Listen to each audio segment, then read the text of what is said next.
we could, I'd like to bring the meeting this morning to order, and I'd like to open it with an invocation from Deacon Dick Peterson of St. Anne's Catholic Church in Somerset.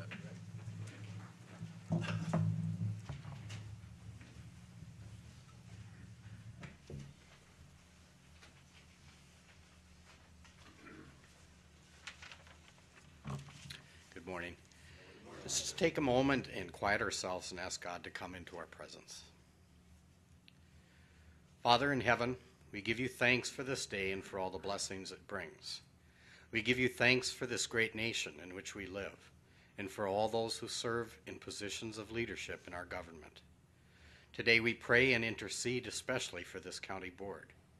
We ask you to give them counsel and understanding, and that the Spirit of the Lord rests upon them. We ask you to help them be men and women of integrity. Help them to make just and right decisions for the people whom they serve. We ask for all these things in your Son's name, Jesus Christ, our Lord. Amen. I pledge allegiance to the flag Of the United States of America, and to the republic for which it stands, one nation, under God, indivisible, with liberty and justice for all.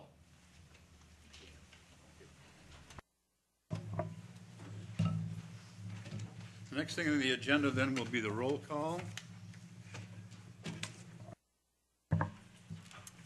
Dan Rabel. Present. Alfred Trank. Here. Julie Spear. Here.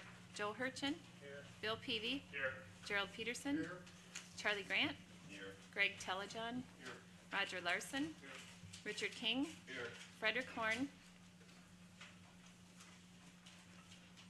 John Mortensen. Here. Esther Wentz. Here. Jean Ritz. Here. David Peterson. Here. David Osnes. Here. Lauren Sather. Here. Richard Marzloff. Here. Sharon Norton Bauman. Here. Peter Post. Here. Roger Rebholz. Here. Bill Cranmer is absent. Daryl Standiford. Here. John Borup. Here. Clarence Malick. Here. Steve Hermson. Here. Kenneth Colby. Here. Cindy Leonard. Here. Linda Lucky. Shane Demmeling. Here. Laura Tommerdahl.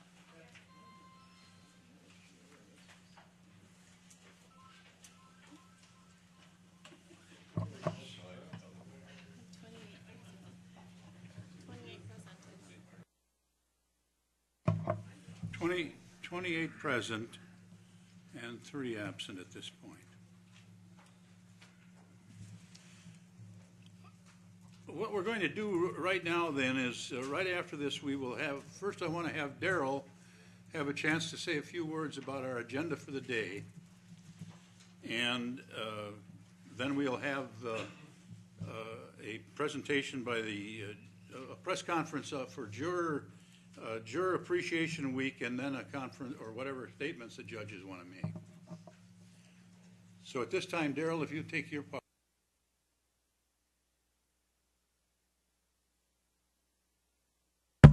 Do theirs. Good morning, supervisors.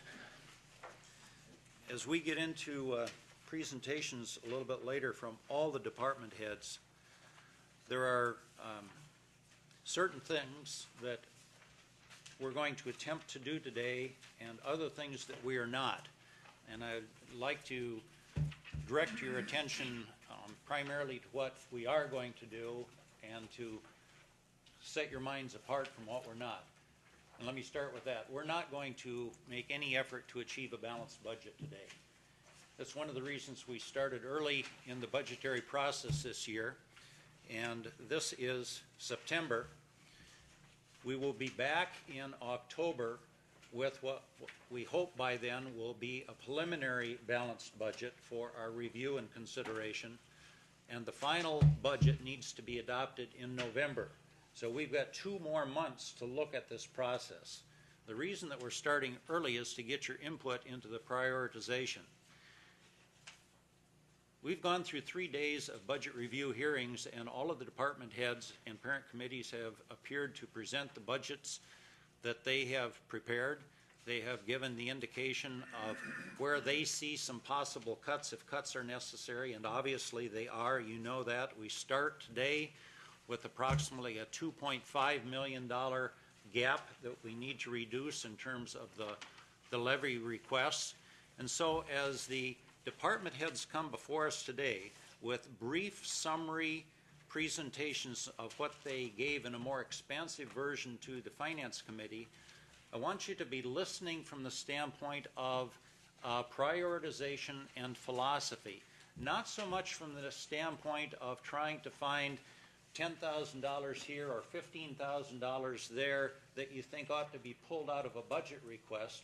Let's try and stay as much as possible at 10,000 feet, because by the end of today, I hope we will have gathered some kind of consensus in terms of priority rankings, or at least some priority information of what this board believes that it can do and what it has decided that it cannot do.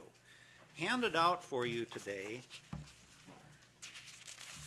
was a sheet, a one-page sheet that simply says budget summary, and it breaks down by department what is essentially the second to last column. If you go to the levy under cap, we'll be a little more expository when we start the presentations, but that is the amount of levy net revenues that are generated in any particular department that will fall on the levy. And if you flip the page, you will then see that right now we have levy requests of approximately $27.6 million, and we know that we can only levy 25.1. So our gap is $2.5 million. What this board collectively needs to do is decide what it is willing to fund and what it is not willing to fund. And so as the presentations are made, each one is going to have merit. Each one is going to be a faithful representation of what that department believes that it needs to do, the job that it has traditionally done and is looking into 2009 and anticipating doing in that year. But let's face it, we can't fund everything. There is a mandate that we have to reduce those requests approximately $2 million, and the only way we can do it is with your input. Keep in mind also a couple of other things as we listen to these requests. Keep in mind that there are no salary increases currently in the budget for the non-represented employees, and we will ultimately need to develop a salary plan. It may remain at zero. What I'm saying is right now, zero is what is in here. Keep in mind that we do not have health insurance increase numbers in here. We're still getting that information. Preliminarily right now, we're looking at approximately about a 10 to 11% number. We anticipate that will be better as we get the final numbers as a result of the high deductible plan that we've negotiated with the AFSCME units. Keep in mind that the LAW contract is still under bargaining, and so obviously there is no salary increase in here for LAW. And finally, probably the largest stick above the water, keep in mind that the ballot referendum in November for the nursing home is still an unknown. So fully funded in this budget in 2009 is the nursing home. Obviously there's no other way to develop the budget than to put it in here right now. That referendum question will be answered in early November. We will be meeting a week after that. At that point, I hope there is some clarity. In other words, the referendum wasn't 50-50 and we sit here wringing our hands. I hope there's some clarity that gives us a direction to go. But keep in mind that also is fully funded in this budget. So those are all the broad brush strokes to keep in mind as the presentations are made. What I'd like you to hear and then develop ready to give feedback is what you think our priorities ought to be in 2009, knowing that we need to trim $2.5 million out of the levy request.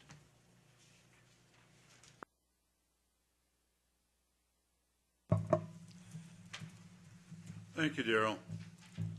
At this time, then, the press conference for the Juror Appreciation Week could start. I don't know, is it Cindy or Lori, you're handling that? You're going to start that?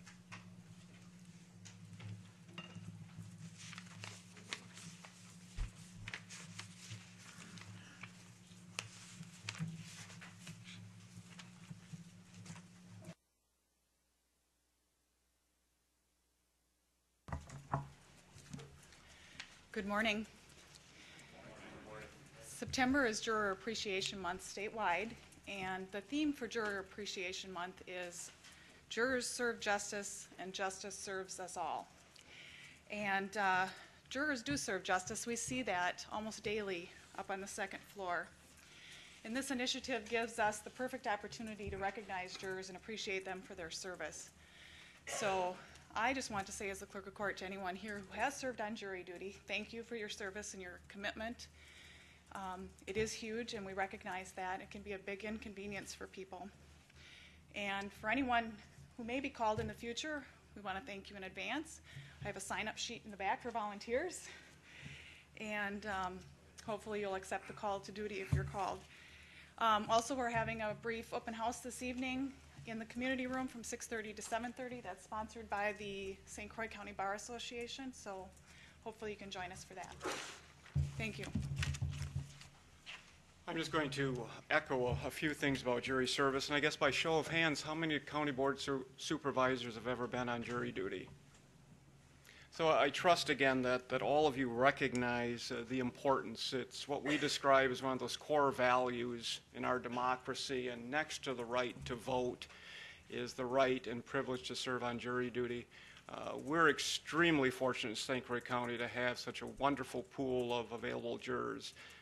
We gather a great deal of legal representation from the cities as well as out county. And to an attorney, I can tell you that after we're done with jury trials, they oftentimes comment on the quality as well as the importance that they see in the jurors who serve in St. Croix. I think Lori had in the paper that we had approximately 1,800 jurors summoned last year in St. Croix County, and we had in excess of 30 trials. I can also tell you that, and I'm sure you may share that experience, when those jurors get those envelopes from the clerk of courts, they open them sometimes with fear and trepidation about what they're getting, and they see jury duty. And oftentimes I have a feeling it's met with a grimace because, again, it's committing a month of their time to serve the state, serve the justice system. But I can also tell you that generally to a person, when we interview jurors after trials, they all tell us what a worthwhile experience it was and how pleased they were to serve on jury. If you're not aware, the governor as well as the Supreme Court and both houses of the legislature have issued proclamations and citations recognizing this month and specifically this week for juror appreciation. If you want to go on their website, they will explain probably in much better detail the importance of jury duty. But again, we thank you for your continued support of, obviously, the system of justice, and more importantly, all of those jurors who routinely give of their time to serve in that important function and capacity. We have also here today Bob Parsons, who is the president of the St. Croix Valley Bar Association, and I think he's going to make a few comments. Again, I'm Bob Parsons. I'm here as president of the St. Croix Valley Bar Association, and particularly I know I speak on behalf of the entire bar in showing our appreciation to jurors. I think that this Juror Appreciation Month is a great idea. We've all been in trials, and we know that the judges always make a point of thanking the jurors and letting them know how important their job is. And attorneys, we've got other things on our mind, and we're presenting our case, so we kind of gloss over that, and we welcome the opportunity this evening to express that gratitude to the jurors who come, and I will extend that to those county board members who have served on juries.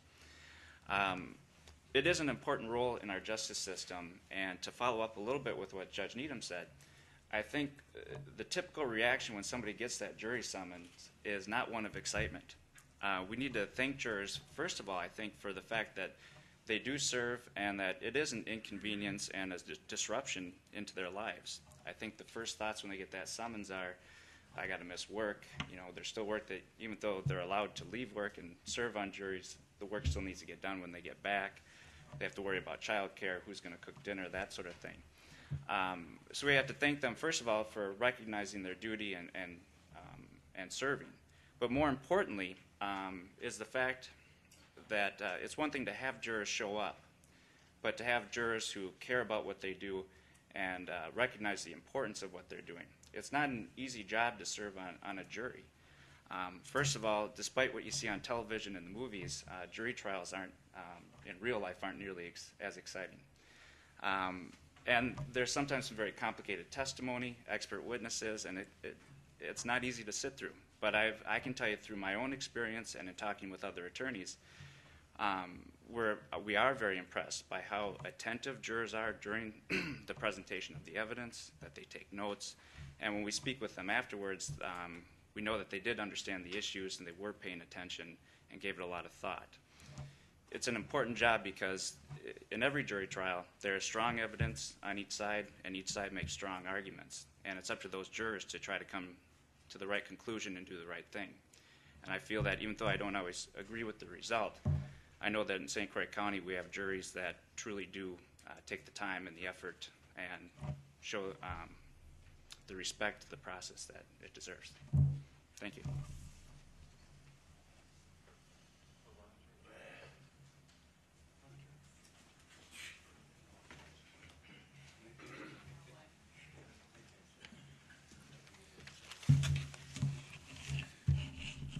I would, on behalf of the board, like to thank the jurors to let them know how important for all of us their work is. We'd like to thank our many citizens who have served as jurors. We know what a commitment that can be for people with a family to balance, a workload at home and a workload at work and their duties as a juror. Good jurors do it willingly, and we all appreciate that very much. Thanks to all of you.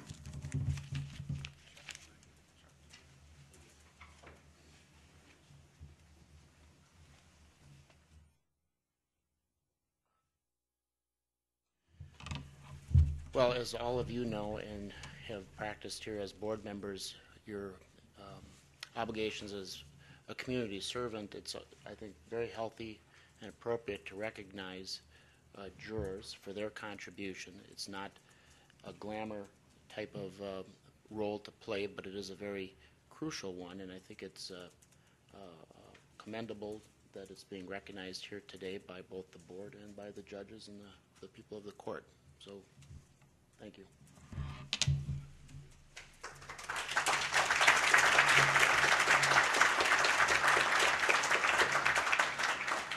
And as Lori mentioned, there is a reception tonight from 6:30 to 7:30 down in the community room, and so we certainly invite all county board members to show up and show their appreciation.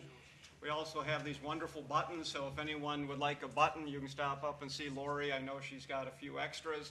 And again, just take time if you meet a citizen, one of your constituents who served on jury, to thank them. It's a huge commitment, but one that's obviously necessary. Want to move right into our report, Roger? We're going to move right into our report, and I think I drew the short straw of being the one to make the report this year. But again, members of the county board, it's a pleasure and a privilege to give what we now characterize as our State of the Courts presentation to you. A great deal has happened since our last report in September of last year.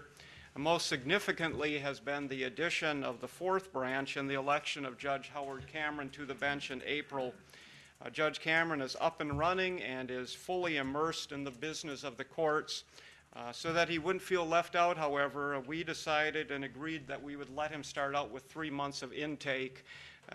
Let's just say he's cutting his teeth, and he wanted me to mention that he's paying for his campaign bills, which is the reason he doesn't have a sport coat on today. He couldn't afford it.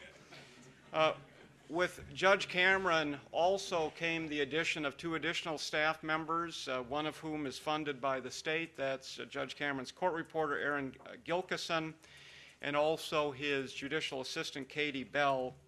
None of this would have happened without your involvement. The resolutions that we came and asked you to support, and which you did unanimously, the commitment of resources, and now that overall support shown for this addition were instrumental in obtaining the approval of the legislature late last fall, as well as ultimately the signature by Governor Doyle. We welcome Judge Cameron to the bench, and clearly our mission of effectively, efficiently, and expediently doing justice has been enhanced and clearly will be improved. In preparing for this report, I found our report from 2005 where we announced the formation of a committee to explore the implementation of a drug court in St. Croix County. Again, with your support, encouragement, and allocation of resources, the drug court is continuing to fulfill its mission of addressing criminal chemical dependency. Currently, there are 19 participants, and I'm sure you've all read in the papers, we've just had our first 3 graduates from the program. Again, a great deal of thanks is owed to the parent committee, the oversight group, as well as Judge Vlack, who every Wednesday morning is conducting drug court starting at 7:30 before his regular calendar. We'd also like to indicate at this time that we are going to begin an exploratory phase of developing a juvenile drug court. A meeting is scheduled the next couple of weeks with all the stakeholders, representation from the county board, the DA's office, public defenders, judges, and the Department of Children and Family Services will assemble to talk about what we believe now is an additional critical need. Unfortunately, drug and alcohol dependence is not age dependent and knows no boundaries, and we are seeing dependence at a very, very young age, where we believe early, effective, structured, and disciplined intervention hopefully can and will make a difference in helping not only the juveniles in the program, but their families and the community at large. Also, since last we reported, we had the pleasure of hosting the Wisconsin Supreme Court. As most of you are aware, the 7 justices came and traveled, took justice on wheels, and came to St. Croix County and spent 2.5 days here hearing cases, attending a reception hosted by the Bar Association. They heard oral arguments in a number of cases, and I believe played to a packed crowd of interested students and citizens who came to experience that level of justice firsthand. And a special thanks to Lori Meyer for helping to coordinate that effort. Our caseloads continue to grow, and I think you'll see in the Clerk of Court's report that while there has been a slight decline in the number of criminal cases filed, there has been a significant increase in the number of family and civil cases. Most significant and unfortunate is the number of foreclosures that have been filed in St. Croix County. From 2003 through 2007, St. Croix County has experienced a 243% increase in the number of foreclosures filed. Unfortunately, again, we lead the 10th Judicial District in not only the highest percentage increase, but the greatest number of foreclosures in the 14-county area. Last year, we processed 515 foreclosures, and this year we're on track to exceed that number. Also, within the past month, we've implemented video conferencing for criminal initial appearances and bond hearings in branches 2 and 4. Again, this became necessary when we lost the flexibility of using courtroom 2, which has access to the jail. With the addition of Judge Cameron, all 4 courtrooms are now busy and being used. And with only 2 interior courtrooms having access to the jail, and in the interest of limiting security concerns and issues, and with the cooperation of the sheriff, the Clerk of Courts, and Finance Committee, we have installed the necessary technology to meet the Supreme Court rules for use of video conferencing. However, this highlights the necessity for this body to develop a long-range plan for space needs. We believe it's only a matter of time until we will be seeking a 5th judge. We look to the west and are reminded of the experience of Washington County, which probably about 30 years ago had 3 judges and now has grown to 11 judges. And we think that continued growth, that perimeter of growth, is going to expand into St. Croix. We're currently maxed out, and space has become an issue. All 4 courtrooms are being used, and both of our hearing rooms are being used. We run into problems when we schedule out-of-county judges. For instance, in April, Judge Stewart from Dunn County is coming to St. Croix to hear a jury trial. We're not sure where we're going to put him. In all likelihood, he'll use one of our courtrooms, and we may be asking to use the county boardroom or some other portion of the government center for that space. But it highlights, we believe, the need, and we encourage you to begin that process of long-range planning. In conclusion, we again thank the county board for your past and continued support. The level of cooperation that exists between this body and the courts is exemplary and, quite frankly, the envy of all of our colleagues throughout the state, especially Milwaukee County. We sincerely appreciate and do not take for granted the funding, the commitment which you make to justice in St. Croix County. We thank our parent committee, Finance, and its chair, Darrell Standifer, for their continued support and confidence in what we do day in, day out. We view what we do as a partnership, and we look forward to working together with you in the years ahead. Again, our offer always remains for you to come up to the second floor and to visit, or better yet, to participate in a ride-along and sit up on the bench with any one of us during one of our days of court. I don't know if any of the other judges have anything else. Any questions from the board?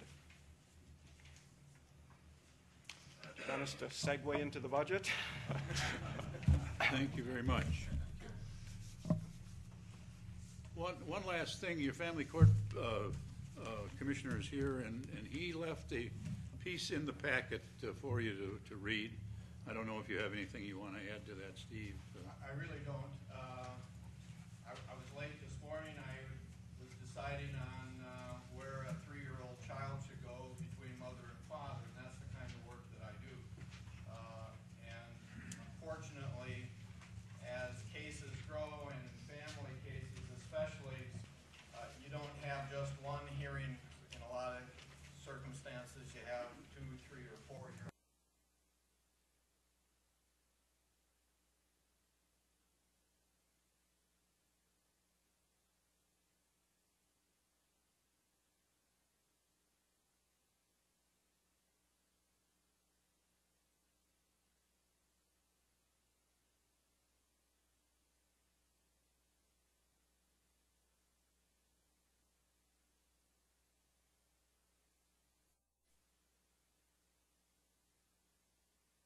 Thank you, gentlemen, very much.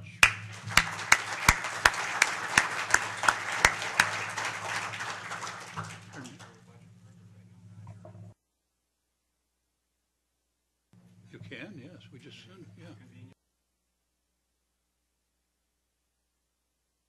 Our presentation on the budget, and as Darrell said, we don't envy you for the task that you have in front of you. I think that what you received via Finance Committee pretty well lays out where we're at.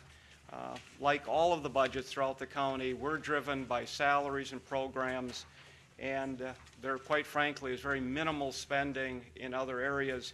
One thing that obviously we think distinguishes where we're at is what happened on August 1st, and that's the addition of a 4th judge.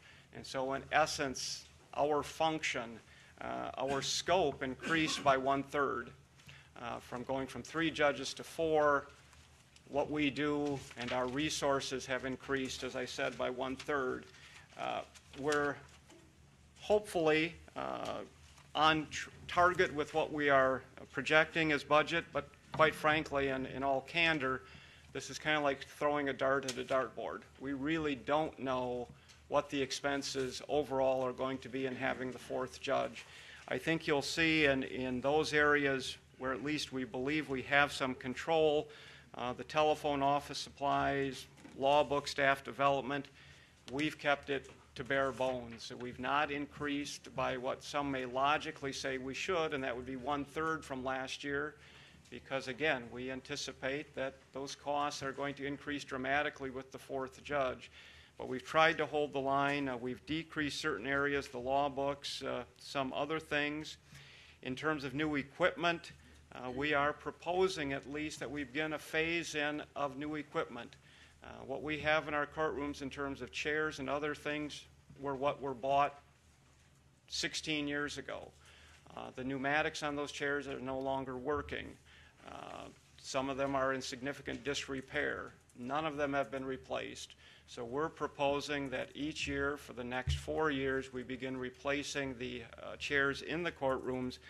And so that new cost for new equipment represents new chairs in a courtroom, which we plan to phase in over the next 4 years. Under capital outlay and new equipment, we're proposing, again, a phase-in of certain things that we need to have done in our courtrooms. Unfortunately, the jury boxes and witness stands were not constructed with the most highest quality of materials and or construction. When I was in courtroom 4, I had maintenance come in and redo the jury box, redo the witness stand, because they were squeaking to the point where we couldn't hear testimony and jurors couldn't hear what was going on.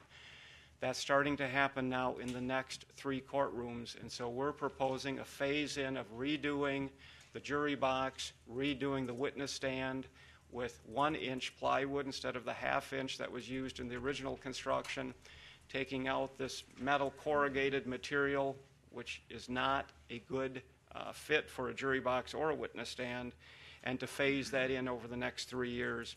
We've also included a photocopy machine. Again, ours is working, but it's pretty much on its last legs, and so as responsible stewards, we are proposing that we react now as opposed to waiting for it to crash and burn and to come and ask to have that used from the contingency fund. So is it absolutely needed? No. Is it something that's going to have to be replaced as part of our capital? Yes. Drug court, again, I think is self-explanatory. You'll see a rather significant increase in staff development. That's primarily because when we started our drug court, there were no funds available for training. I think, as we told you, we were hopeful we could get grants, but about the time we implemented drug court, all of the grants dried up. So our drug court has never gone through the formal training that is recommended and that oftentimes many other counties have done. And so at least the proposal from drug court is to permit some staff development and to have some of the drug court team attend the formal training for that particular service. Also, I'll simply just mention that I received, unfortunately did not get it to Michelle or Chuck, but I contacted the Director of State Courts because, as you know, you receive some monies, and I say some, from the state for circuit court support. And for fiscal year 09, which means July 1 of 09, St. Croix County will receive approximately $46,000 additional revenue from the state to support the 4th judge in the 4th branch. Keep in mind, Judge Cameron's salary, benefits, as well as his court reporter and benefits are all paid by the state currently. These would be additional funds coming from the state for fiscal year 09 for the 4th branch. Gentlemen, anything else? Any questions from the board about our budget?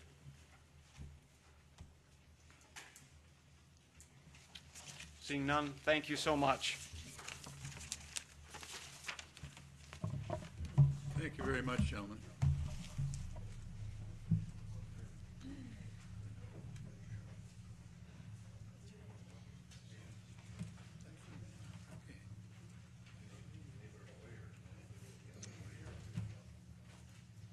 You also, I want to mention that as far as committee reports go, you have in your packet a report from the Register of Probate, and they will not be in attendance today, so you can take care of that at your leisure. Their full report is in that packet. Okay, the next thing on the agenda then will be the Administrative Coordinator's report.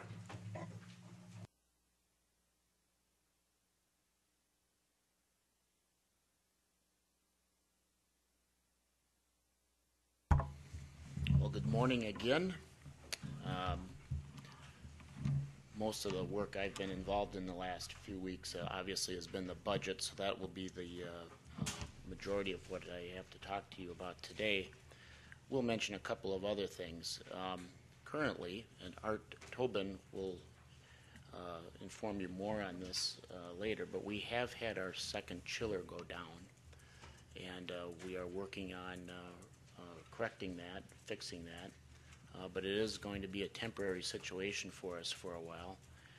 He can go into the lengthy detail on that, but right now, I believe, as he puts it, we're dead in the water.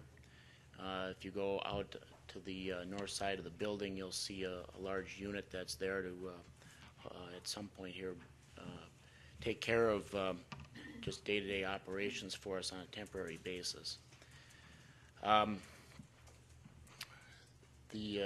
Change the subject, committees over the next, your next meeting, hopefully, if you have a resolution that has been is either before the WCA or you need to get to the WCA, please give me a report on that. The WCA acts on all county resolutions having to do with state policy at the annual meeting here in October. They'd like to know where we stand on those by the first of the month. We know our timing is off a little bit.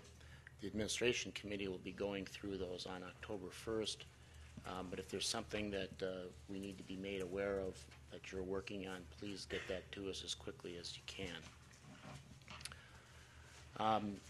The rest of what I have are basically budget-related items. In the back of the room, the department heads are all here and are prepared to do what Judge Needham just did, which was go through their department budgets. The instructions to them have been, if they're a small department, at least 2 minutes, and if they're a large department, no more than 15. So just use your body language to suggest when they're starting to go on a bit long, and I'm sure they'll take the hint. But the idea here is to make you familiar with their budget. You all sit on committees that oversee these people. They have, I think, done a very good job at giving us a responsible budget. Overall, when we asked them to give us the 90 and 95% options, everybody did. But the basic budget that we're looking at right now, and you can tell by the numbers in the summary sheet, the overall size of the budget is over $12 million less than it was for the 08 budget. Now, most of that, if not all of that, is really due to long-term care reform. And as Darrell mentioned, we still have the levy issue to deal with. You'll be dealing mostly with expenditures today. That is not to say we can't talk about revenues, but one of the complications that takes place is that not all expenditures equal a straight levy adjustment. You cut some expenditures, you actually end up cutting revenues. Case in point, long-term care reform. That revenue is also down. So we will try to respond to as many questions that you have on this, but some of that may end up having to get looked at a little bit more closely by finance and presented back to the board in October and November.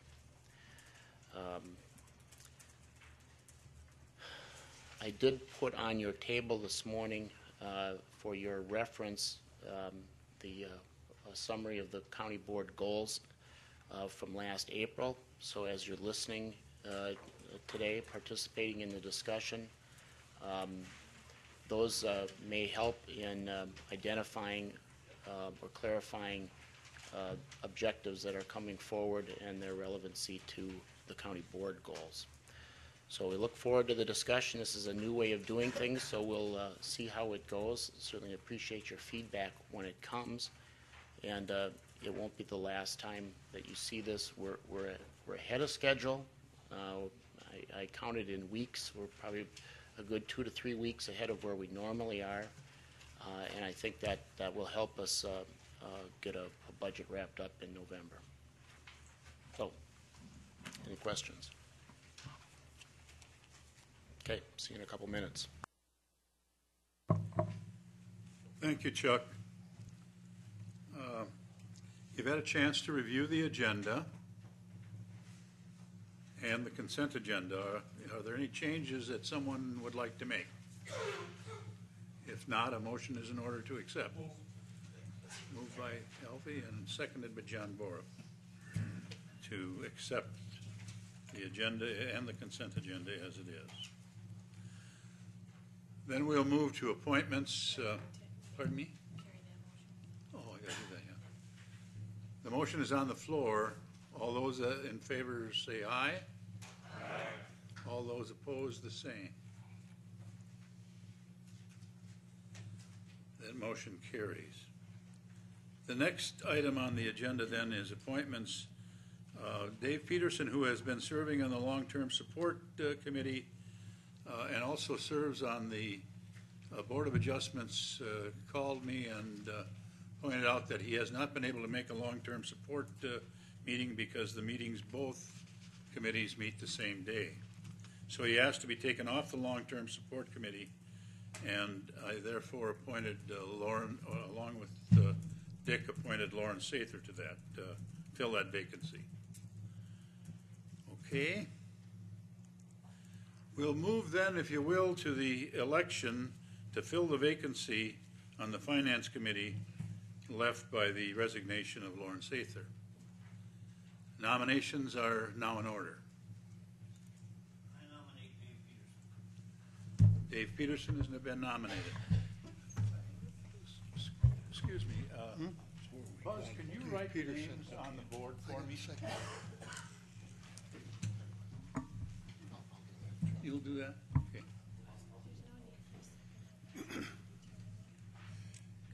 Greg, do we need to have a second on those? Okay, and there was a second from Buzz. Buzz seconded that. Dave Peterson. Any other nominations? I'd like to nominate Bill Peavy. Bill Peavy is nominated, Second. and Julie Spear seconds that.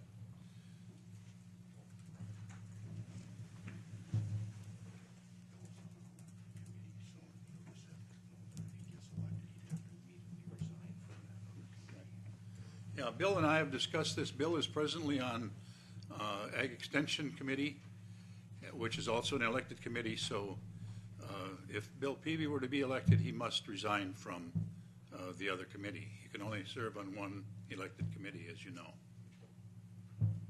So, and Bill is aware of that also. Any other nominations? Any other nominations?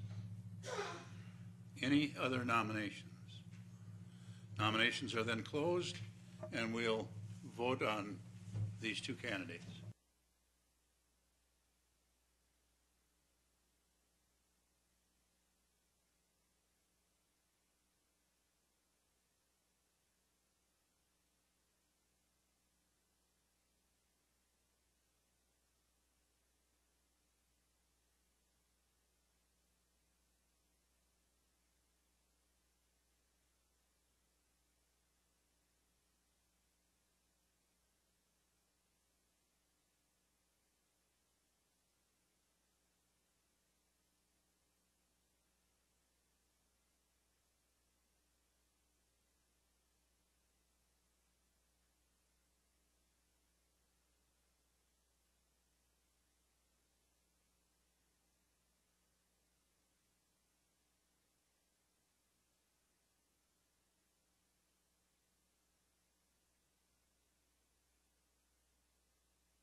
in the essence of time today, I'd like to also slip in a little something here that if you'll remember within the last few weeks, you had a note from Cindy relative to our activities as elected officials relative to the political season that we're in right now.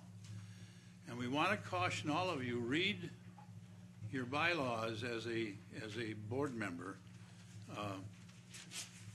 You need to keep in mind that you are elected officials, and if we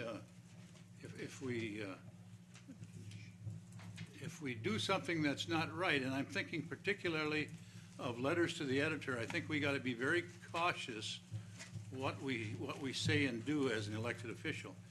No one stops anyone as a citizen member from writing what he wants to write in the paper. But remember to identify yourself as a citizen member, not as a member of the board, and to what district you are involved in. It just think about it, because it does affect. There are complaints that come in occasionally when we do something we probably shouldn't do. So we don't need to antagonize our constituency out there on that basis. I just caution you to think about that on a constant basis. The results of the election are this. Dave Peterson received 17 votes. Bill Peavy received 11. So Bill will remain on the Ag and Extension. Thank you very much, and welcome to the Finance Committee, David.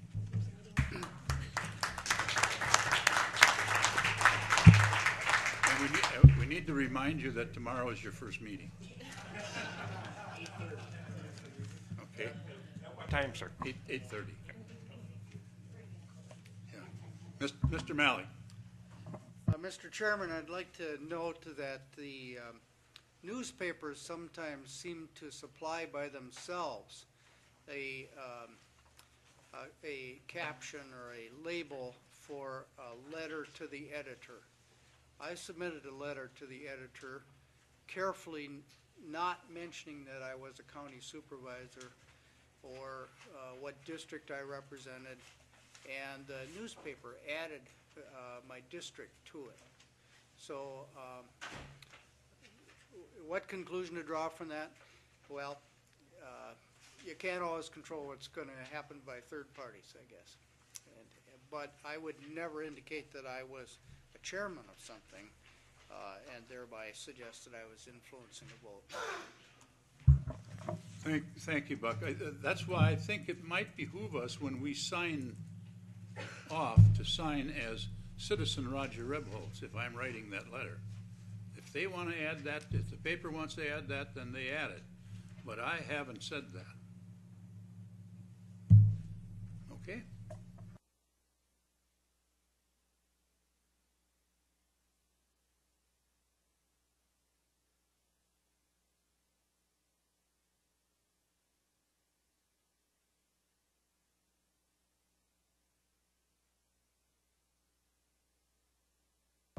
That's the resolution approving amendments to the Town of Hudson zoning ordinance.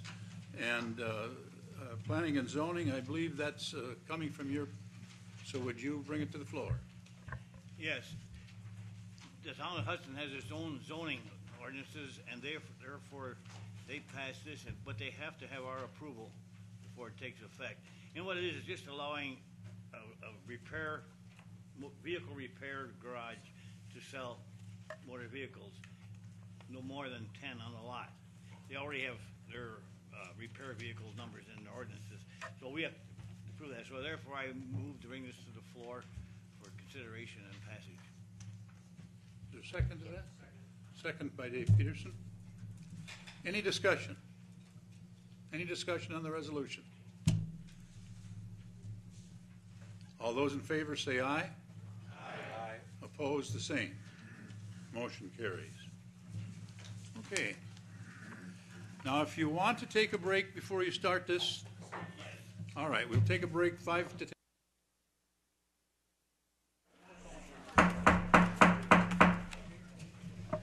Thank you for your attention. I think we're ready to begin. We've already had a bit of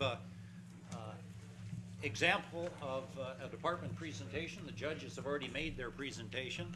We'll get right into it. We're going to follow the order that is on the table of contents that was distributed in the budget summaries. That's the order that we'll follow today in terms of the presentations.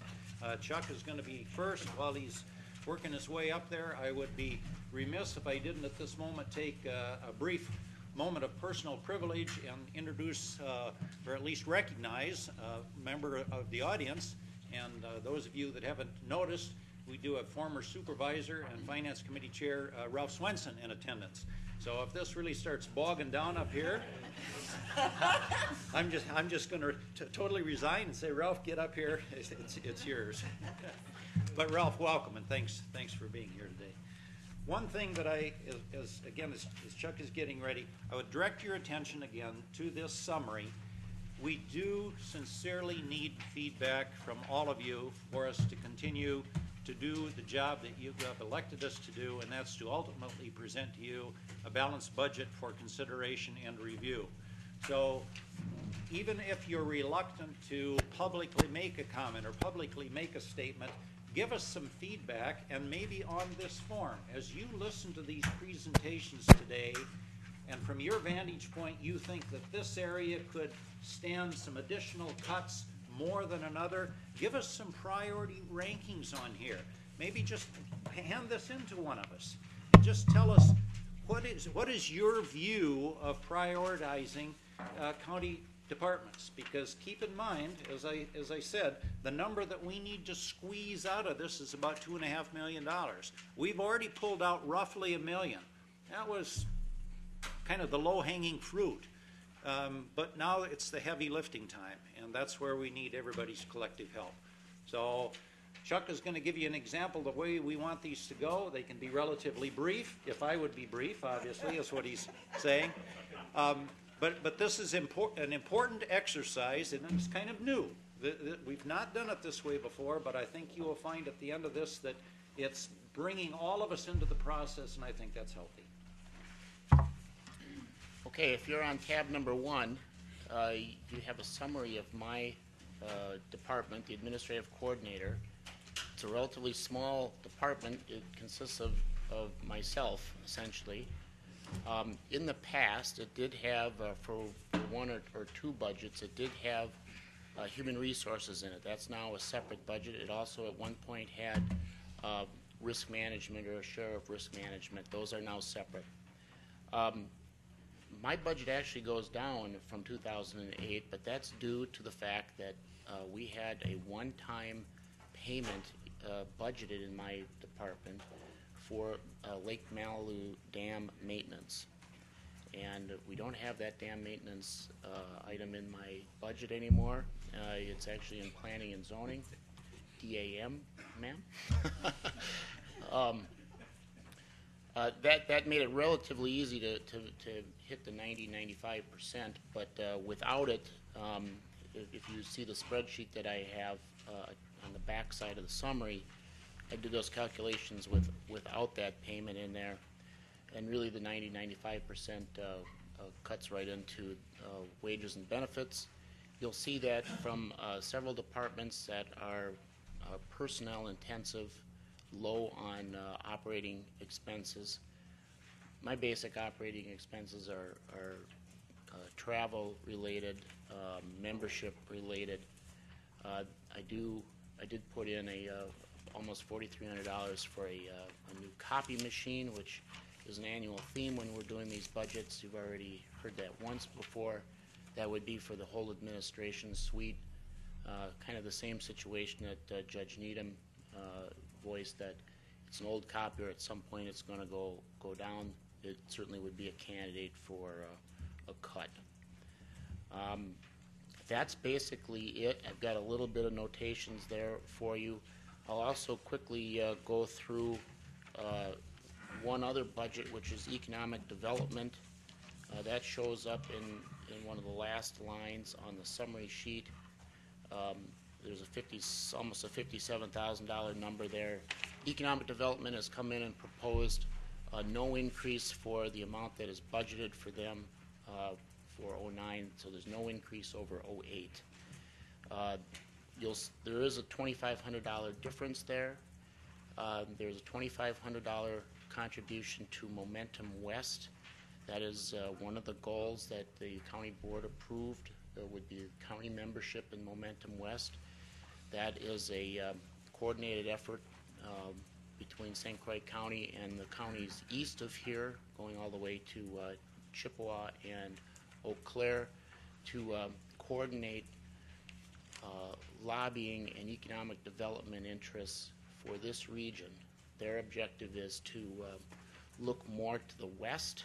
We happen to be to their west, but specifically to the Twin Cities economic area rather than to southeastern Wisconsin.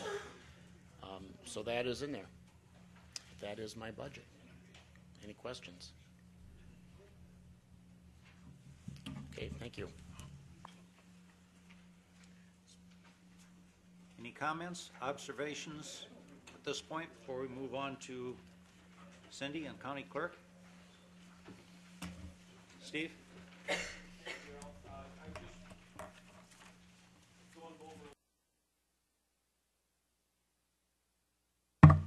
Sorry. Thanks, Daryl. I was going over a little past history for the administrative coordinator's budget going back to 2005, and see that I'm just looking at rates of increases per year over year, and I'm wondering if someone could help me understand. We had, for instance, between '05 and '06, we gave them a 4.11% increase. The budget year for '07 for this department had made a rather sizable jump, and maybe that was talking about the Malibu Dam project, where it went from $150,000 to $376,000 for that year. So I threw that number out. But then, so last year he was at $158,000, and now we're up to $161,000. So over last year, we're looking at a 1.6% increase. I would ask maybe to kind of kick off where we're going with this. At the time that budgets were requested, I think the request was from finance to all departments was at 0, -5, and -10 to come forward with that type of budget. And I would guess, I would like, if department heads are going to come forward with submitted budgets above what was asked, could they justify what was purchased that, or what their request is that drove that above the 0% increase?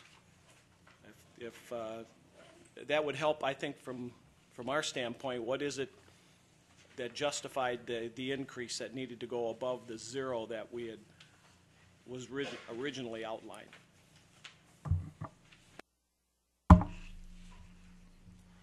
Yeah, my numbers don't exactly match up with what you said, but I think that what you might be getting at is the increases in the wages, obviously. I mean, I've gotten what the standard increase has been, but from a capital standpoint, once you take out the Malibu Dam increases, the real difference is the copy machine, about $4,300.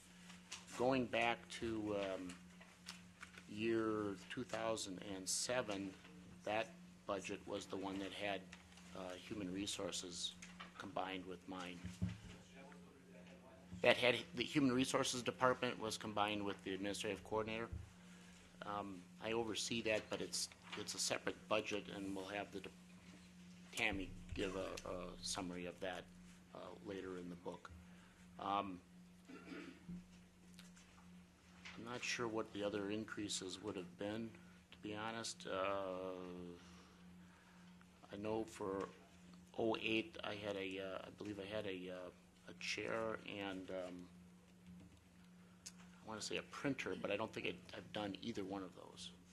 But is that getting at your question, Steve? Yes, no, I was just trying to outline for the things that ended up going above the 0%, and I think you've said it here, it was the $4,200 for capital outlay is what put you above.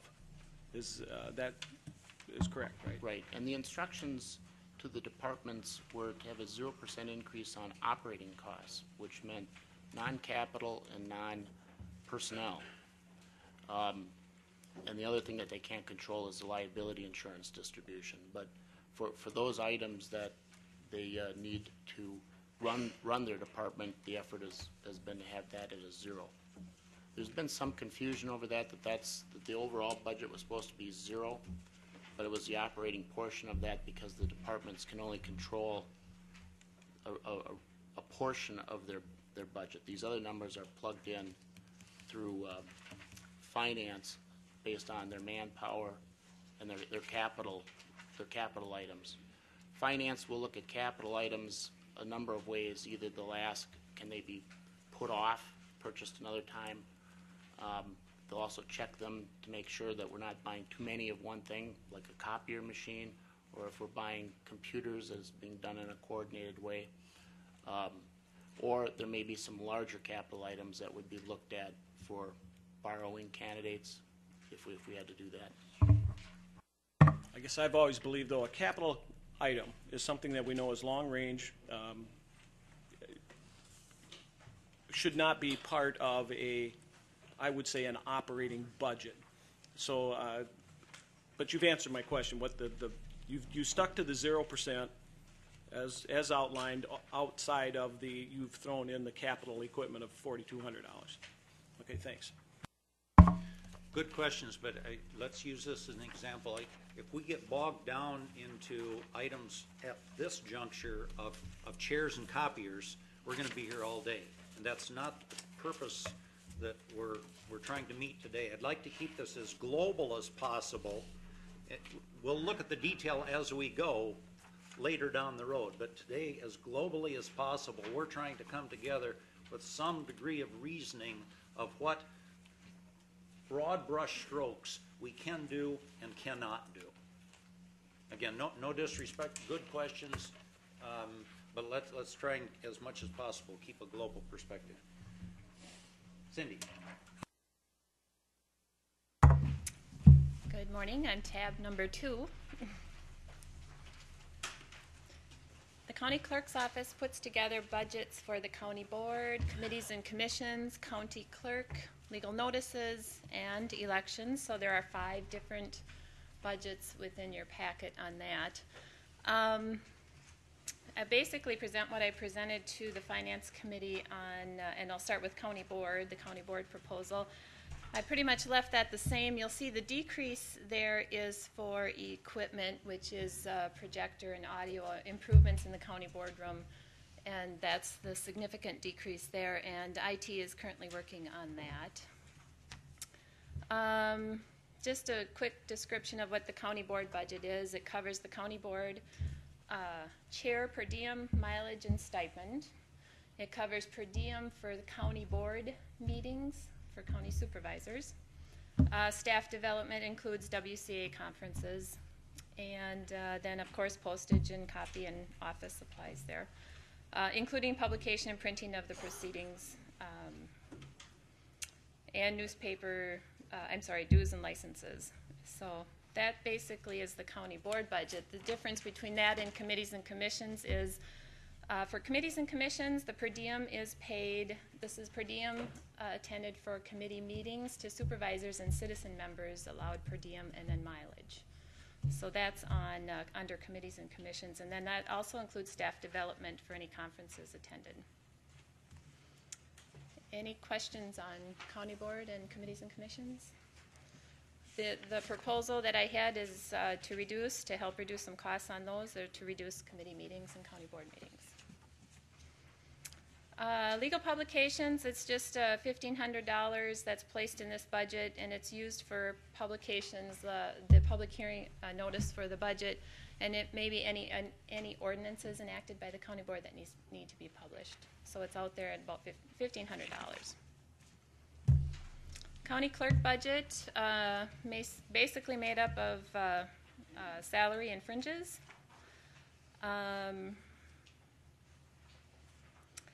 The only thing I've attempted to decrease some operating minor amounts, but that's my attempt into doing that. And then new equipment, just 3 new computers to replace 3 computers that are over 5 years old. And the increase there, of course, is salaries that you'll see on your summary sheet. The last budget I have is elections, and you'll see a significant decrease because next year I plan on having 2 elections rather than 4. A lot of costs, this is all operating, there's no salaries included in here or fringes on that, employment costs, but it's all operating, publication, printing, operating supplies, coding costs for the election equipment, supplies for elections. It's all election work for 2 elections that I'm calculated that best guess on.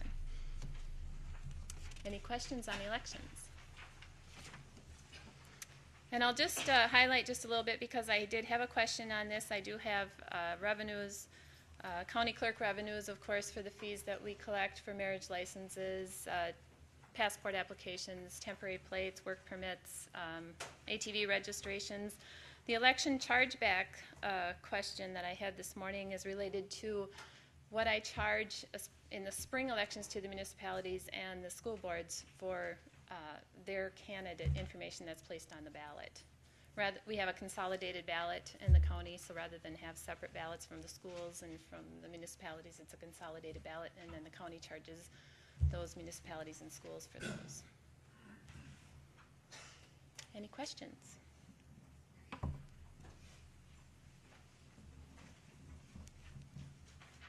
Nothing?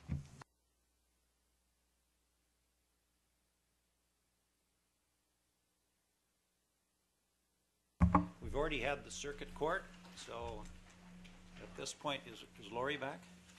We'll move right into Lori Meyer and the clerk of court. Hi, Lori.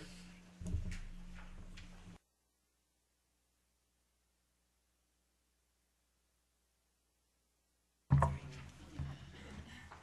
you want me to do my department report, or just budget, or both? Have a preference?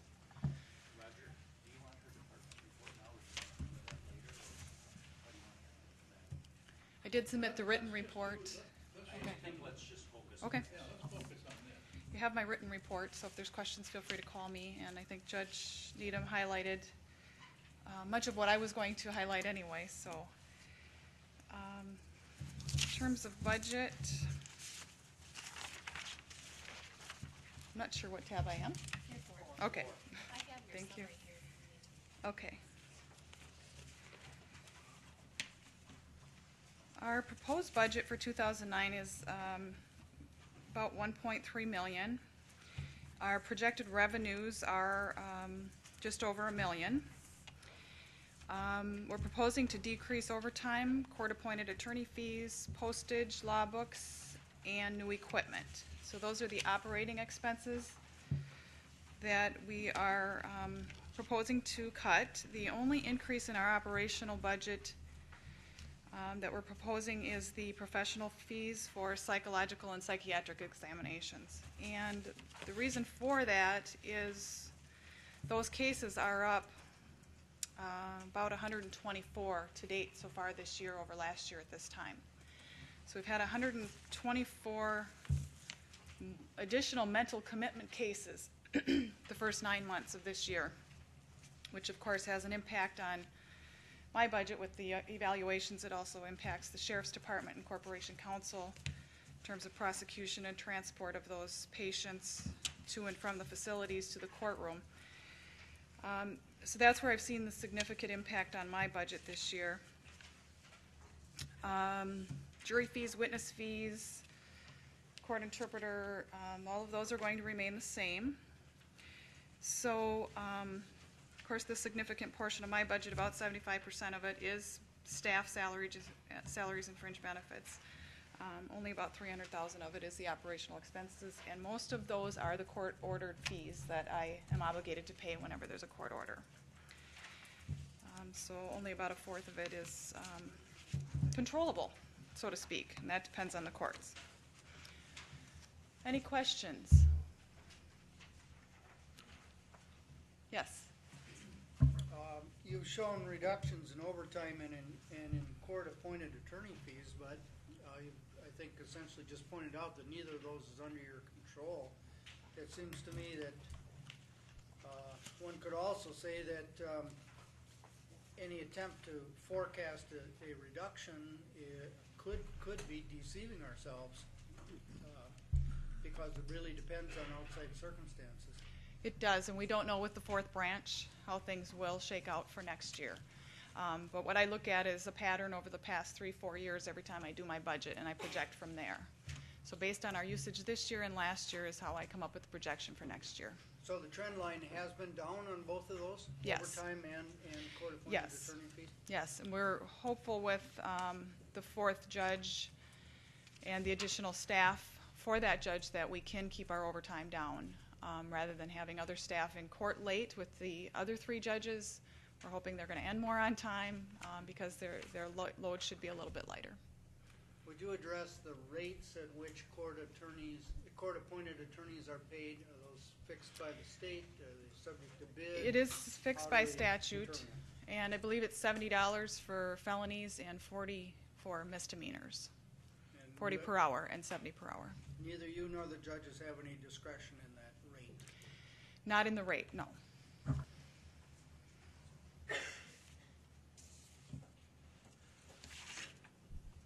Thank you. The only question I had, Lori, was on the staff development.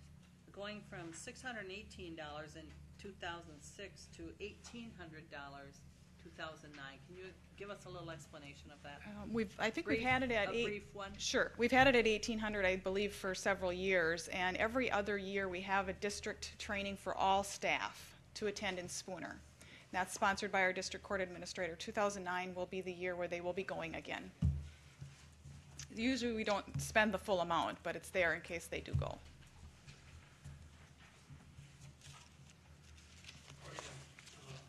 Bank service charges. Running like 1,500, you budgeted 5,000 last year. Will that be made up in the last 6 months of this year? That should have been 5,000 last year as well as this year. I think you're just, the amount expended so far this year is under budget, which is good, but we take several things out of that. We take all of our bank service charges, we take all of our MasterCard fees, our search fees for collections. So if we continue to stay under budget, we can certainly reduce that line item.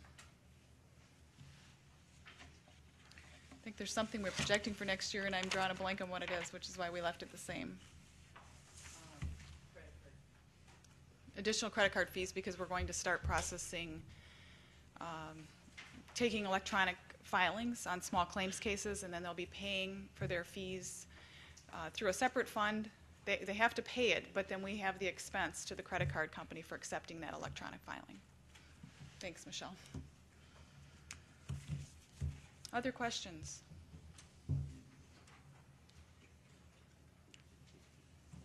Okay, thank you.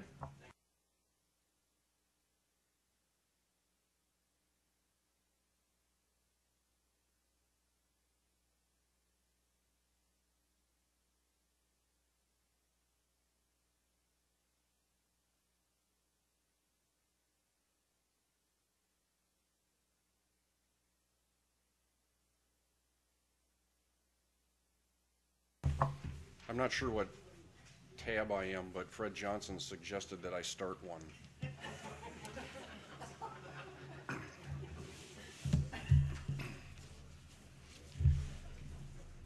The Corporation Counsel office is people. There are 5 people in the office. And a corporation counsel, 2 assistant corporation counsels, a paralegal, office manager, and a legal secretary. Our proposed budget for 2009 is just over $445,000, and Just under $11,000 of that, or 2%, is operating expenses. The rest of it, about $434,000, is tied up in the labor costs or certain charges that are assessed against all departments that we have no discretion over, such as a liability insurance assessment.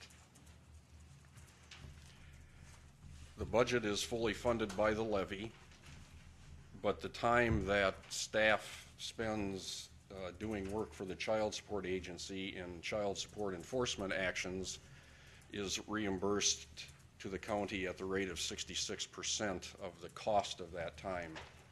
Presently, we have one full-time equivalent position doing child support work, and it's divided between the two assistant corp counsels.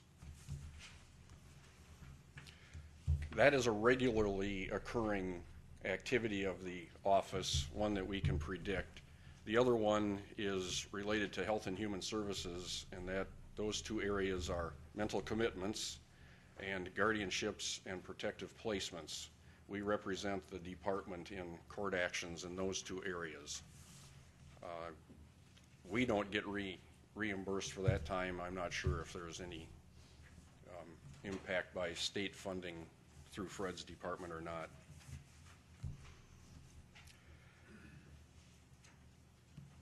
I can't really show you a list of priorities because we don't have multiple programs. We have one activity.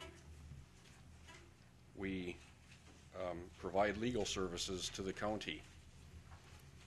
So I can't break down any program areas for you that would be a priority for us and then less of a priority for other areas. We do legal services and that's it.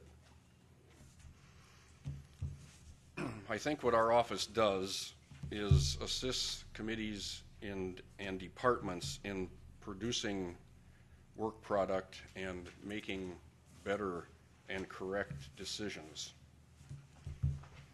By helping up front, I think we prevent bigger problems from occurring in the future.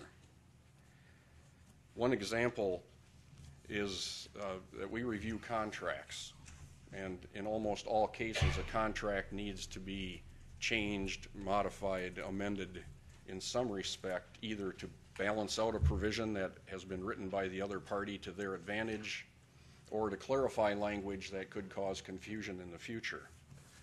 And I think by doing this work up front, it is a much more efficient and economical way to do business because it's much cheaper and more productive to prevent problems from happening right now than to go to court and argue about some problem that we have with a contract or something else in the future.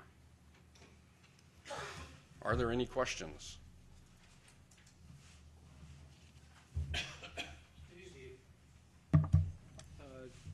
Thanks. You were mentioning that roughly 75% of your budget is for labor costs. 98.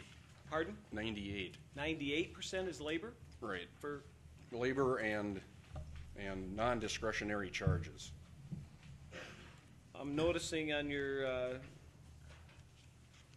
line item for wages,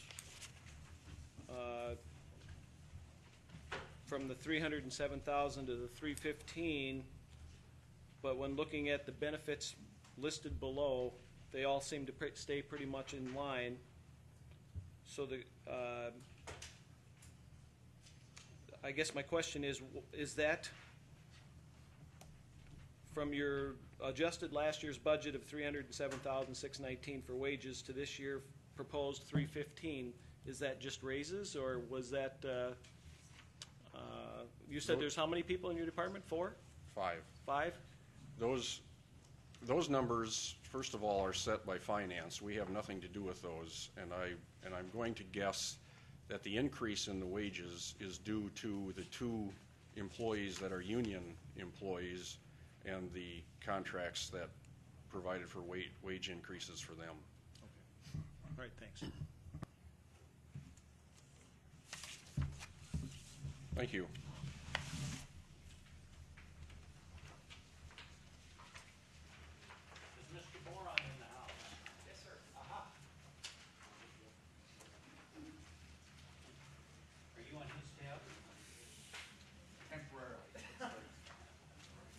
As long as Greg's running one, I'm on it. So. We're now up to tab 6. Hi there, I'm Tom Bourne. I'm the Director of Information Technology. Our department is charged with keeping up the infrastructure and supporting technology within all the departments of St. Croix County. You will see on our budget, proposed budget for 2009 is about $975,000. Our 08 budget on your summary sheet shows it at 926. That's not totally accurate because of an apples and orange scenario. We did have a $75,000 capital project that was removed from the budget to put in the borrowing pool. Later, more monies were found from the finance, and that actual project was actually not borrowed for. It was actually used from dollars. So my actually 08 budget was just slightly over $1 million. So my 09 budget actually is coming in about 25,000 under what the proposed 08 budget was. Of that, surprisingly enough, which you probably, if you looked at the detail, our budget is 71% is made up of salaries and fringes as well, as a lot of the departments in the county. And to quote Chuck Whiting, 17% is made up of damn maintenance. But in my case, it's software maintenance. A necessary evil, but nevertheless, damn maintenance. That totals $163,000. So that leaves about 12% of my budget, or about $90,000 to do consulting, internet use costs, staff development, and other capital items for this year. If you will look at my, I did a 5% and 10% decrease. I know this is going to be a tough year to pull things out. The 5% decrease, I pulled out moving to Microsoft Exchange 2007, which is basically a new email system, which is Microsoft's new email system, which will tie in with our voice over IP phone system up in Richmond. Again, probably a nicety, a nice workflow thing, but would it be a necessity in this time? And looking at our budget crunch, probably not. So that would, if I were to throw a red herring out there or something for the committee to look at, that would be one thing would serve up. To get down to the 10% number, basically would basically stay remaining status quo. Means basically no new softwares, basically maintaining everything we have currently in this building and just keeping it operational. So from that point, any questions?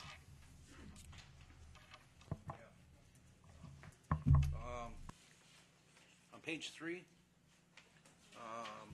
second line down, you got wages at 346, 338, and then about 3/4 the way down, you got wages again for 148, 332. Right? What are the two for? I need to locate where you're. Page 1 of the production sheet.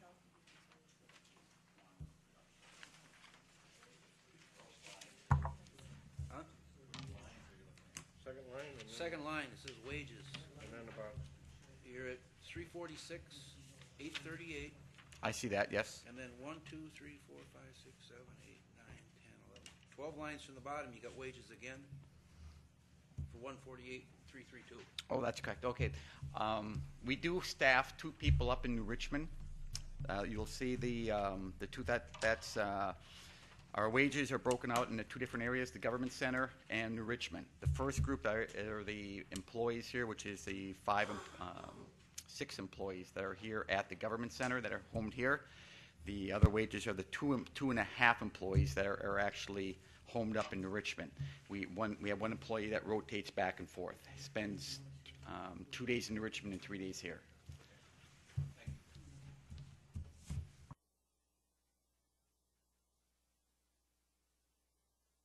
Any other questions? Steve? So does this number that you're showing, that 148,332 for New Richmond, is that for 2 people or 2.5? That's that's for 2. We reallocated some time there as far as necessity. All right, thanks.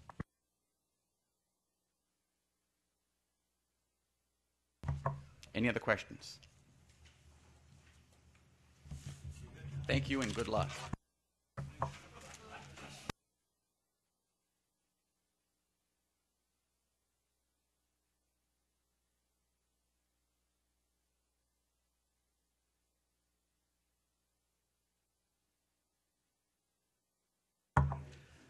I'm Michelle Petrick, the Finance Director for the county, and my budget's under tab 7. The Finance Department is responsible for paying employees, vendors. We file the year-end tax returns, the quarterly tax returns. We do investments, debt management, procurement, budget, audit, and accounting.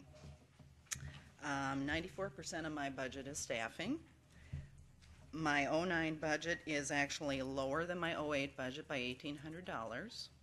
We've been able to achieve some cost savings in the cost of checks. We purchased the check stock for the whole county. One of the things that did increase was the audit cost with the new auditing standards. We also have our GASB 45 study, which we have to do every 2 years, and this is year 2. And other than that, not a lot increased. Any questions? Michelle, do you have the number for finance in terms of the salaries that are not in the budgets we're seeing today, what that impact will be? Is that number available to us? As far as the non-reps? Yes, I understand that these numbers are not Right. in the budget. Do you have those estimates on top of the $2.5 million that Darrell talked about earlier? I don't, simply because I don't know what percentage increase might be occurring. I had run some estimates at a 1%, a 1.5%, and a 2%. I can send that out to you if you would like. Okay, thank you.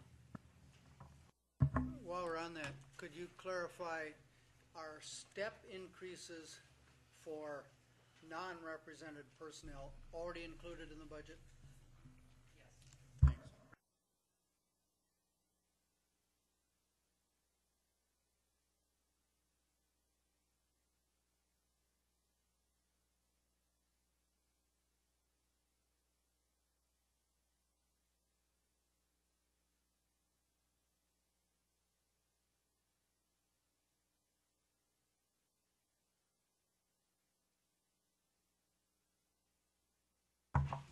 Good morning. Excuse me. I believe I'm under tab number 8. I wish I could stand up here and also tell you that the largest portion of my budget is not salaries, so there would be something to cut. We have 2.5 people, which includes myself, in our office. And as you'll note, that is the largest portion also of my budget. My operating expenses overall decreased by $4,300 on the overall look from the prior year. We've talked about some different avenues at finance. I think you've gotten notes in your section under mine talking about the decreasing of tax time staff. That would not be, I don't believe, advantageous for the county to do.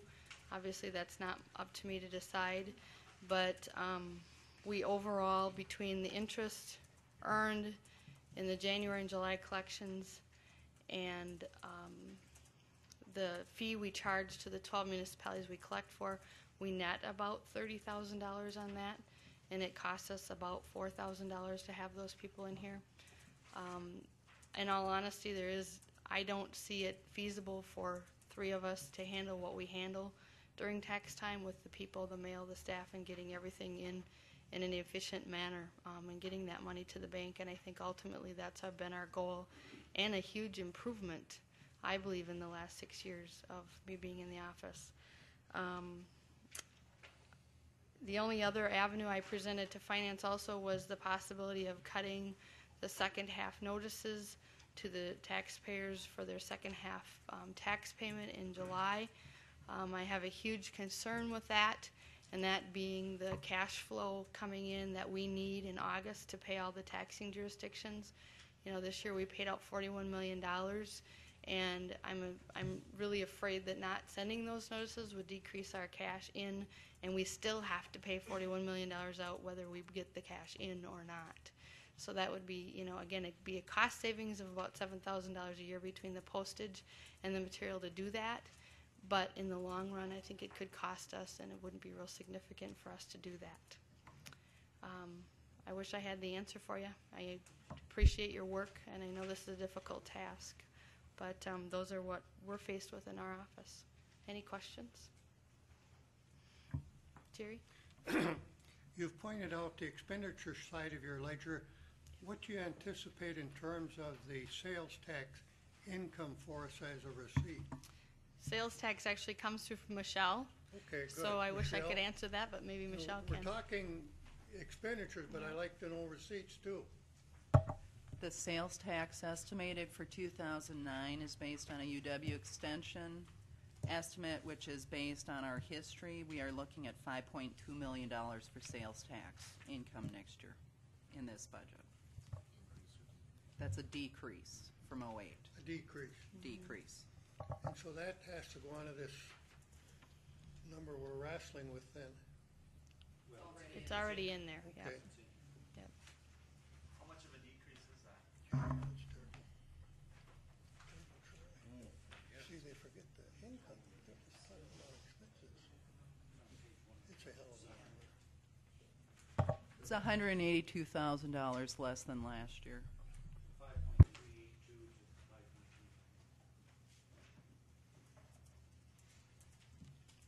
Buzz? Thank you, Cheryl.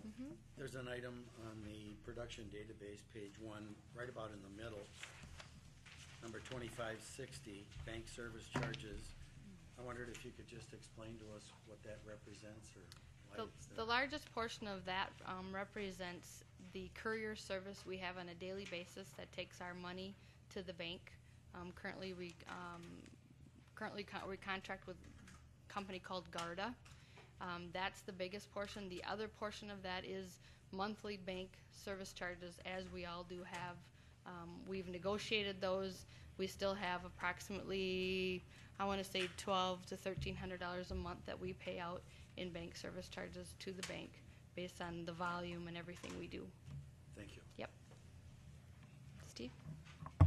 Cheryl, yes, you pointed out the on the postage, and you'd commented a moment ago on the possible cutting of the postage, for instance, the notices for the second half of the year. And just to kind of help the board maybe a little bit here, what would you estimate the amount of penalties that people are paying now? And granted, it's, you know, some of this is probably being late due to financial difficulties, but I guess I'm just trying to maybe make the board aware of the fact that that notice does go out. It's and it is an aid to taxpayers to remind them that they need to pay that. Yet on the other hand, and that's also to help alleviate them from a possible fine.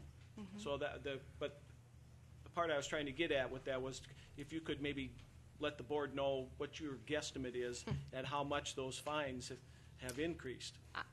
Well, they've increased. I don't know exactly how much they've increased. I can tell you that on August 1st, if the second half installment has not been paid on time, it automatically goes back to February 1st.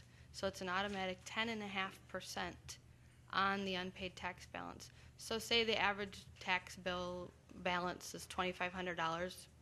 That's probably give or take a few. It's roughly $250 to $300 on that tax bill. And the number, you know, again, is unknown. Obviously, the first year would be a real challenge to see how those come in. I do know that we have many, many people who do appreciate that notice. So giving an estimate of how much would be an increase, it really be honestly hard to determine that at this point. But it is a substantial penalty and interest to the taxpayer for not having that. Yeah. Steve, we've resisted the temptation to take the, I guess, intuitive logic that it might go up and plug in a bigger revenue number because it is unknown. So in the budget right now is the same anticipated revenue number on penalty and interest that we had last year, and it's $550,000. That may be more, but it would be speculation to plug in a different number. And we don't want to build a budget on false assumptions. No, and my intention was to make, I guess I didn't want to, she brought out the point that she could possibly cut that. Correct. And I wanted to maybe make people aware of the ramifications to the taxpayer that may have. Not to try to use it as a revenue generator or anything like that. Yep. Dick? I really appreciate the second half notices. I happen to be a treasurer and have been for a lot of years, and it would save all the treasurers in the county and that a lot of telephone calls, because we get telephone calls all the time what their second half amount is, and it's really takes up a lot of time. And with these notices that Cheryl sends out, we didn't do before, and in the last few years it's really been appreciated by the local treasurers. Dave? On second half payments, I can't remember or I missed it, but Yep. can we do a direct withdrawal from your bank account, pay them that way? No, what the taxpayer is able to do is pay by, obviously, come to the counter, pay by mail, or pay online by credit card and an ACH withdrawal out of their checking. No, we don't have the availability to automatically withdraw out of your account, no. Okay, the ACH, that's where you would just... Yes, that's correct. Okay. Was there a charge for that? There's a $3 fee for that. I wonder if we wouldn't pick up some more people doing that if there wasn't a charge. That would be advantageous. Substantially, it even went up again this year. On July 31st, the credit card, I haven't really done the analysis comparable to the last few years, and I can do that, but again, the usage has, I bet, doubled over the last 2 years. Yep. John? With the bankruptcies and other financial problems, do we have a lot of delinquent taxes out there? Yeah, I haven't had a chance to talk to finance yet, and I can probably try to do that tomorrow. We did do the sale book as of September 1st, which is an annual thing. The amount of delinquencies over last year has increased $1.4 million, which I was not surprised by. I wish it wouldn't have been that way, but I'm not surprised. But it is a pretty huge increase over the previous year.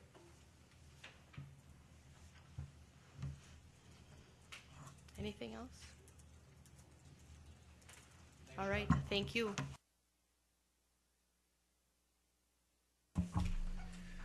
Well, now we start getting to some big numbers. Mr. Tobin, we await your explanation of all the money that you want to spend. Thank you very much.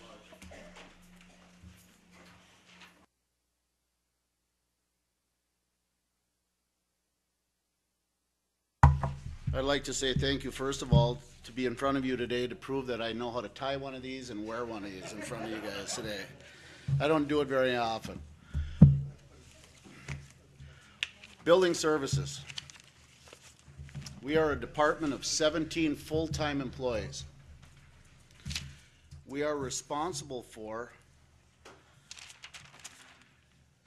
approximately $56 million worth of buildings and contents. This came from our risk management department this morning, and I thank you for these numbers. We are responsible for buildings here at the Government Center, the Sheriff's Department, the jail, the Baldwin Ag Building, and also New Richmond, St. Croix Industries, Health and Human Services, and the nursing home. With that being said, again, about $56 million worth of responsibilities that we're responsible for. We're responsible for roughly 350,000 square feet of building space. And we're responsible also, out of the 29 tabs that you guys are going to be looking at today, we answer to and we work with and we support 27 of those. That being said, I had the IT department run numbers on how many work requests that we've received so far this year. From January 1st of 2008 until last night, about 6 o'clock, we've had requests for 2,156 work requests. That's what our department supports. We're looking at a huge increase in budget this year for capital outlay. We're looking at getting hit again with utility costs, water going up 47%. We're looking at gas prices going up 50%. We're looking at electricity going up, and we're still trying to get those numbers nailed down as best we can, somewhere between 7 and 10%. So we're looking at just utilities alone. We're looking at those numbers of well over 205,000 just on utilities. Again, going back to one of the biggest things that we're going to be looking at besides utilities is our capital outlay. We need to put money into your buildings. And by your buildings, I mean the whole county. It's the biggest investment that we have right now that we can take care of. We need to take care of that. I know a lot of people have asked me how we got into this position. Sitting in the back here, I thought of something that my wife said. I came home about 3 years ago and there was a dent in my door, my garage door. Being short-tempered as I am, I charged into the house and said, "Who the heck put the dent in the door?" My wife, who I respect even more now, looked down her glasses at me and said, "Does it really matter? Isn't it just that we fix the door?" And I guess that's what we need to do. We need to take a look at how we can do these. When I started a year ago, I promised finance and also county board that we would evaluate the buildings that we have. We need to establish long-range planning. We really do. We also have to be respectable that there are 29 departments looking for different things. Some things we will be able to fund reluctantly. Some things building services will have to postpone because there are other departments with needs. We try to work in building services in a team aspect. We work as close as we can to the other departments. Try to get their needs. Out of those 2,100 some requests, some might be for as little as moving Xerox paper. Some might be for a broken window. Some of them might be to retrofit an entire suite. Some might be moving furniture. Some might be electrical. Some might be working out in the jail because somebody knocked something off in the middle of the night and there's got to be overtime. We've got situations out in our jail right now that we need to take care of because we've got obsolete parts. We've got water softeners that need to be repaired. I could go on because I'm not short of wind, but in a summary, that's building services. We will do what we have to do, but there are issues that we need to take care of. Any questions?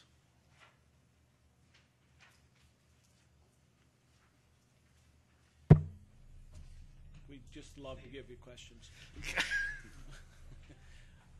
Art, on your page here for your breakdown, looking at, you have the grayed out areas, and if you could comment a little bit on the, you had mentioned how the costs for instance, utilities had taken quite a jump, and could you help the board understand here on, in that first grade section that you've got, and I think it's operation of general county buildings.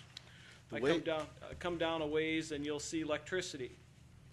And it's looking like you show a 4% increase over last year for budgeted. Because, go ahead. Yet, so we see electricity there, sewer and water you kept the same. Gas for heating, well, there you took a healthy jump. I guess I was wondering about I spied the electricity and was thinking that might have taken a jump as well. One of the things that we're trying to do is we're trying, and I can't thank finance or this whole board as a whole enough, is to step up and take the huge undertaking of what we're going to be doing with the roof on this building and also with heating and air conditioning.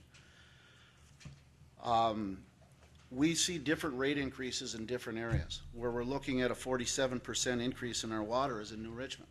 We're not looking at anything right here. So we look at those numbers. Electricity, we feel that we can cut or change things and do things. Our goal when we come before you at this time in 2009, my personal goal is that we come in and we show you that we've dropped a lot, that we've went, as efficient as at all possible. We believe that by going to a white roof that we're going to be doing that. We're also looking at solar collectors where, nothing's off the radar. And so our hopes is that we're going to come in with we're going to come in with lower numbers in 2009 because we'll be able to see what we're doing. We've got somewhat of a footprint for our new system that's going to be going in here at the Government Center. Right now, we've got a meeting scheduled at 7:30 tomorrow morning to kick off the new HVAC process. We're going to be hopefully looking at budget numbers and options coming in better and seeing what we can do on these numbers. But for right now, we need to, work with the increases for the programs that we have. While you're up there, why don't you talk about the chiller too? I really don't want to. Friday evening, about 1 o'clock, our chiller shut down. We have 2 chillers. Chewed this cabbage so many times, we'll do her one more time. We need 300 ton of cooling in this building to operate it between Government Center, Sheriff's Department, jail, emergency communications, the entire envelope. For some time now, we've been running on 150 ton. Friday night, our final chiller decided it was time to leave. So if anybody's looking for 2 pieces of metal about 2 ton apiece for flower planters or whatever, we've got them in the basement. About a month and a half ago, I was directed by finance to put an emergency plan together for the purpose of not having to move everybody out of the jail because of grievances being filed and the rest of it. In the next hour and a half to 2 hours, we hope that that new emergency chiller that's parked outside the north side will be back online. We're waiting for Excel. Excel is short-staffed right now because of the hurricanes, especially Ike. They've spent a lot of their people elsewhere to go work, so we're working on that.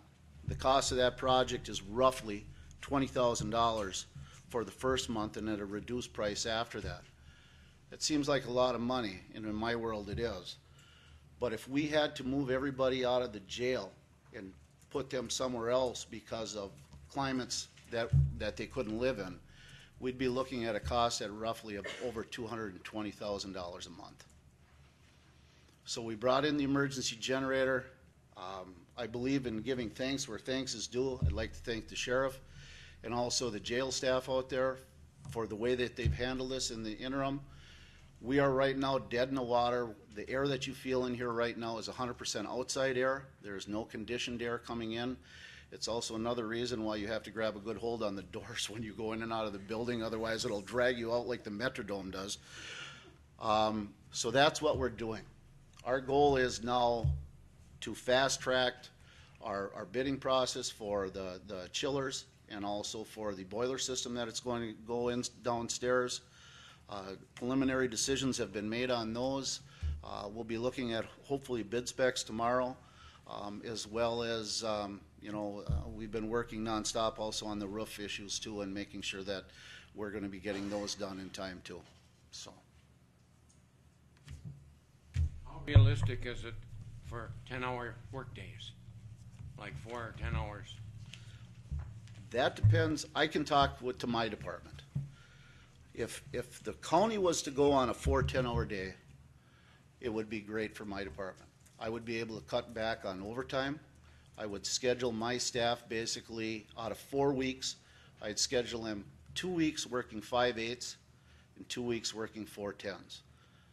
Because I could adjust the workload so that I could bring everybody up on day shift and nobody would have to be working overtime or after hours, or in the fact of, we have a kind of a different problem here, and that's trying to keep the noise down off the second floor for courts. I think personally, I think it would be from my aspect, I could get rid of a lot of the on-call, and I could get rid of a lot of the overtime in my budget.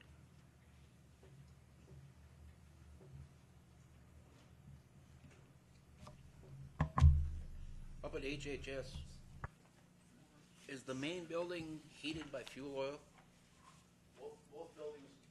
Both buildings are fueled by gas. But we have backup. You know, we go dual fuel, and also that we have also with that we have generator backup. So that's why we have fuel oil backup on those two. Same over at St. Croix Industries? Yes, to supply over there too, so that we can go that.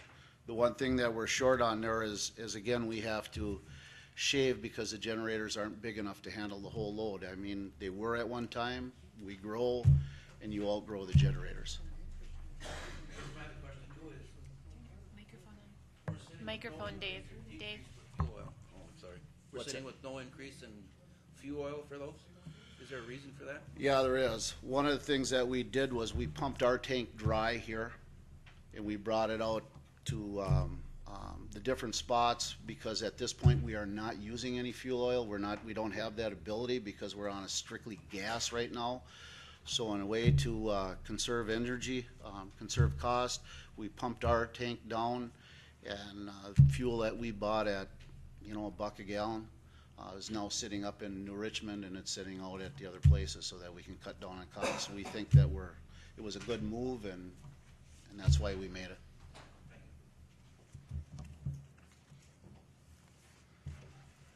Anything else? Thank you very much. Thank you.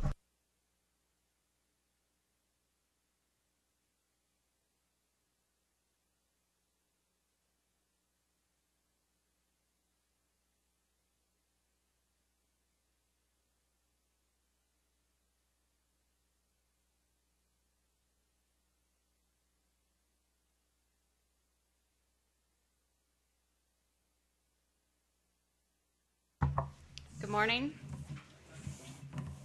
The proposed 2009 budget for risk management is just over $1 million. That budget includes planning for workers' compensation and liability insurance costs. The expenses in the budget include insurance premiums, which for the county average about $400,000 a year. It also includes a guess as to what our claim costs will be. The loss history for the county, as we know, claim costs can fluctuate anywhere from next to nothing to $2.5 million. So that's the trick in estimating what that figure is going to be every year.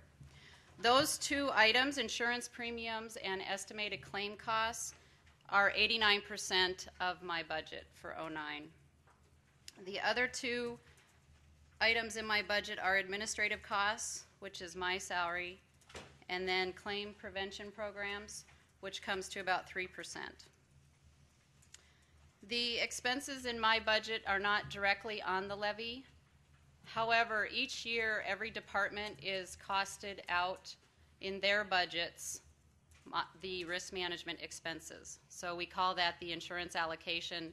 Many of the department heads that have been up here have referred to that as an uncontrollable expense in their budgets.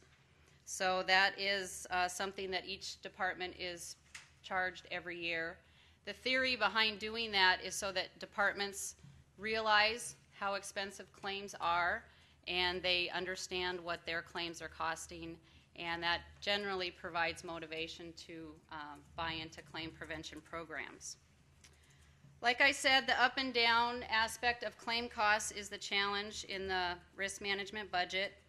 The other challenge is fund balance. When I came to the county in 2005, the work comp fund balance was $168,000. Our exposure per claim in work comp at that time was $300,000 and is now $400,000. So if we ever had a deputy that was killed in the line of duty, we didn't have enough money in the fund to cover what our exposure was. In 2005, the liability fund balance was $399,000. Our exposure for liability claims is $250,000 per claim, but each year our exposure with WMIC is $1.5 million. So we'd have to have 6 major claims to reach that aggregate, but that is what our exposure is. So what that told me when I came here is that our funding wasn't prepared for large claims, and that was the county's exposure when they had the large class action settlement. They weren't prepared with that funding, so they had to go out and borrow it. What we've been trying to do with the risk management budget the last couple years is build the fund balance, primarily the liability fund balance, but also the work comp fund balance. And we've been doing that through what's costed out to the departments in their budgets. So that's just a summary of the purpose of the risk management budget. It's a little bit different than the other budgets that have come before you and how they work. What you have in front of you, the SAGE report, itemizes what's paid out of this budget. It's got salary, and then it shows you there's about $29,000 in program costs. Those are claim prevention costs, and that's where I would have to start making cuts. There's a line item there under program development. The total there is $17,000. That's where I'd have to start making cuts. That money is usually spent on training, whether it's occupational safety training or the security training that we did this year. There's also money in there that's spent on like maintaining the AEDs throughout the county. Different things that sometimes come up that could possibly go into the building services budget, but if they hadn't planned for it that year, it's a surprise. It'll come out of that line item. That's where I would start making cuts if I had to. Otherwise, everything else is pretty much something that we have no control over. We don't have a lot of control. Well, we actually have very little control over what our insurance premiums are. The best way to get your insurance premiums down is to not have claims. But we get an invoice from the insurers, and that's what we have to pay. Any questions?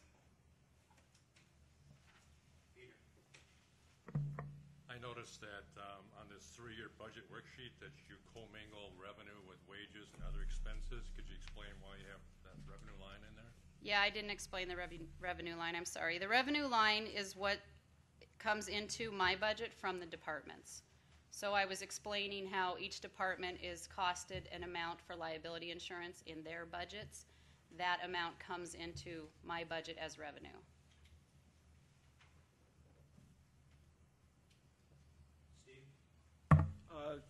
Thanks. I noticed on your sheet here you're talking about the workman's comp for the county, is my understanding. But as we go through each tab, when looking at salaries, we see workman's comp as a line item on each one of them. Could you explain? Is this is the workman's comp line item that's in each budget from the department heads? How does that work with the workman's comp line item that you've got pointed here for the county? Which of my worksheets are you looking at? I'm looking at your breakdown here. What would this be? Risk management. Your 2009 budget worksheet that you've got, where you your budget proposal compared from 2008 to 2009 that you show, and then you got the 5% and 10% columns. Right. For instance, you got it in bold there about the workman's comp, other insurance. Other insurance. And you're showing the expenses there. Yep. What I'm curious in is how does that number come from? Why is that a different number than what we're seeing in each tab for workman's comp for salaries and okay. such? The number on my spreadsheet, the way it works is I have to basically send money to WMIC, they're our TPA for work comp, every month, and they actually pay for our claims as they're occurring. Okay, that's happening throughout '08, and I have to pre-fund those amounts. Okay, so my '08 budget is paying on claims as they're happening, but departments are actually charged for claims after they've happened. Okay, so in the '08 budget, departments were paying for their '06 claims. That's why they don't match. And it's the same for liability costs. Departments are charged for their costs 2 years after they occur. So in '09, they're paying for their '07 costs. Okay? Sorry, I didn't understand what you were asking. Does the county have a wellness program to help reduce insurance costs? Not really. I know that the HR department, that is one of the things that they're going to start working on. The reason I haven't put it together is because there's one of me, and I simply haven't had the time. Would that be a cost effective to do that? Would there'd be costs involved? I think it would be beneficial. Yeah. You know, you have to weigh the impact on health insurance costs, which my budget has nothing to do with health insurance costs. It's the workers' comp and the liability insurance costs.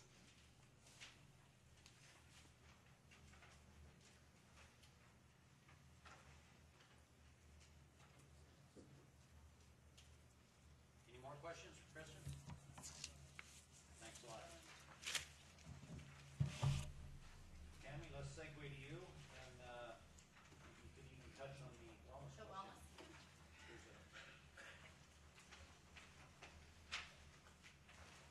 Tab 11. Good morning. I'm Tammy Funk with Human Resources, and we have been looking at wellness. I've only been here for about a little over a year now, and it was something that was brought to me right away as something that the county needs. One thing we did do this last contract negotiation with the AFSCME groups was similar that the law group had already negotiated, which was to provide a wellness reimbursement for employees. So if they join a fitness club or some type of specific membership activity that would be appropriate, they can seek up to $300 per year reimbursement from the county to kind of try to promote healthy choices and wellness programs. We'll be looking at that tomorrow at the Finance Committee for the non-union employees, and a lot of that can be for general worker safety as well as we move to our new health insurance program, which is the health reimbursement account. A lot of the savings there arise from people making good, healthy choices for themselves, good decisions about activities and behaviors. So just on that note, for our budget, we are a staff of 4. The 2009 salary and fringes are lower than the 2008. That is a result of decisions made for the '08 budget where we eliminated the classification compensation specialist position. We added an administrative assistant position, and part of that was related to the Springstead Job Evaluation Study, which I pay for, and we're doing it over 3 years. So for 2008, 2009, 2010, that's part of my professional services line item, is to make the payment to Springstead for their services. We are a department similar to building services, risk management. Our clients are employees. We provide services for all county departments, all county employees, whether it be at the beginning in terms of recruitment and testing and selection processes, the background checks, all the application information, all the way through providing services to employees while they're here working in terms of benefit information, leaves that they might need assistance with, other kinds of questions, and then assisting departments if they're having difficulties with employees in performance management or unfortunately if termination is required. So we provide services all the way through that. Our 2009 budget is about $1,150 less than the 2008 budget. As I mentioned, the salaries are lower, but I have hoped to kind of create a little training fund, so there's an increase for training dollars that would provide me the ability to do some training for supervisors that I think we really need to do. I know it's a difficult time to try to look at adding anything, but it's that preventive side. Kristen has some money in her budget that we can maybe tap into, but we really need to provide some training to our department heads and our supervisors in kind of day-to-day things like harassment, performance evaluation. We also are the ones that provide the county picnics. We have 3 picnics every summer at different locations, and the employee recognition banquet. As I mentioned to finance, if we're really pushed to make 5 and 10% cuts, that would be one area, I suppose, as a county we have to look at. I think it's a good recognition. Many employees appreciate it and always say thank you, but when times are tight, I know that that's something we'll have to look at, and whether there's other things we could do for no cost to recognize employees and provide, morale kicks would be the other question. So recruitment is up. There was no 2007 budget, so if you're trying to look across, as Chuck mentioned before, in 2007, Human Resources was part of finance and part of administration. So you have to kind of look back at 06 and then at 08 and 09 to really kind of get a trend. But in 07, I think there was probably $22,000 that was spent for recruitment. 08 already is at 20. We had like 17,000 budgeted. We were asked at finance by Supervisor Malik to really look at our recruitment, and that's a plan of mine as well. Are we using internet-based sites that might be free or be Keep a cheaper? lot of respect for the speaker. We really need to keep the conversation down. It's hard for other supervisors to hear, and it's very distracting. The buzz level is getting a little high sometimes. But to look at more internet-based sites, as well as there's been a practice to kind of place ads in probably every county paper for a variety of reasons, but I think we have to really do some analysis of where do we really need to place ads to hit the best market and use our dollars most wisely. So, any questions at all? What is PTO incentives? PTO incentive? Yeah, what are they?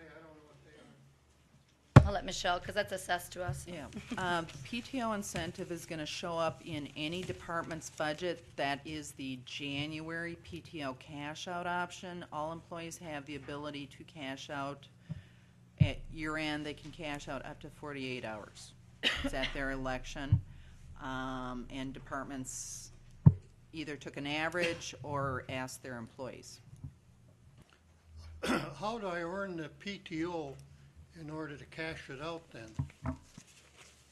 Well, PTO is earned by, employees that are 20 hours a week or above. So if you're, a little over than half-time to full-time, you accrue PTO. This is, if you think of the old vacation, PTO is paid time off. So every employee accrues it, but at the end of the year, employees have the choice to leave it alone, or they could get a cash payout, or they can move hours from their PTO to their long-term sick bank. Yep. One last question on PTO. Is that a negotiable item with the unions? To cash out or to have PTO? No, to have PTO. It could be, yeah. Is it? It is. It's a part of your wage and benefit and your hours package. It is a yes. negotiable item, okay. Yeah. Yeah, I just was noticing on here, your salaries went down by approximately $20,000, but yet stuff like Social Security went up like $2,000 or $3,000.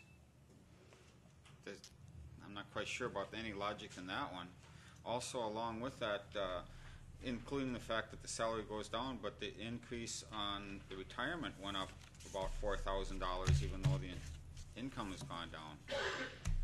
Well, and those are numbers that I don't enter. None of those are entered by me in terms of the salary and the benefit information. They're just within my budget, within SAGE. So I don't really have a specific answer for that. I believe the 2008 budget actually had the full cost, salary and fringe benefits of the new position, less the old position.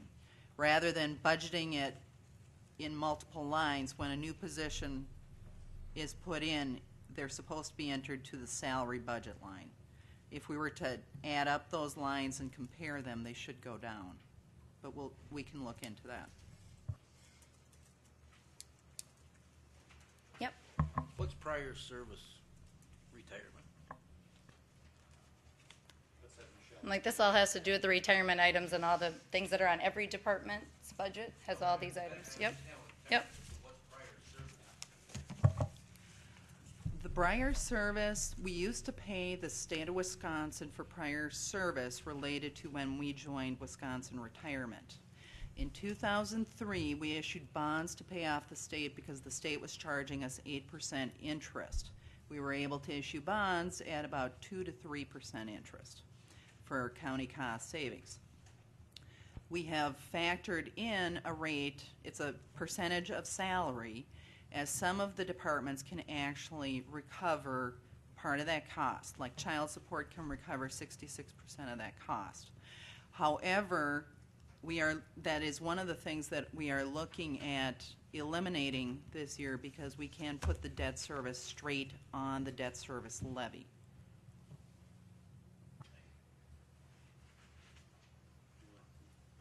Question under professional services, Springstead. Yep. How much is it costing us and how much longer is going to be until they're done? Well, we budgeted or planned to budget, I guess, for 08 and 09, 33 each year. And like I said, we're going to pay it over 3 years, 2008, 2009, 2010, because I couldn't absorb the entire cost of close to $100,000. We are currently waiting for department head responses to preliminary job descriptions. We took longer, I would say, as the county side of it to do the things that we've needed to do. So we kind of get stuck in Springstead's schedule of other projects. They're now waiting for us to get all of our job descriptions back to them with our feedback, whether it's they look really good to you didn't do anything right and we need you to come back or restudy them. We're trying to push through that. Once we have job descriptions, we can do the evaluation and the market analysis, developing the wage grids and putting them in, which unfortunately doesn't put us at good timing with this year's budget, and we'll have to figure out what then we would do with the recommendations. The goal is still to have recommendations back from them by the end of this year. A lot of that right now rests on county department heads. Timing was really bad. We got all the job descriptions just as they were preparing to do all of their budget information, so most department heads have said, sorry, Tammy, we'll get back to you after we're done with budgeting, and we'll spend some time looking through our job descriptions because we want to make sure they're right. So, yep. In addition to that, isn't this about the third job description we've had from Springstead for our different departments? It's my understanding. I wasn't here the entire time. I know everyone says it's been going on for 6-7 years. I just found a packet of stuff that was given to me and cleaned out drawers from 1990, 1991. This county seems to be struggling often with doing job descriptions and evaluations of positions and pay. I'm hopeful, although probably naive, in wanting to believe that we will get a good product and good outcome and can move on to, because there are a lot of great and busy things that we need to be doing here, other program development ideas that I think would really be beneficial for the county and for the employees here and all the department heads. So, you bet. Yes? Thank you. Emergency management, is Jack going to handle that? Jack?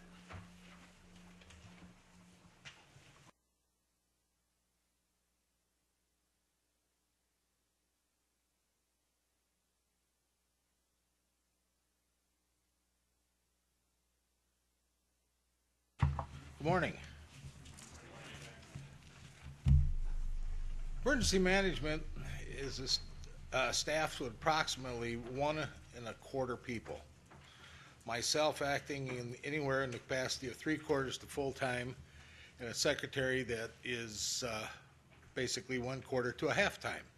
Time will vary depending on the amount of time I put in. I'm a contracted employee.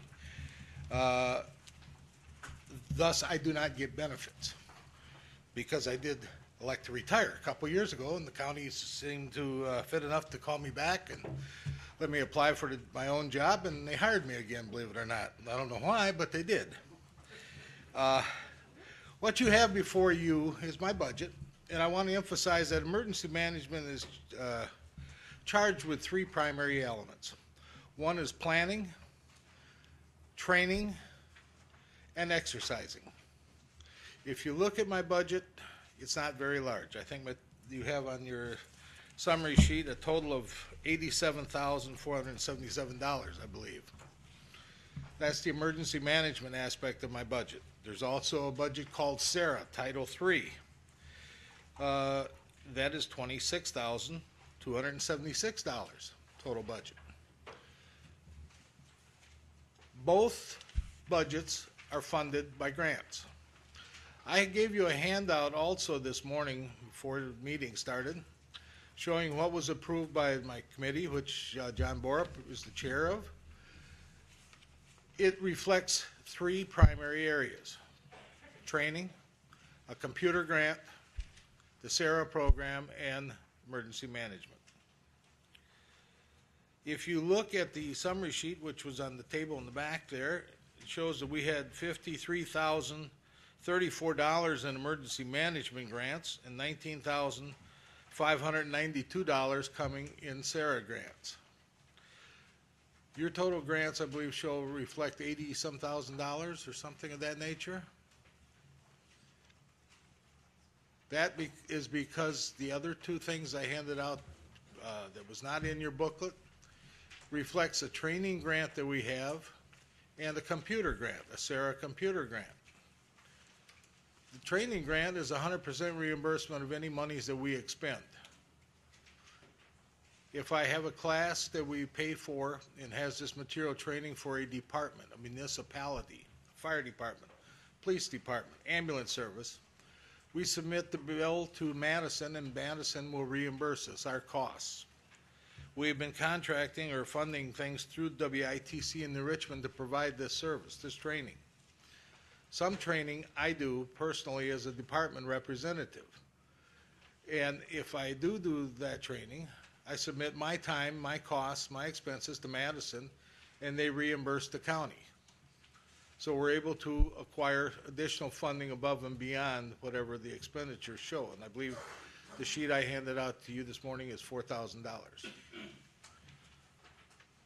I think the last recollection we had, we've spent and received over $8,000 in hazmat training for this year's alone. The SARA computer grant is a grant that we either use in my department or I apply towards dispatch center for the purchase of a computer for them. We are allocated $2,500 4 years out of every 4 years, and in one of those 4 years we can get $6,000. What you show on your grant this year or your budget this year for 09 is $2,500. We're going to purchase that for dispatch. Any questions on what you have in front of you?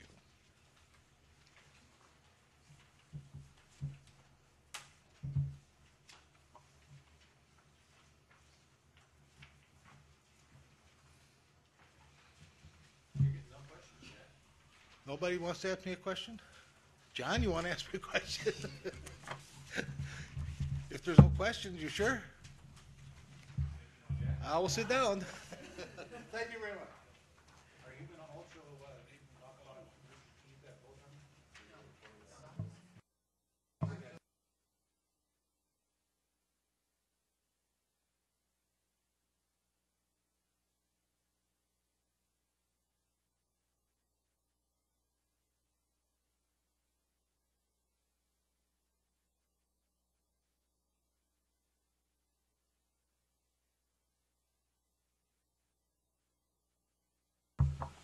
Good morning.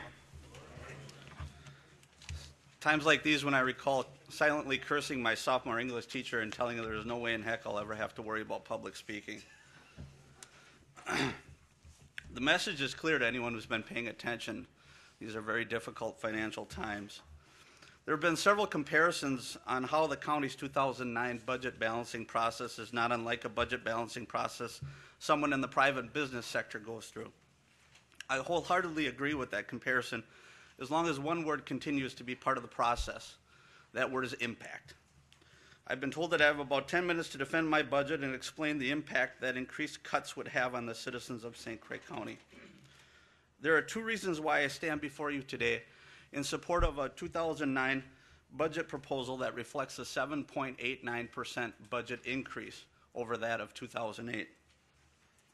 The first reason is staffing. In 2007, the St. Croix County Board recognized and supported the need for additional staffing for your 911 center.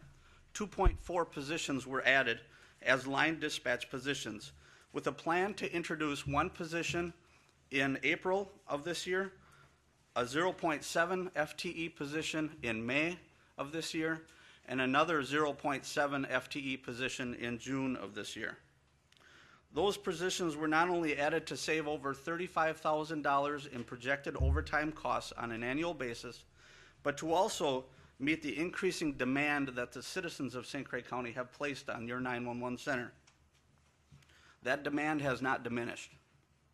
In fact, calls for service continue to increase by double-digit percentages every year.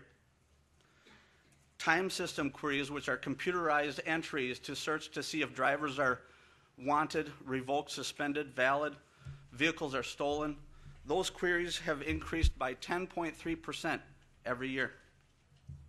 And time system entries for warrants, stolen vehicles, and protection orders have increased 16.4% over the last year. These are all duties that are performed in the 911 center. This translates to an additive burden on the center.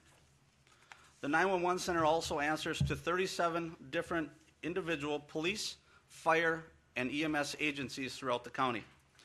Each agency is struggling to meet the increasing demand, and that demand is funneled through us. Law enforcement agencies throughout the county are placing more officers on the street, and that translates to increased activity in your 911 center. Any proposed staff reduction to the 911 center will have an impact. What that impact will be is an unknown. I cannot stand before you today and provide you with detailed cause and effect. I can tell you that history shows that overworked 911 centers can be a tremendous legal liability. Your 911 dispatchers are asked to make life and death decisions every hour of every day. I can tell you that history shows that staff recruitment and staff retention could suffer. An independent, fully trained 911 dispatcher represents approximately $40,000 in investment in salaries and benefits until they're fully trained. Included in your packet is a recent article written by Judy Whiff for the River Falls Journal. It outlines the struggles that are happening to our neighbor to the south, Pierce County. One doesn't need to travel far to show and find an example of what an overworked 911 center has as a result to the emergency services and the citizenry that it serves. I mentioned that the positions approved in 2008 were introduced in April, May, and June of this year. Because the 2008 budget reflects a staggered staff implementation, there is close to a $100,000 budget increase in salary and benefits for 2009 for a full year of these positions. I stated earlier that there are two reasons why I stand before you today with an increase in the proposed 2009 budget. The second reason is due to the end of the Wireless 911 grant. That grant sunsets this November. That grant covered costs for cellular 911 circuits, as well as the phone maintenance plan for the 911 system. 3 cellular phone circuits will add $13,000 to the 2009 budget. A phone maintenance system for our 911 center, our phone maintenance agreement, will add $21,000 to the 2009 budget. Our phone system is computerized. A maintenance agreement assures that response times for technicians are planned and we can react to them in the event of a catastrophic failure of our system. Without it, we have no assurances. We are at the mercy of the vendor. Maintenance plans also provide us with critical software upgrades and firmware support. It's important to note that salaries and benefits are over 88% of my budget. Without the previously mentioned salary, benefit, and cellular 911 increase, I think it's also important to note that the remaining operational budget for the 911 center has decreased 14.3% over 2008. This decrease is the result of a significant reduction in repair costs due to your decision to fund the radio base replacement project just last month. We'll have new radio bases, so we won't have to pay so much to get the old ones repaired. It also represents a significant savings operationally as we migrate towards a paperless dispatch center. We've had a considerable amount of cost related to paper. We are now migrating towards a paperless dispatch center. And also, we are taking advantage of grant funding opportunities through our cooperative effort with emergency management.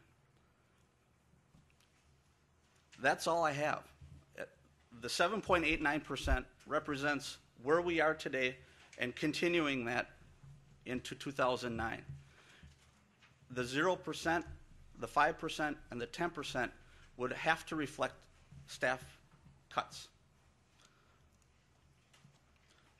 Any questions?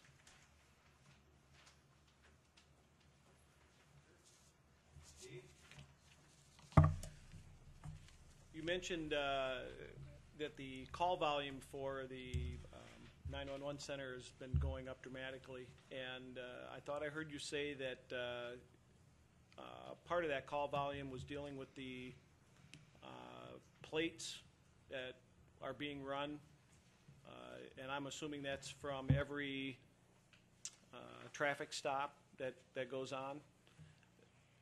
Would you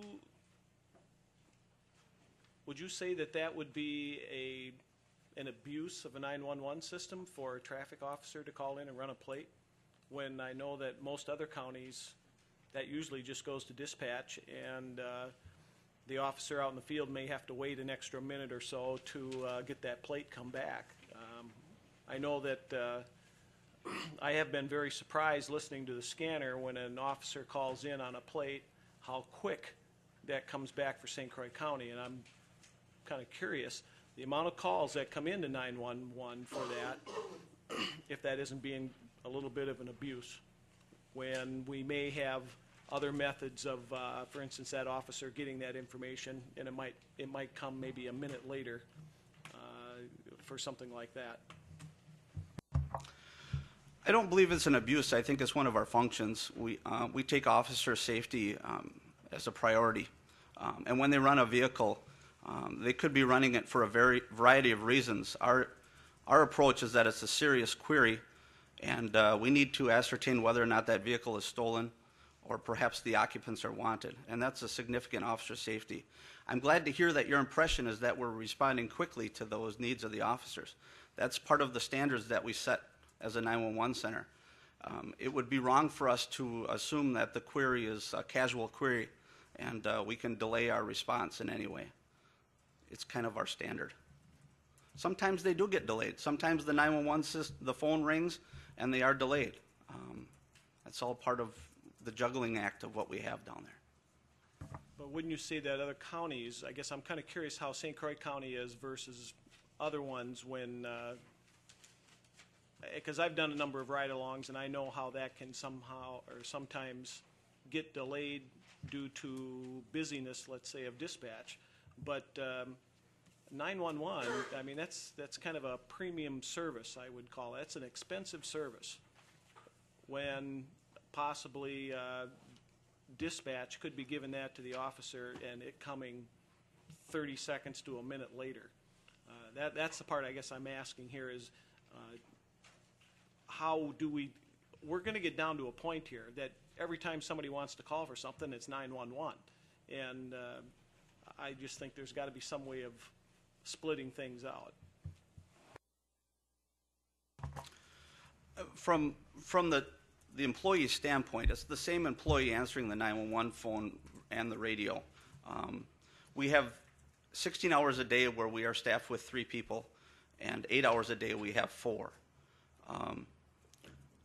To say whether or not a specific incident where an officer was given back plate information was given back before a 911 call was answered, I think would be, we want to make sure we don't cross that line. We try to take everything that comes to us as a priority. It's a need.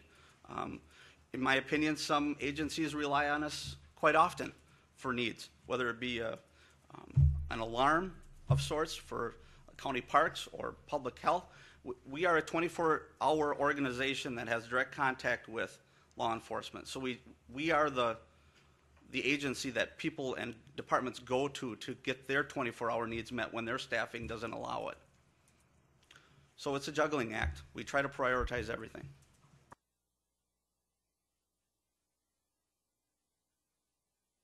Okay, Casey, for those that probably or may not know, could you explain a little bit the 911 enhanced system and the impact that it's had on our dispatchers? If you're referring to the cellular 911 system, the cellular 911 calls have we now have a method of tracking them. So we're experiencing over a 243% increase in call volume just attributed to cellular 911 phones. We now have the ability to track the calls. I was down in the comm center earlier today where we had a rollover accident. The caller was certain that they were north of New Richmond on Highway 65, but they ended up being 3 miles south of New Richmond at 140th Avenue. It's that type of technology that allows us to send responders, instead of going north of town, they go in the proper direction. It's that type of technology that the cellular 911 system brings us. What's unfortunate is that the funding mechanism is sunsetting, and now counties are being asked to take over that cost. But it's a system that has proven time and time again to save property and lives.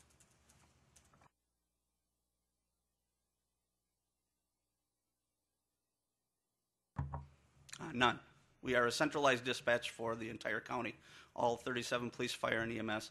There are some administrative type dispatching that some police departments do, Hudson Police, New Richmond Police, for example, Baldwin Police, where they have their own private frequency, asking officers to come to the police department to deal with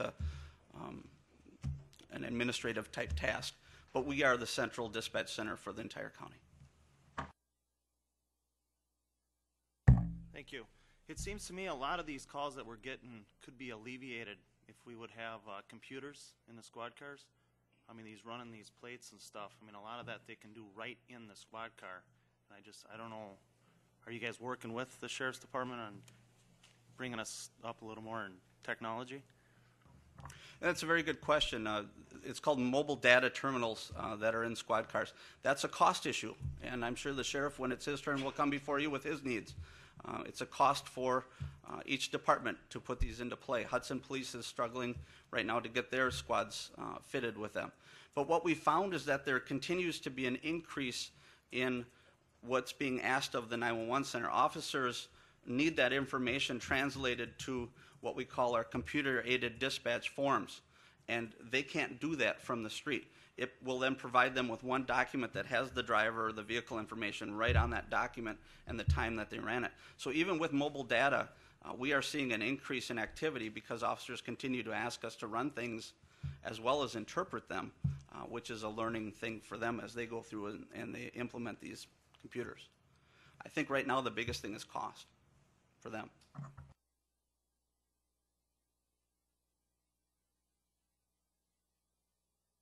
Thank you.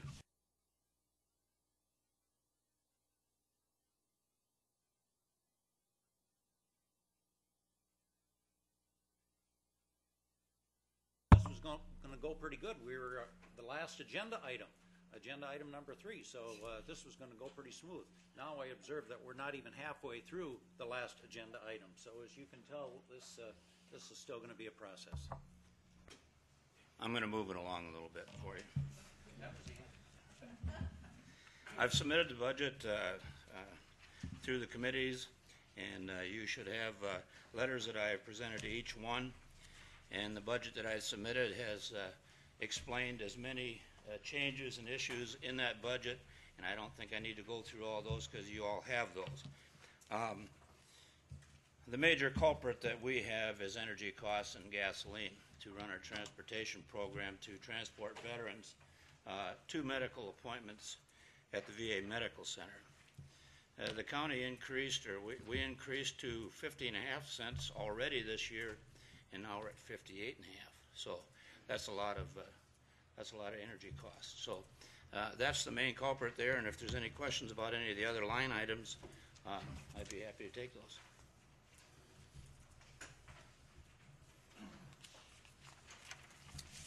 Thank you very much. Anybody? Good. So.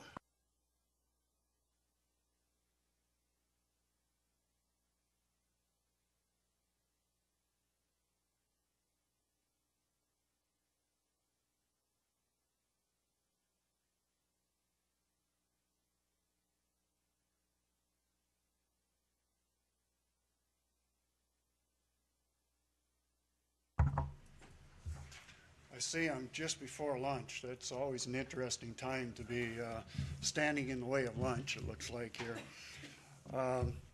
Our goal, as far as from the extension standpoint, is to provide access to the St. Croix County residents and to the county government to the vast resources of our extension system and the land-grant universities throughout the nation. And in doing so, we have 4.5 agents in the county. We have 2 support staff. We had 3 and reduced that to 2 years ago, and 2 summer interns. In terms of the summary of the budget, we have about $14,000 of revenue that we generate every year. Most of that is related to postage reimbursement from USDA to help fund postage. We also generate revenue on meeting registrations that we have, and we also have fair aid that comes from the state to help pay premiums. This year, in terms of expenses, we submitted a budget that's $4 over last year's total budget. And in doing so, what we did is we reduced our operating expenses in terms of instructional aids, and we also reduced our travel expenses slightly and our 4-H expenses. In terms of the 5% and the 10% reductions, if we had to face those, we would again work at trying to reduce our operating expenses in terms of some postage, copier expenses, office supplies, and then travel expenses. We'd cut those some more, and we'd also reduce our 4-H expenses, and we'd also cut out our capital purchases of a computer that we had originally proposed in a zero-based budget. That we do need one that does need to be replaced. So that kind of is a brief, very brief update of our budget. Questions for Lee, in the extension area?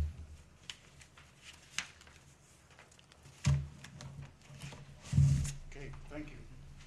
Thanks a lot. The next on your list is County Fair Board, and we indicated to Dick Sowell when he made his presentation. At least I don't turn it on and off, I just leave it on. We indicated to Dick Sowell when he made his presentation to finance that it was not necessary for him to come here today. The fair is a little bit different. The county does not operate the fair. Fair Association operates it, and their request is $56,400. But if the parent committee wants to make any observation about that, feel free to do so. But Dick is not here because we indicated it was not necessary for him to come and defend that donation request. Gene? I wasn't here before the committee because I was gone on vacation, so Buzz was here. He might make some comments because I wasn't here. Anyone on behalf of the committee is welcome to make any comments that you want. I don't know if Buzz has got any comments, do you? The one major item that I remember from the Fair Board meeting when Gene spoke was, from the Fair Board budget hearing, when Gene spoke, was that if any cuts had to be made in his budget to make it more in line with what we're facing here with the deficit, that they would be if I'm not mistaken, in capital improvements. And I think that tracks with what Dick said when he was in front of us. If that number had to go down, we said, well, how would you operate? He said the capital improvements would have to go down. Okay, if there are no other questions or observations in the county fair donation amount, let's get Casey back up here, medical examiner. This is now tab 17.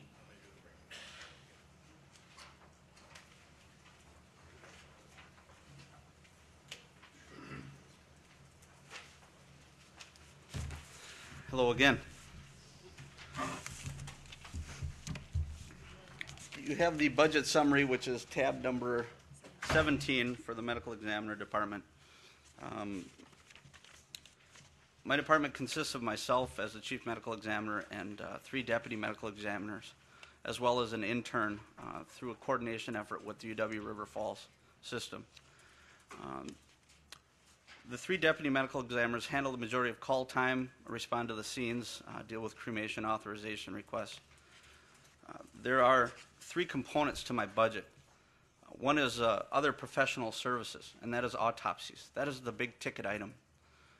We have nothing to go on but history to tell us where we would look for the future. You have a separate packet that's entitled the St. Croix County Medical Examiner 2009 Proposed Budget. There's a graph there that shows you the history of the autopsy analysis for the last 2 years and projections for the end of this year. How we were able to meet a 6.4% levy decrease is simply by lowering the projections for autopsies. We were at 32. We are currently at 32 for this year. Projections tell us we should hit around 23. Historically, we've been in the mid to low 20s. So I'm comfortable at a 28. And that's a very costly item as we contract that service with Ramsey County. The other 2 components to my budget and our response to the citizens' needs are phone reports. We project for this year to have 216 phone reports. We have 200 budgeted. That's a $20 item per phone report. So the impact is not that significant. We've increased that for 2009 to 220 to meet what we show history levels. The last item is cremation summaries, or cremation analysis. We are by law required to view bodies when the family is chosen for cremation as the final means of disposition. That requires us to go to where that body is and make sure that the medical report that's given to us is accurate and true. And that's simply because the cremation is such a final process. There's no way to dig them back up. So cremation is also a revenue item. And we as a department realize revenue for that is charged back through the family. So I am still comfortable with 170 projected for next year for cremations. Again, with lowering of our autopsy and that along with the acquisition of a medical examiner vehicle, where instead of paying livery transports, where we would have to hire, whether it be local funeral homes or services out of the cities to come and transport bodies to Ramsey County for autopsies, we now take care of that ourselves.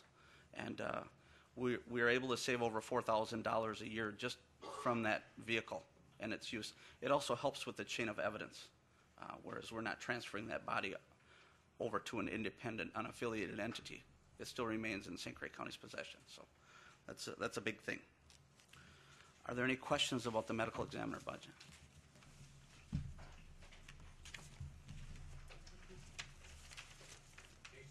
Thank you.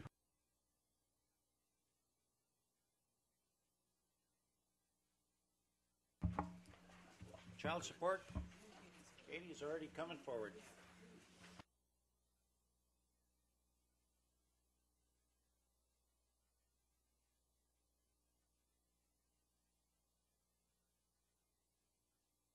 I believe I'm at tab 18 in your budget proposal. I would like to specifically draw your attention to the one-page comparison analysis that I provided to you. Looks like this.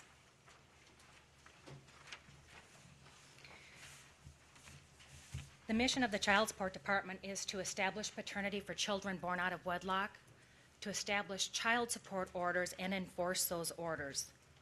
We serve approximately 3,400 families right now in our agency with 7.9 staff. We've experienced about a 20% increase in our caseload in the past 3 years. But with that staff and actually dealing with less staff than we have in past years, we generate over $11 million in collections for the families of St. Croix County, as well as collections that go back to the state of Wisconsin and that remain within our county for expenditures that we spend on out-of-home placements, on the medical assistance program, and on cash public assistance that is paid out to some of those families. The budget line items themselves, you will see that we are also a department that is primarily paying for people to perform this work. Compared to 2008, the 2009 budget is not reflecting any increase. At the time the budget was prepared, all of the staff in the Child Support Department are non-represented staff. We became aware of a change in that situation in August that in fact will change this line item. They were the subject of a unit clarification. Some of them will likely be joining the union as of '09. That means that there is going to be a change in this particular line item. If you look across to the right, if we do have to go to a 95% budget, that will result in me needing to cut about $27,000 in salaries and fringe benefits. And that could only be accomplished through a cut in hours primarily. In the event that we had to go to a 90% budget, I would have to lay off one full-time employee. The additional dollar amount you see budgeted there would be the cost of unemployment insurance that we would have to pay to that individual, more than likely. Moving into the center part, basically our operations expenses. Overall, the bottom line in that subtotal is that I was able to reduce the operations expenses by about $6,800. And I've shown that reduction whether or not we do the '09 budget at the 95% level or the 90% level. It would be my expectation that a cut in staff would not necessarily result in a cut in the operations expenses. In other words, they're still going to use the same number of pens and papers, and they're probably going to serve the same number of people. Underneath that middle section where it says subtotal, that's a reflection on what our agency bills toward cooperative agreements. We do rely on the services of other departments like the Office of Corporation Counsel, the Sheriff's Department, the Clerk of Court's Office, to perform services specifically for our department, and we claim revenue to the state, or we claim expenditure reimbursement for the state that results in revenue to our department of 66% of those expenses, as well as the indirect costs. Those are the costs of those other departments that you've heard about this morning, like building services or IT, human resources. The part of our cost that's allocated, and we claim reimbursement for the county for those expenses. So overall, our program costs are $761,000. However, $601,554 is for the Child Support Department specifically. And we plan to claim revenue of $570,000 for those expenses. You will see the primary cut in our revenue comes in that area of FFP, that's federal financial participation. In 2006, there was a change at the federal level reducing the federal financial participation that local agencies can draw down. So that's why that number is significantly less. But overall, we are requesting $30,701 from the levy to continue to generate that $11 million in collections each year. Are there questions I can answer for you?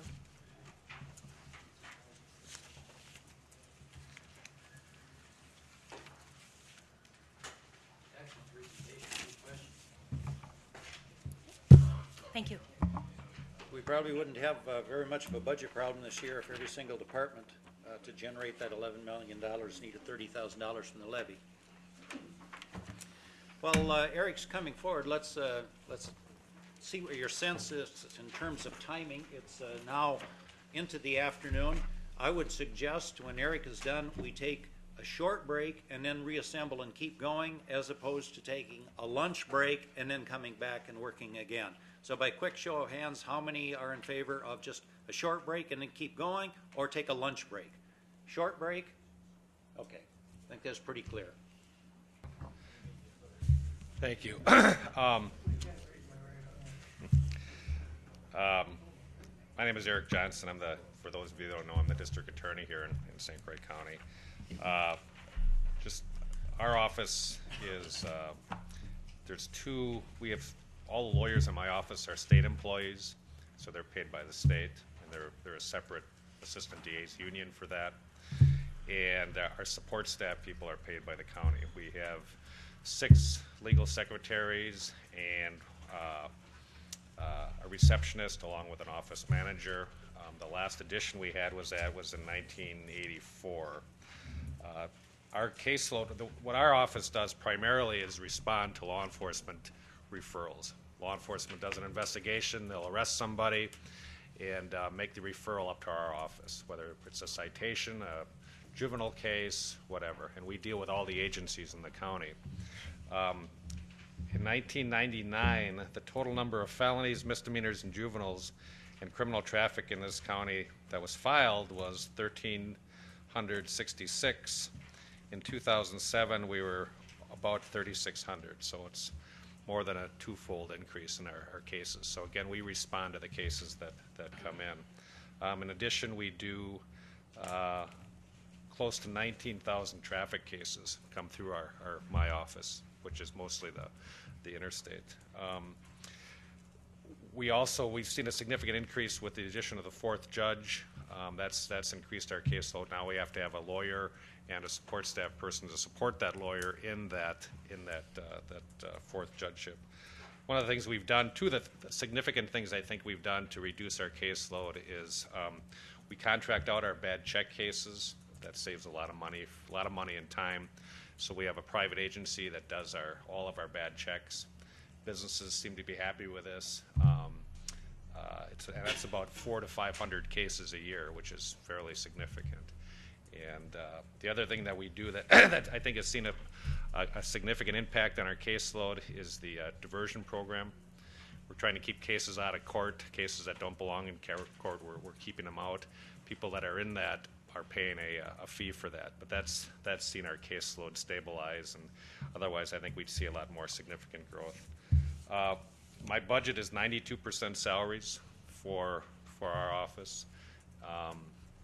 So the changes that we've made over the years, or any changes we've made, would not get us to that 5 or 10% unless there were changes in staffing or hours worked. And I think what we had put in is, I think the proposal we had for the -5 and -10 was a 35 and 37-hour work week, which of course I think would have to be negotiated with the union, but that's what we had put in to reach the numbers that finance had requested. So again, our budget, it's not like we have these initiatives or those types of things. We respond to cases that come in, and we work on cases, and we don't have control over those cases. I have 4 lawyers right now that are full-time employees, and then I have 2 grant positions that go year to year. In 1989, I actually had 5 assistant DAs that were full employees, so the state has had some cutbacks also on things. Any questions on my budget? Yes. Does the foreclosures and the judgments for money, things like that, that comes through your office as well, right? No, we have nothing to do with that. Oh, you don't? Okay. No. Thanks. Yep. I can do victim witness too if you want. Why don't while you're up there, and then we'll take a break, because okay. The sheriff's is going to be a big one. Yeah, so I can do victim witness here do that if you want. I can be real direct on victim witness. There's 3 employees in our victim witness office. They respond to state mandated laws that are required for victims' rights that were established a number of years ago. So they basically do that. The 2 of the employees, the coordinator and the assistant coordinator, are reimbursed between 50% and 60% by the state. So the county pays less than half for those 2 positions. And then the 3rd position is paid by a grant, a VOCA grant. So the county doesn't pay for that.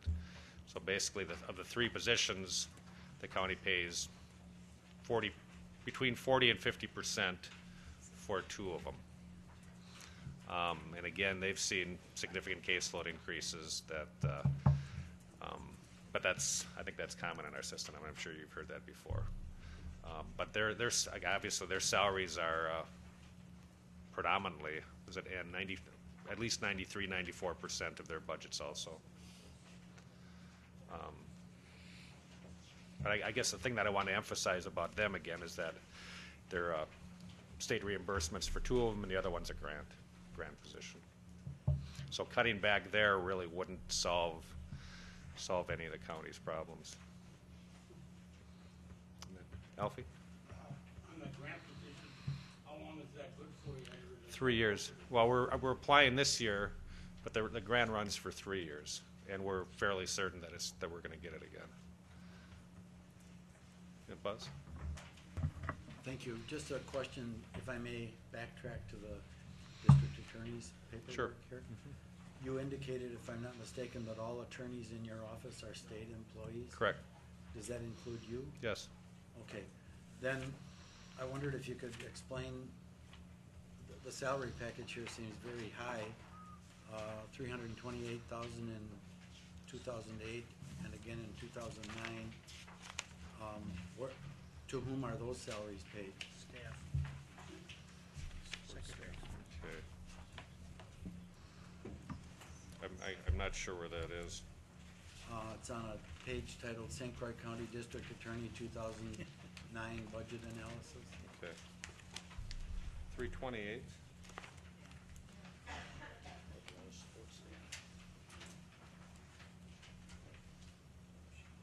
Oh, I see. Support staff. That'd be our support staff, right? And how many personnel? That'd be the employees. How many personnel is that? Well, we have 6 legal secretaries, a receptionist, and then an office manager. So that's where that would be. Thank you. Yeah. Buck? Yes, I have a question. I'm looking at the clerk of courts report with the purple outside that was made available to us, and she shows an increase in miscellaneous cases filed on a line called searches, Eric. It goes up from 72 in 2005 to Buck, do you have your 139 microphone on?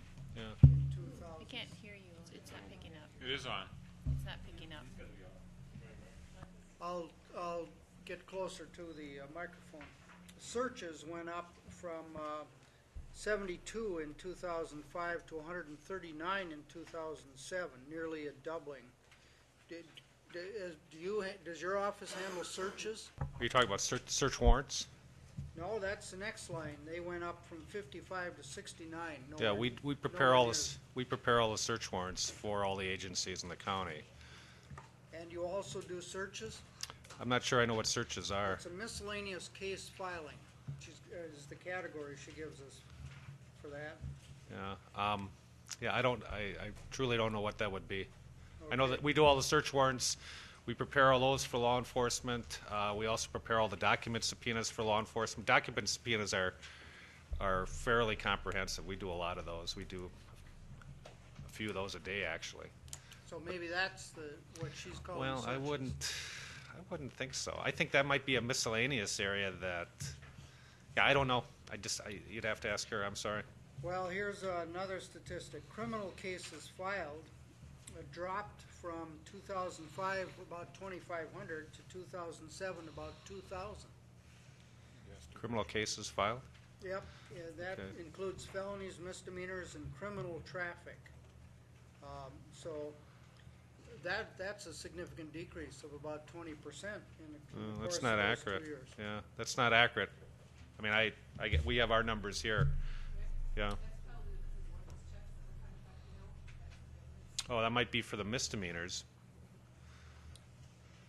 Again, like I said, misdemeanors, we used to do misdemeanor bad checks. We used to do between 400 and 500 of those a year, and they were a lot of work for a lot of people, for the court system, for the clerk's office.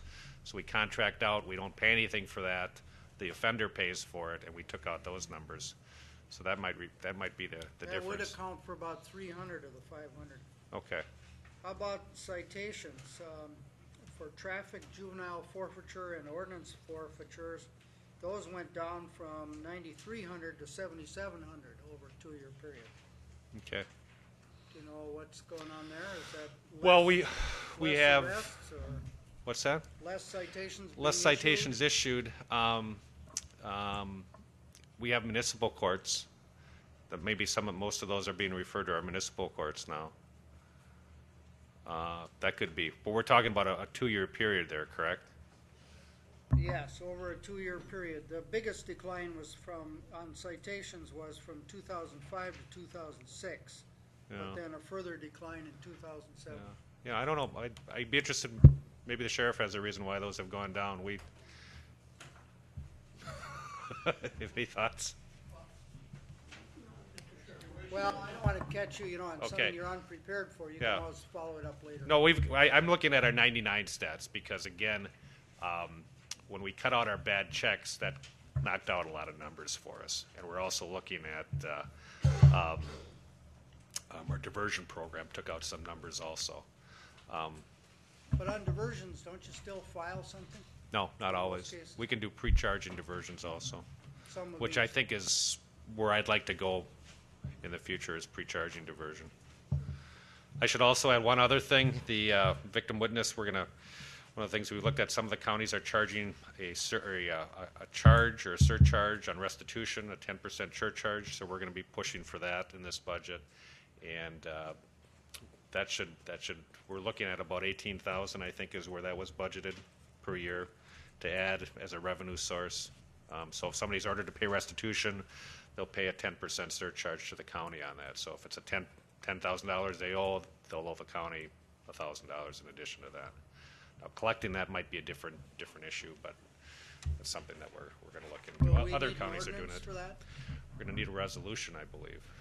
Only a resolution. Right. Are you willing to give us the wording? Yep, absolutely. I just have one brief question.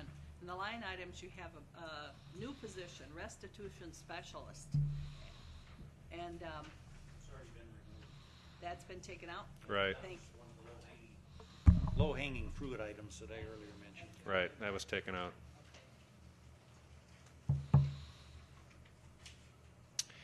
Any other questions? Good. Thank you. Good luck. I think at this point I'll turn it back to you for any instructions you want as far as the length of a break, and then we'll reassemble. Let's take a 10 to 15-minute break if that's enough for everyone. If it isn't, we'll take a little bit more.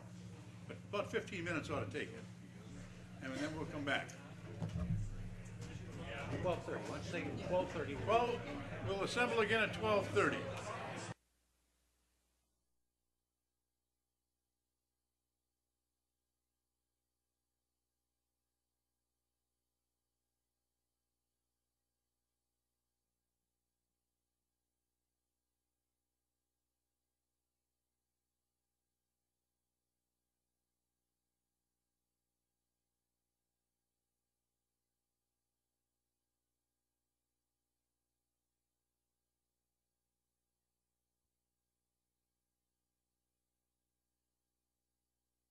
Afternoon session. We're going to start with the sheriff. Dennis, why don't you come forward? You present a big nut for us to look at, so we're going to give you your full 15 minutes. Thank you very much.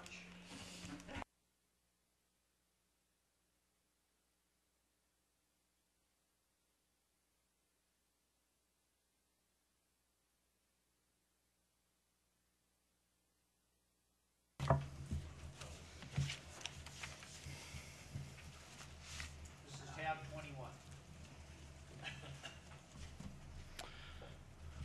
Well, good afternoon now. And I shouldn't admit to you that I snuck out and got a sandwich while you guys ate cookies, but that's so.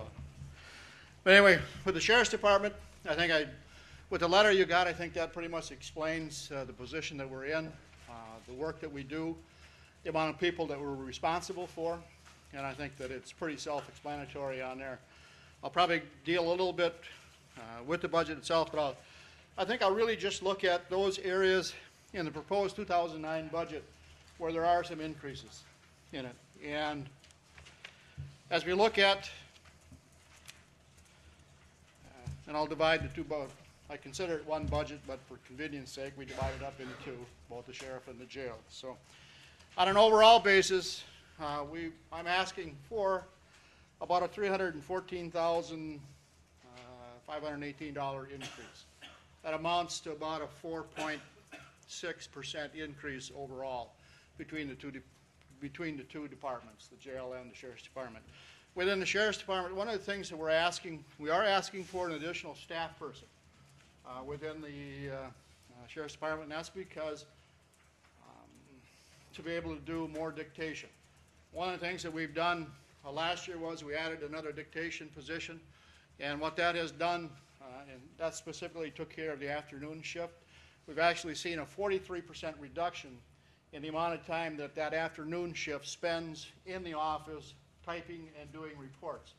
So by adding a staff person at, I think around, it's about $50,000, somewhere around in there, that would actually free up the officers to spend more time in the field, to generate more citations, to do more preventative patrolling, to respond quicker to the calls that are out there.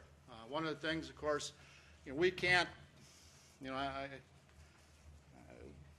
as an aside, I was reading the Madison paper and there was a big hullabaloo because it took 13 minutes for a patrol to reach someplace where they were dispatched to.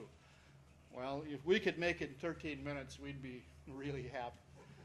We look at it in 15-minute increments. If 15 minutes, a half an hour, sometimes it takes us an hour to get to a call, just because we don't have enough people out there to saturate the areas to be able to respond to them.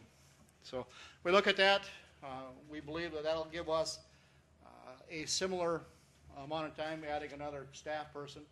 We haven't added patrol positions for, this will be the third year, even though the population has increased and the number of people that we respond to.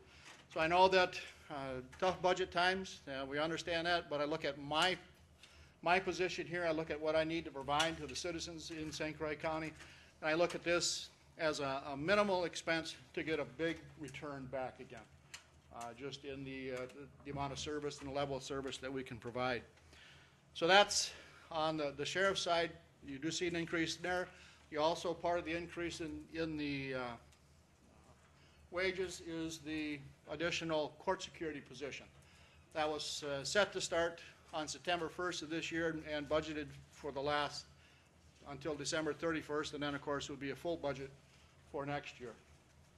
So that's part of the increase that's built into the budget. As we go down through it, I did bring up overtime again. We had cut it over the past number of years. I did increase overtime by $22,658.20 actually. But that over the past 3 years, I've cut it back by I think $30,000 2 years ago and $20,000 on the sheriff's office last year, cutting overtime expenses. Part of that is due to the fact that we're not working the concerts anymore in Somerset, which is, the question was asked why the DA doesn't have as many ordinance citations anymore. And that's because we're not working the concerts. We're not writing 150 or 200 ordinances in a day working the concerts. So that affects, and that's why those numbers are down. So we're not doing that. We're doing more on the river, but we've changed the way that we operate on the river. Instead of being out there in mass, we're doing smaller units and being more mobile out there. I think we're more effective that way. We don't necessarily make it the same level of arrest that we were making, but our presence is there. So we have I think we actually accomplished more by doing that.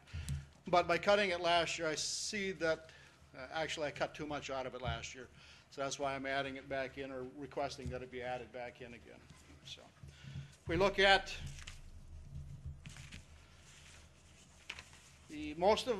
as you glance down through it, you'll see that it has stayed primarily the same until you get down to investigative services, which is line 2540.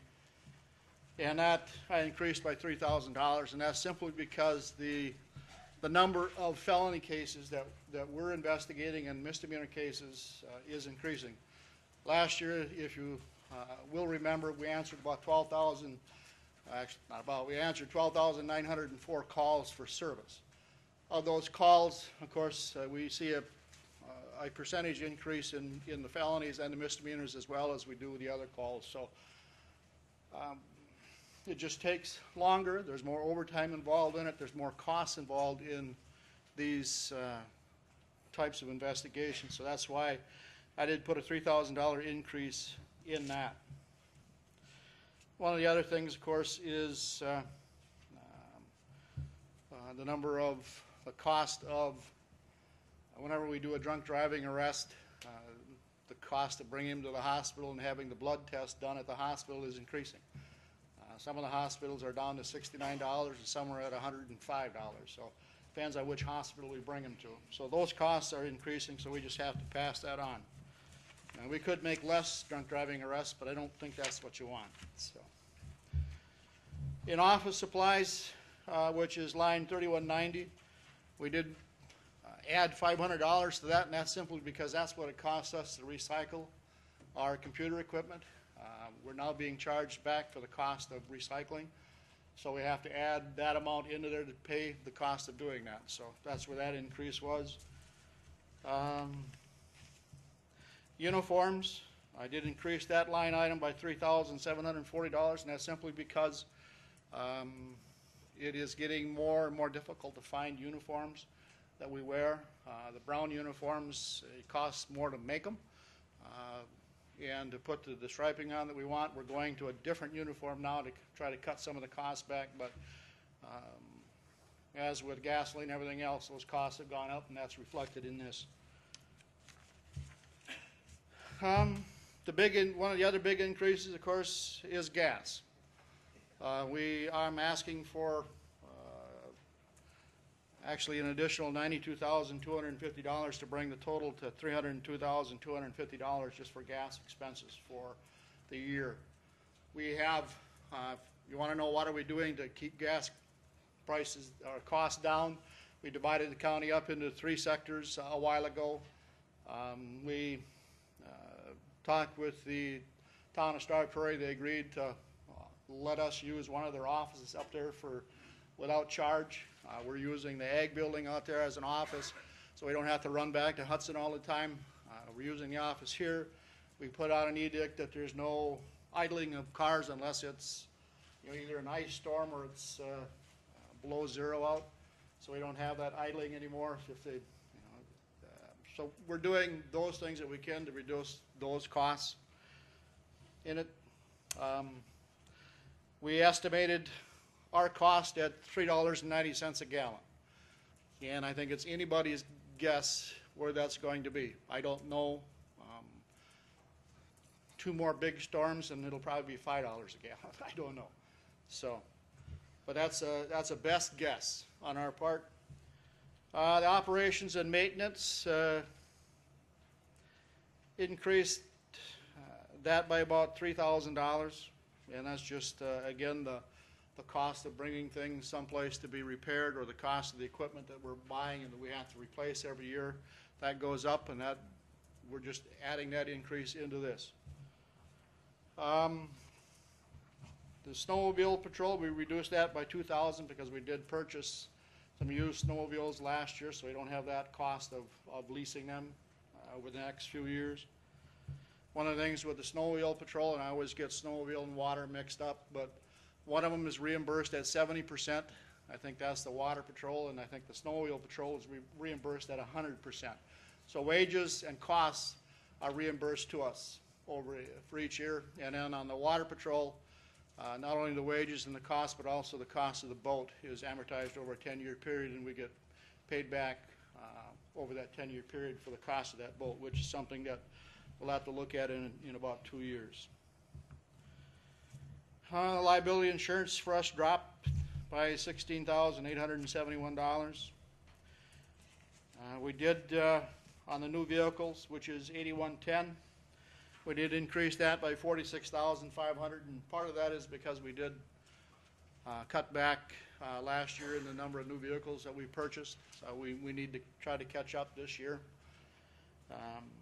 And I know I can jump to that right now. If we can, if the board decided that it wanted a 5% reduction from the sheriff's department, part of what we would reduce is probably put off purchasing 6 of the 11 new squads for another year. But the problem with that, that's kind of a snowball effect because I now have to add probably another $3,000 per car that I'm keeping for in maintenance costs for that year. I then have to reduce what the value of that car is going to be in next year when I try to sell it again, because most youth squads go to as cabs, and they can only be 3 years old in the big Chicago, New York, so they wouldn't be purchased for that. So we'd probably see, anywhere from 1,500 to 2,000 reduction in the cost in what we would return in revenue from the sale of those cars per vehicle. So, new equipment increased it by $1,000, and that's simply the additional cost of the items that are out there.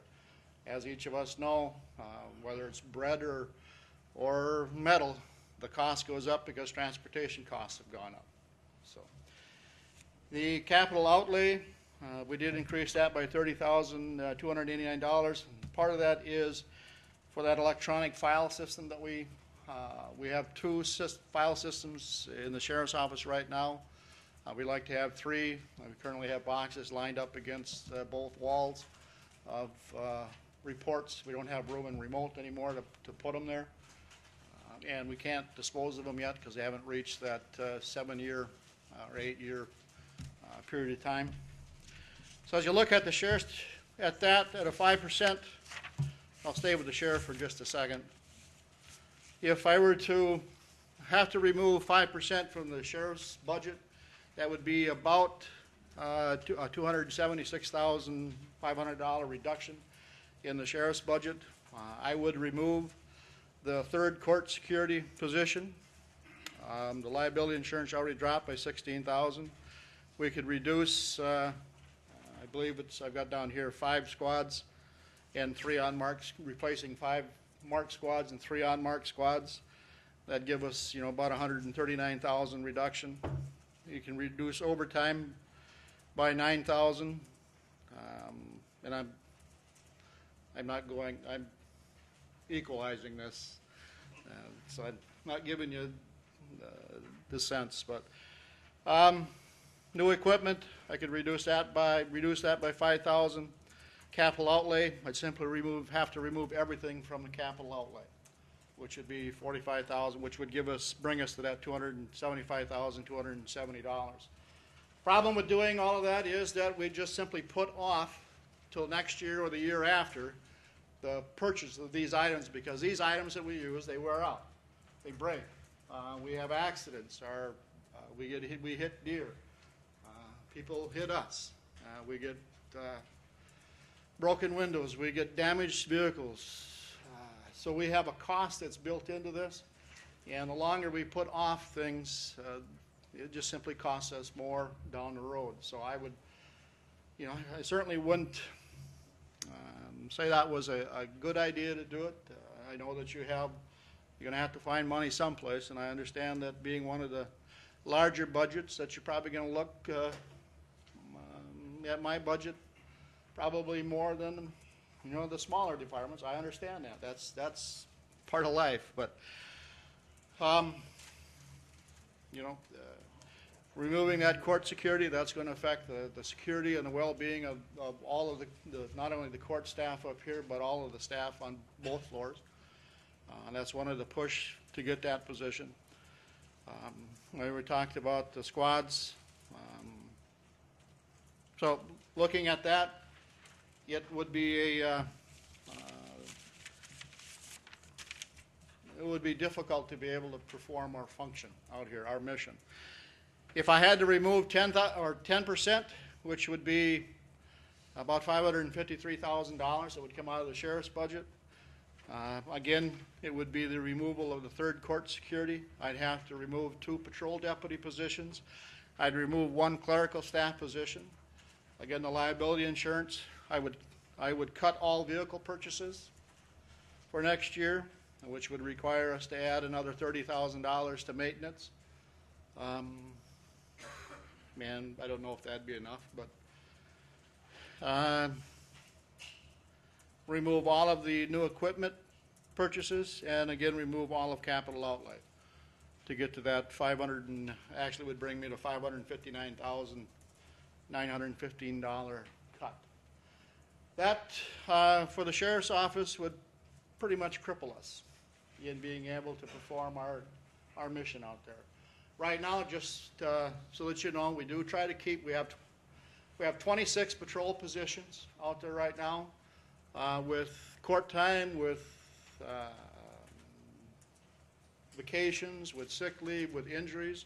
Last year, we had an officer that was out for almost a whole year because he got hit standing on the freeway directing traffic and got hit by a car, so he was out for a full year on workers' comp.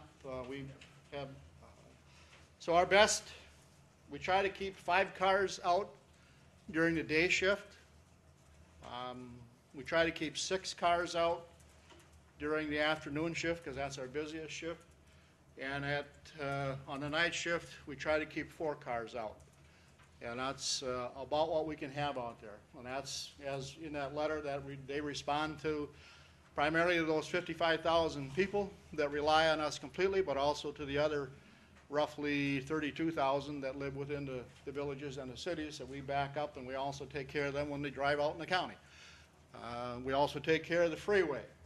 We probably take care of, I'd say, 40 to 50% of the accidents that take place on the freeway because State Patrol is always short in this county because nobody wants, every time they send a new trooper up here, they move someplace else because it costs them too much to live in St. Croix County. So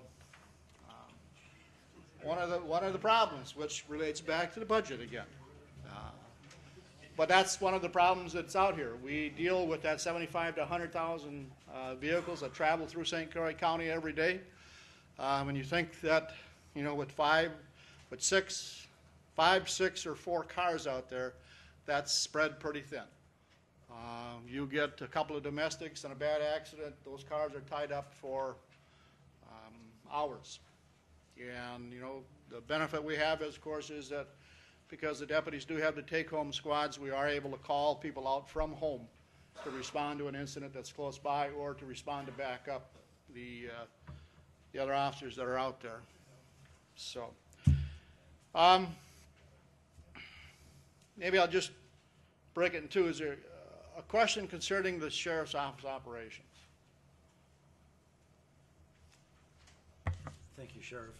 I'm looking at the St. Croix production database for law enforcement, pages 1 and 4, and I may be mistaken, but it appears that there are 3 double entries, 3 sets of double entries, and I wondered if you could just explain, or someone could explain them.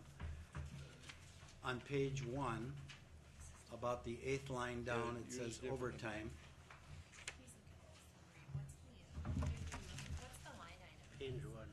Page 1, line item 1120. St. Croix production database, 3-year budget workshop with estimate law enforcement. Page 1. I think that's. I think I might be able to answer that. There's more than one department within the sheriff's department. He also has the confiscated assets program and the Tri-County drug program, and there's going to be an object code under each of those. But the line item numbers are identical. Right. They're both 1120.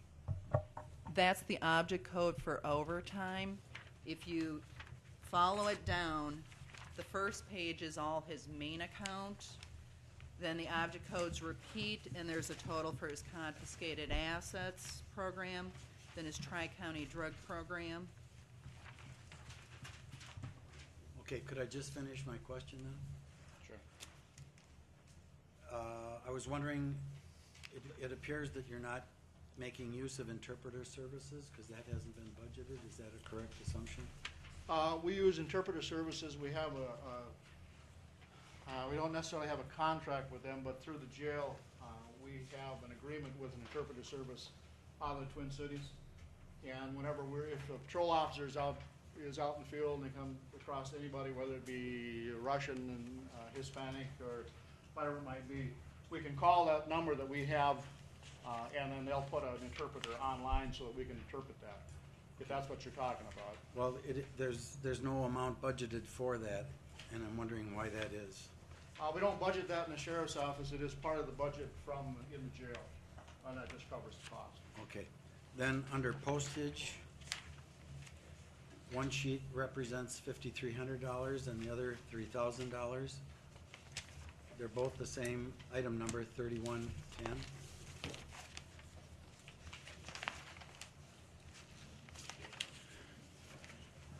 On pages 1 and 4 again, down near the bottom. That also is the same situation. The same object code will show up. It's going to be listed more than once because it's broken down by different department numbers because he has different programs. And I'm wondering if, let me go to the jail, that might be the jail postage amount.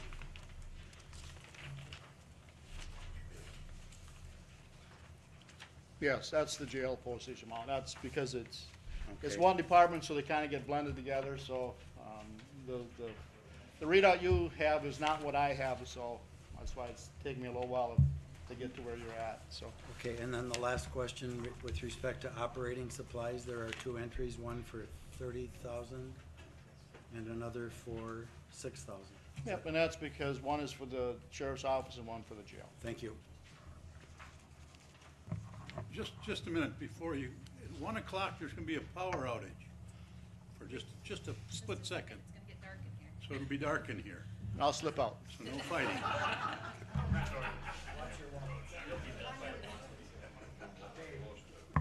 Alfie? Sheriff, on 3231 and 006511, is that the same, it's towing expenses, is that the same? What was it again?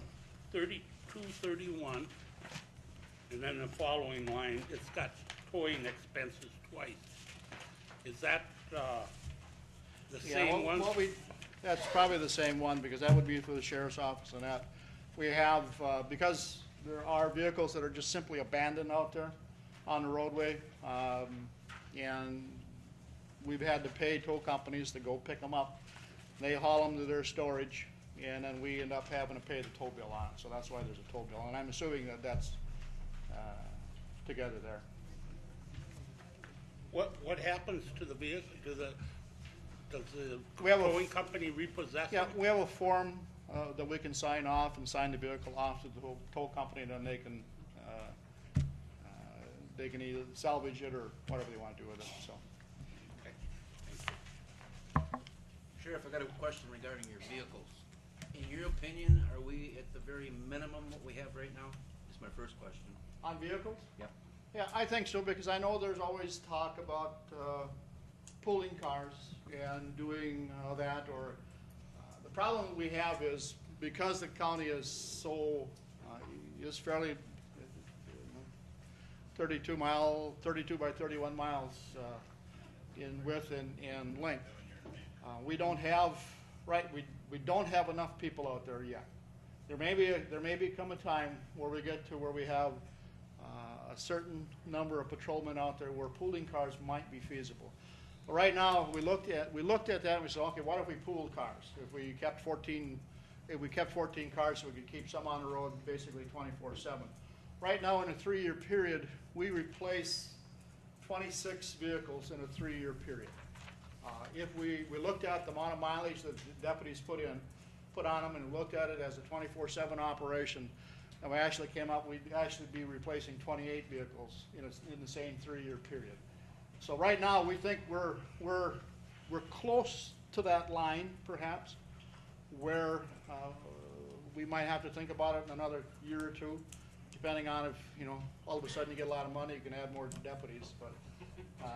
But right now, just because of the number of calls that we get, and the fact that we have to rely on our SWAT team that's out there and they need the vehicles there, so they have all their equipment, and the fact that we can call that officer that lives in Glenwood, we can have them run to, just outside of town or in Wilson or even Hudson, Somerset, wherever it is. If our other cars are tied up and they can't get there, we need to have that availability so that deputy can get in that car and respond. We've thought about, putting having them take their own cars, and we'll pay the extra insurance on it, but most insurance companies won't insure a private car if it's gonna be used to respond to a police emergency. The other thing is that within the union contract, there is a paragraph in there that defines what's going to happen if we ever get to that position. It has to be public protection, has to do a survey, and then because it's part of the contract, my guess is that you'd have to give them some kind of a payout. So that would be fairly costly too. So, but that's, from my standpoint, that would be your issue on the pay cost. For mine is the ability to respond when needed. So I think we're where we need to be with the cars. I don't think we have enough deputies that we can do that at this time. It may come to there. How often do you rotate your vehicles out? I mean, is it by the mileage or By you mileage. year? By mileage. We run them, we try to not let them get over 120,000, and that's simply because they nickel and dime us to death once they reach 120,000. Our cars are run, unfortunately, they're run hard out there. When you're running, if you get an emergency call and you're running, you end up having to run 30 miles or 40 miles across the county to get someplace at high speeds. That's just hard on the car. It's hard on the engine, it's hard on the shocks, it's hard on everything. So they don't last. And that's why when we go to sell them, even at 115 or 120,000, we get maybe 3,500 for them, 3,700 usually. But so that's, we just, and for safety's sake, we don't like to run them more than that because we think we're putting our deputies at risk by having them out there in cars. So there's a liability issue to that too, for us anyway. Yeah, Dennis, do you still have cooperation with Washington County on the River Patrol? We do. We do run the River Patrol. We just renewed our cross-border contract with them this year. Oh, okay. So. Thanks. Sheriff, I just noticed, this was kind of caught my eye out of curiosity. For ammunition, back in 2006, you had used roughly $4,700 worth of, was your expense for ammunition. We seen that amount jump to $14,000 the following year, and then you had budgeted this year for $13,000, a little over $13,000. But if this is reading right, it says you've only used $914 worth year to date. I think give me the line item that you're looking at, because I think one of the things in there is that the ammunition and clothing used to be put together, and the ammunition has now been taken out of that. So I'm just wondering if you're looking at that line item. Line item 3235 on the first page. We get it. I think we carried some over, but it's just become extremely expensive for us now, ammunition. And we need to train. One of the things that the risk manager will tell you is that if we're not trained, we do have, I think, we run about 6 shoots a year, require officers to qualify at a certain number of them. We also have to qualify all the jail officers because they transport prisoners, so they have to be armed while they do that. So it's just the cost of training and the cost of the ammunition itself. So this report here just maybe doesn't show, maybe that's just an incorrect number for the actual amount used year to date yet, is what I'm taking. It may be that we had, if I remember right, I think we made we got our supply delivered late last year. So we actually had a carryover of ammunition from if I'm right in that. We had a carryover, and so what we'll do is we'll make our purchase late either this fall or this winter sometime. So. And again, not that the details aren't important, but I'd like to keep us from getting bogged down too much into the details at this point, because we will start spinning our wheels in quicksand. We've set up more departments to listen to, and I'm still trying to get have you think globally instead of the little details at this point. I'm going to move to the jail.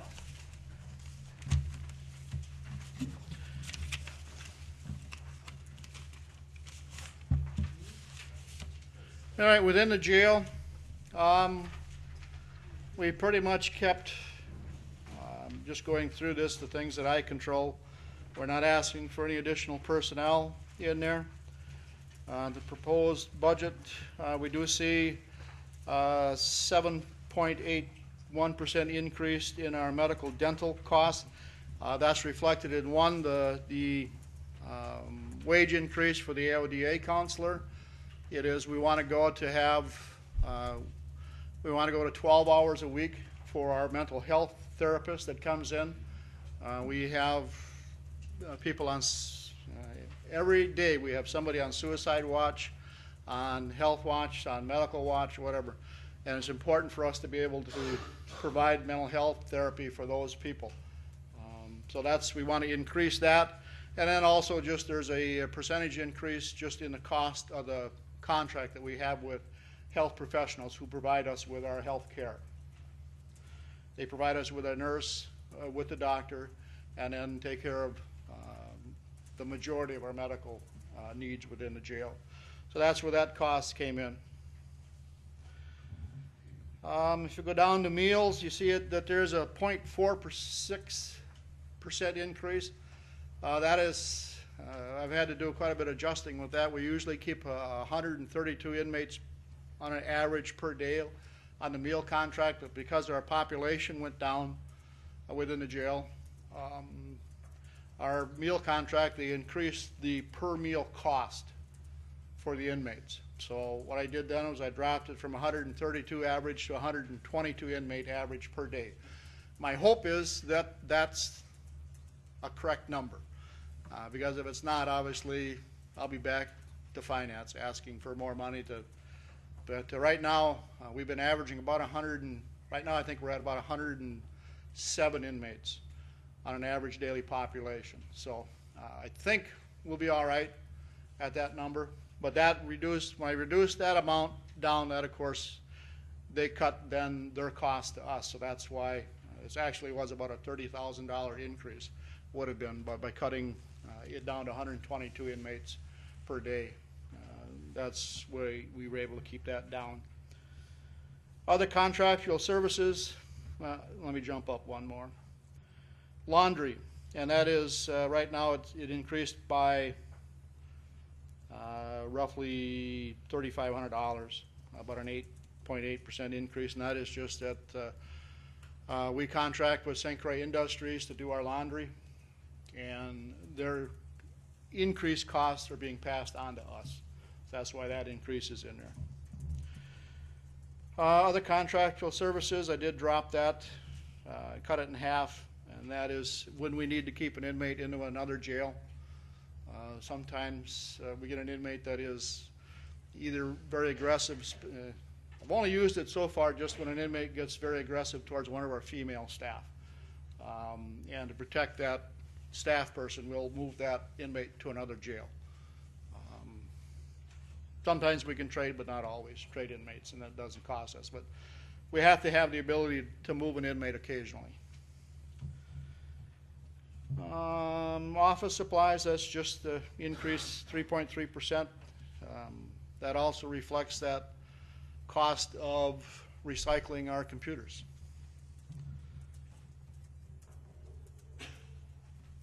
Electronic monitoring, we did reduce the cost of that simply because I'm trying not to put anybody out on electronic monitor anymore unless they have a serious health problem. If they have a health problem that we can't manage within the jail, then we'll put them out on electronic monitor. They live at home, and then they're responsible for their own medical needs and their own medical costs. Go down to uniforms.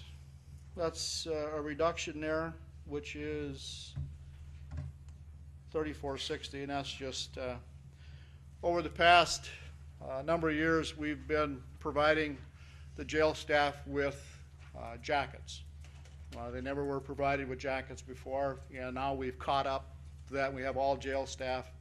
They're uniformed officers, so we provided them all with jackets as part of their uniform. We're all caught up with that, so now we can cut back on that price, and that's why there's a reduction in that. Let's let's see. The only other increase, liability insurance went up about $1,700, I guess, and I don't know exactly why that went up. But the capital outlay, again, in there, that's basically, we need to replace cameras within the jail. We have 80, we have roughly 80 cameras within the jail. About 6 years ago, we went and started putting in all color cameras in there because the old cameras were going out. Yeah, now they have about a 5 to 10 year lifespan, these cameras, because they work all the time, 24/7. So we need to build in money in there to be able to replace those cameras. And just the computer equipment and some other things that are wearing out within the jail. So software, we do see a increase of $2,700 in the jail software, and that's just basically it's because of the maintenance contracts that we've had to maintain on some of this equipment that we purchased. They bumped the prices on us, so that's the increase there. Looking at the jail,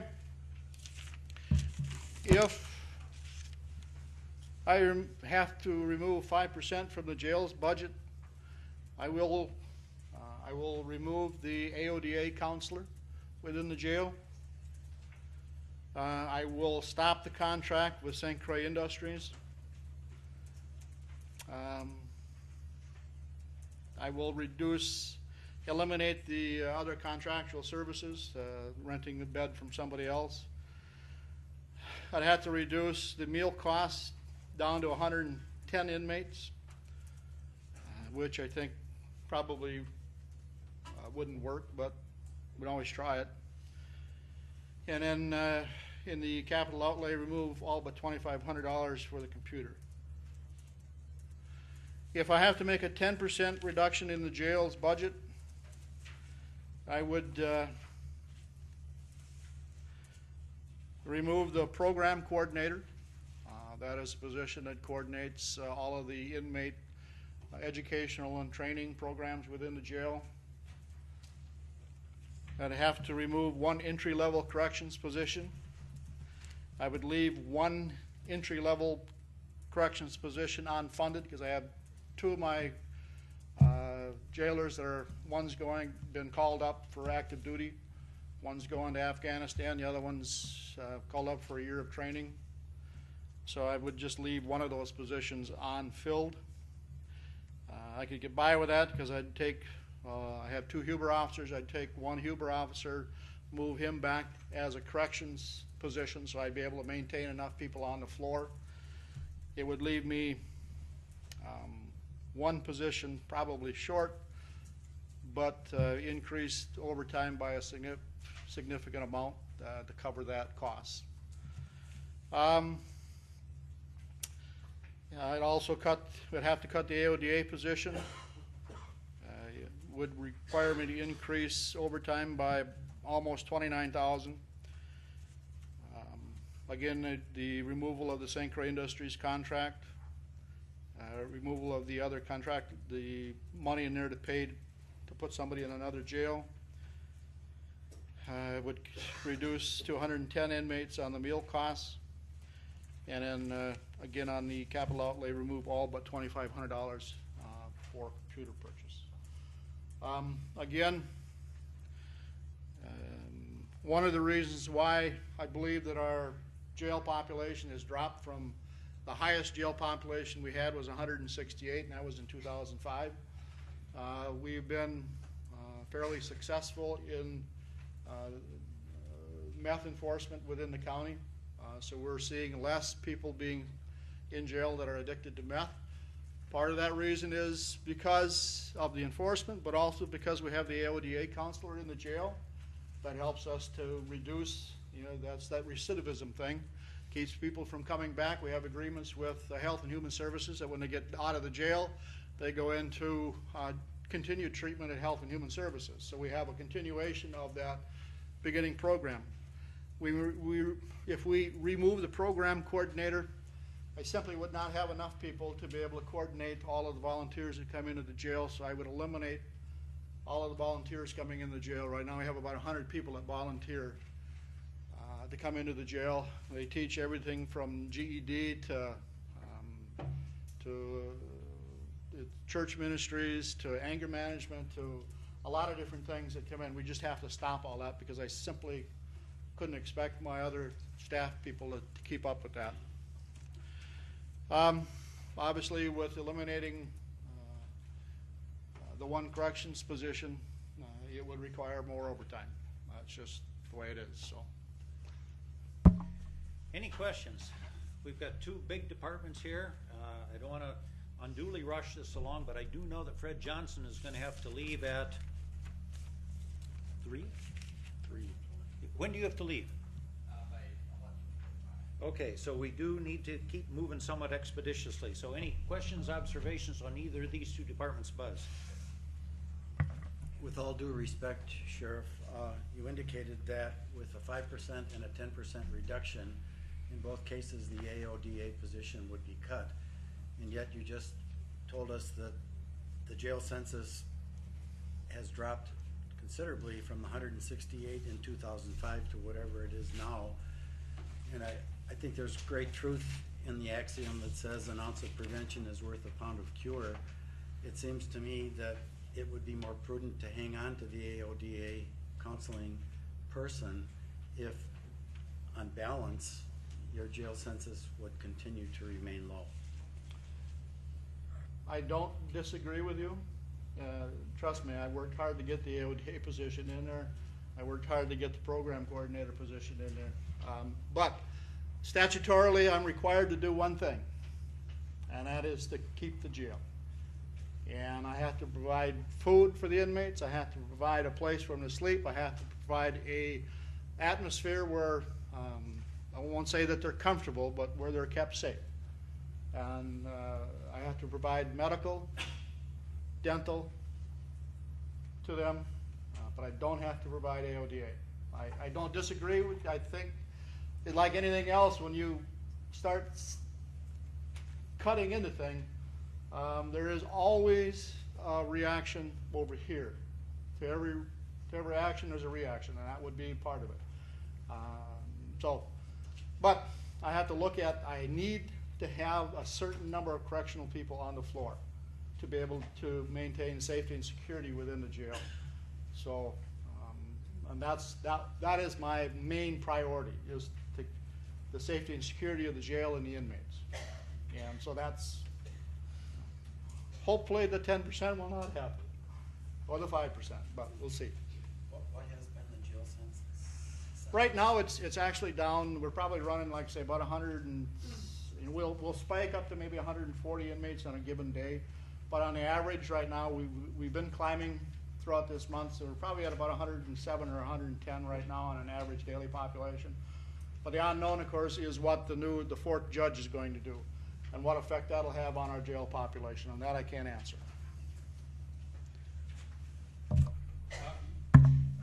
We all know the cost of fuel is affecting driving habits to some extent, Sheriff, and I have two questions. Are you seeing any evidence that traffic is decreasing in this county? Miles driven are decreasing. And secondly, do you see any signs that average speeds are decreasing down to what is legal? I can tell you that I know that the number of citations that we have issued this year is down. And whether that is a direct result of people not driving as much, that's a possibility. I haven't done a study to correlate that.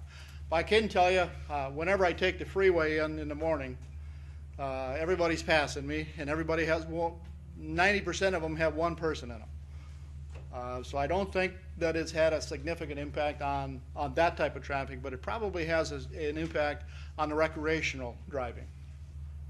So.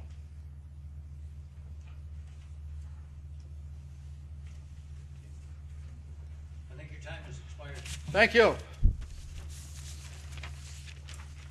Let's all lift your deeds up.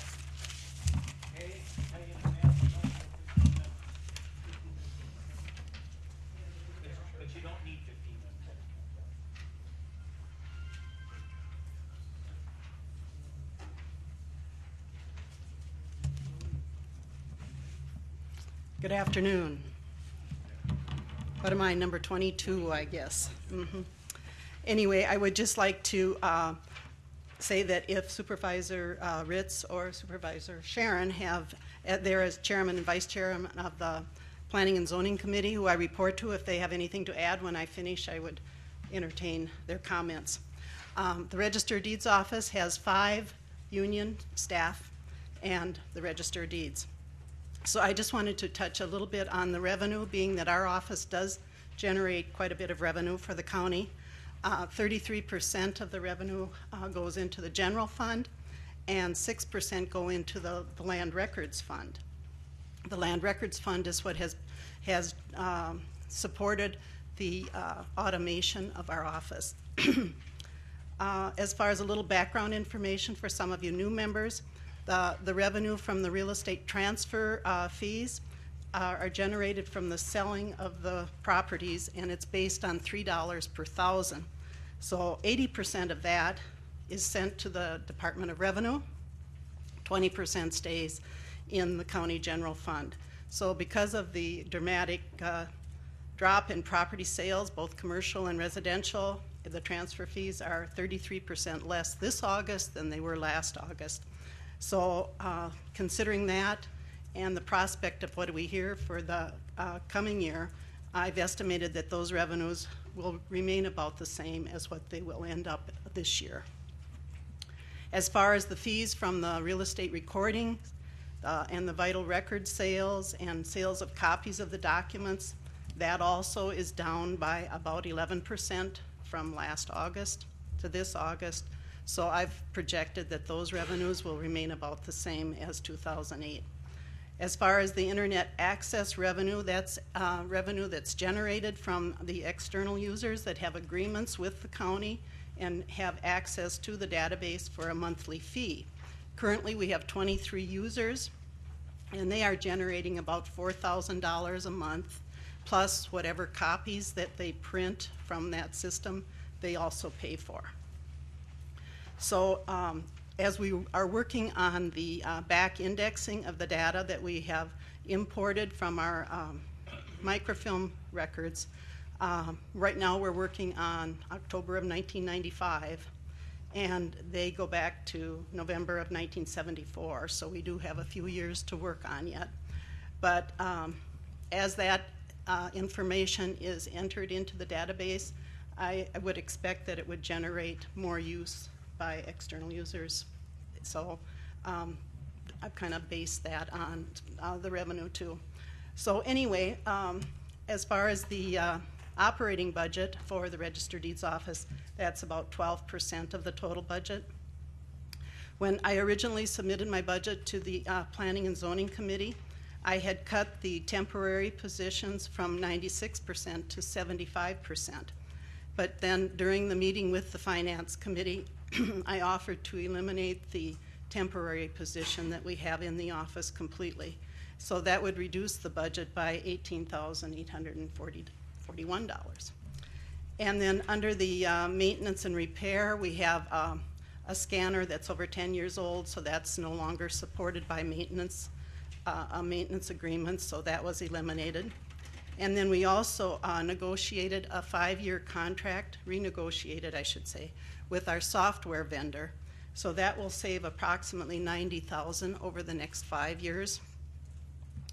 And so then that amounted to an 18.7% cut on that line item on the software. So the entire 2009 budget that I submitted was a minus 6.52% on the original budget. If we go to the 95% budget, I eliminated the service call and repair on the reader printer equipment because that's... Kay, no disrespect, but Sure. I don't think you need to go to the 5 and 10%. Okay. Just in the interest of time, we're really trying to focus on the specific budget requests that came in. And what I do want to indicate is this department is somewhat unique in that they do contribute to the general fund. The levy request from Kay's department is 0. Now, as she does a good job in controlling her expenses and maximizing revenue, she contributes more to the general fund. So It's not insignificant what you're saying, but at this point, I don't think it's necessary to go to the 5 and 10% categories today. Okay, thank you.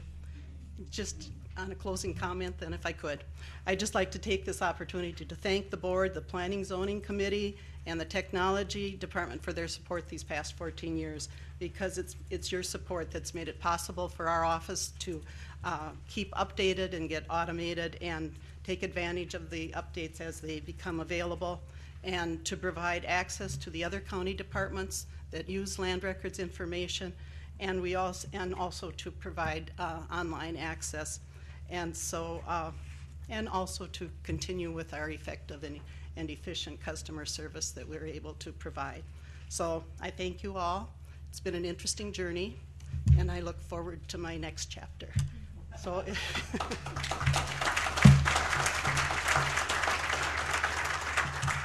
Do you have any questions? Thank you. Thank you. Let's move right into parks. That's number 24. Oh, excuse me, I already crossed out planning and zoning. I thought you were done. Dave, I'm sorry. 23. My nervous pen already crossed you out.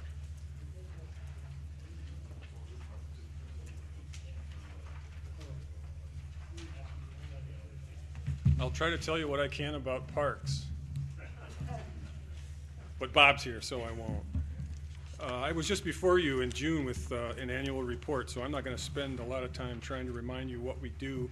Our mission statement and business responsibilities are in your packet, and I just wanted to emphasize we have some distinct responsibilities for county planning, for code administration, administering all the land use ordinances and permits, land information, real property description, and recycling.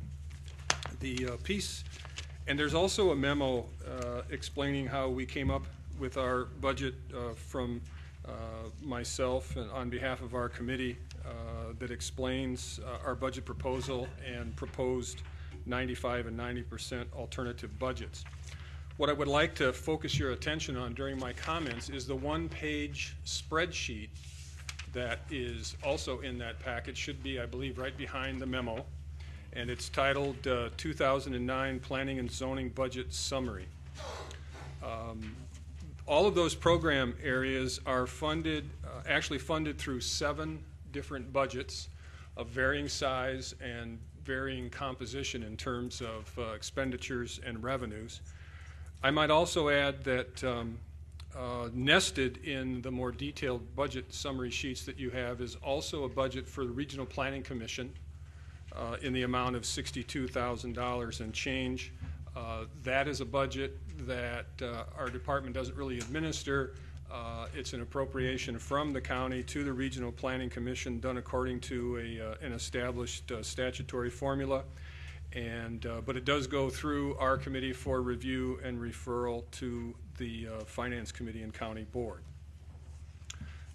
If you look at the spreadsheet and the 7 different budgets, I just want to emphasize that we have a real mix of revenues across these budgets. In total, about 34% are funded by grant revenues, 24% by fees, and the remaining 42% by the county levy. And all of those budgets and the total of $2,364,449 are the details and the amounts that you will find in the totals on the budget, the more detailed budget sheets you have and that are currently loaded in the system and reviewed by the Finance Committee last week.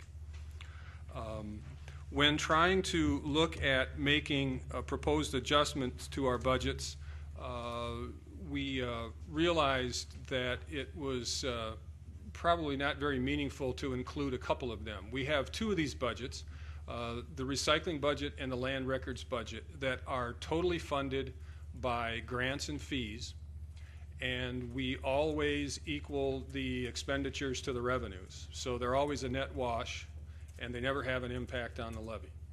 So we did not include those in the calculations that you see on the lower part of the page that we worked on the 5 budgets that have varying degrees of tax levy support. and starting with what we were budgeted with last year.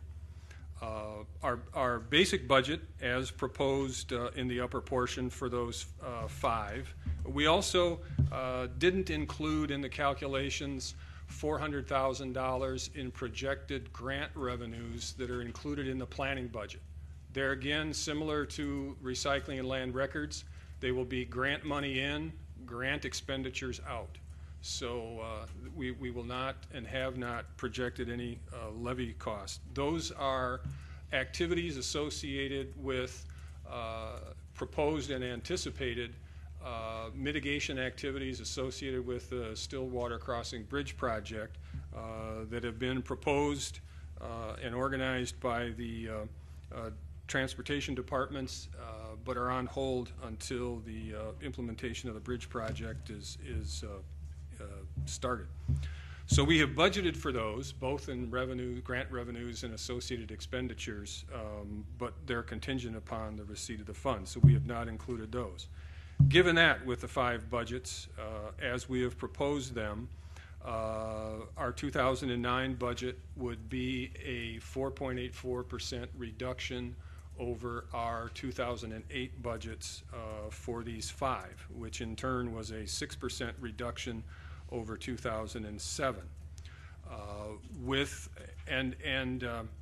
With that, in working on the 5 and 10% reductions, for a actual 6% reduction, we had proposed to reduce staff hours in our real property description program by about 1,000 hours, about a half of an FTE. And that would get us actually beyond 95% or below 95% of our 2008 budget. And then for further alternative reductions at the 90%, we would eliminate another position that is actually spread across 3 different budgets, zoning, septics, and planning, and eliminate a second position, and that would get us down to the 90% alternative. So these are the budgets as we've presented them and reviewed them with our committee and the Finance Committee, also with the footnote about the Regional Planning Commission that's in there. And I guess with that, I'll take any questions.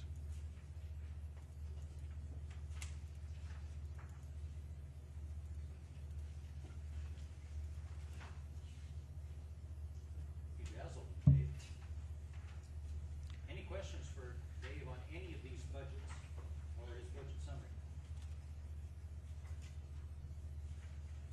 And if you come up with any questions on parks, Bob's going to answer. Thank you. Well, we'll likely be back to you. I'm sure you will. We'll be back to everybody. Nice year now. Yeah, thanks. Keep moving things along here. I think we're tab 24, Parks, if I stand correctly. Real briefly, Parks Department operates and administers 3 staff facilities. We have well over 40,000 folks visit our park facilities, those staff facilities, each year. We also operate 5 other what we call unstaffed facilities, 206 miles of snowmobile trails, and those, again, the users that do use those facilities are above that 40,000. I guess what I'm going to want to do with you is in your packet, you should have really 2 separate spreadsheets. And I guess if we could just focus on those, I think that'll give you a pretty good idea where we are. In the spreadsheet itself, under what we call Fund 121, which is the parks, we have 12 separate budgets. And again, each one of those are a little bit different, a little bit separate in expenditures and revenues.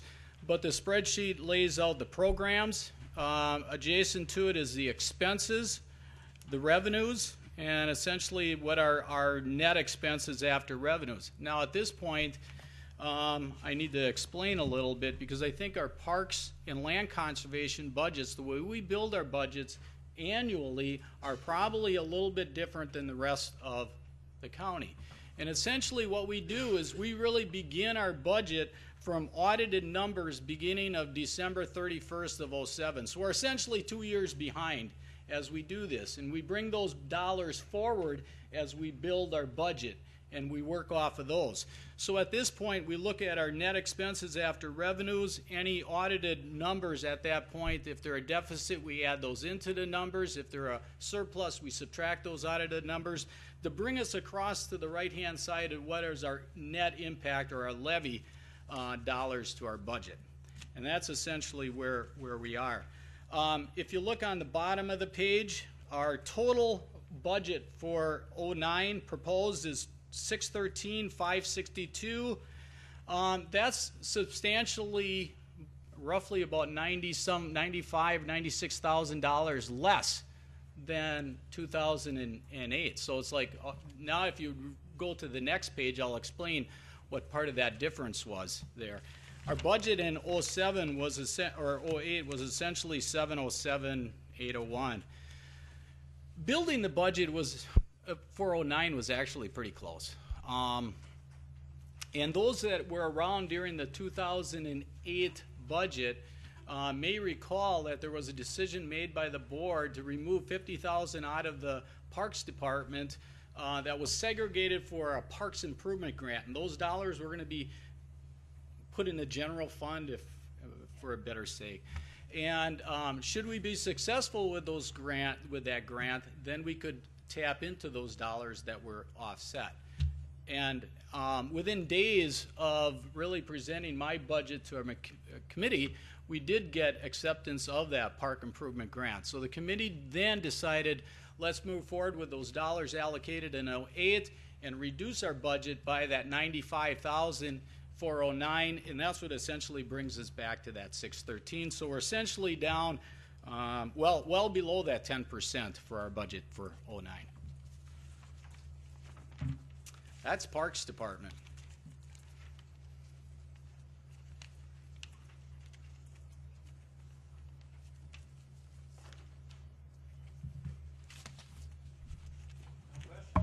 Okay, we're going to move right into land conservation then.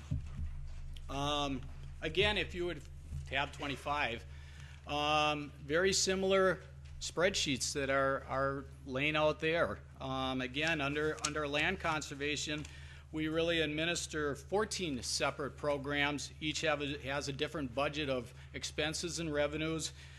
Same process going across the page to the right-hand side to get to the net levy. The only change you'll see that on the right-hand side, you'll see two columns. One is a levy per Michelle, one is a levy per myself. And I think the only number differences are on the administration account, and it's essentially $4,000 and some dollars. And what that is a double payout that we ended up having to do for a PTO for essentially '08, so it was '07. So then essentially use Michelle's column at that point. Again, the process is still pretty much the same as you move across the board, is to subtract the revenues, net expenses, determine what our audited balance is. If it's a deficit, you add. If it's a surplus, you add it or subtract it into the budget. Our budget for land conservation is about $1,020,182, which is, again, substantially lower than where we were in '08. And again, if you move to the next page, I'll explain to where some of those costs may have been. Our '08 budget was about $1,094,000, so essentially around $74,000 less. One of the major areas as far as reduction in land conservation department was the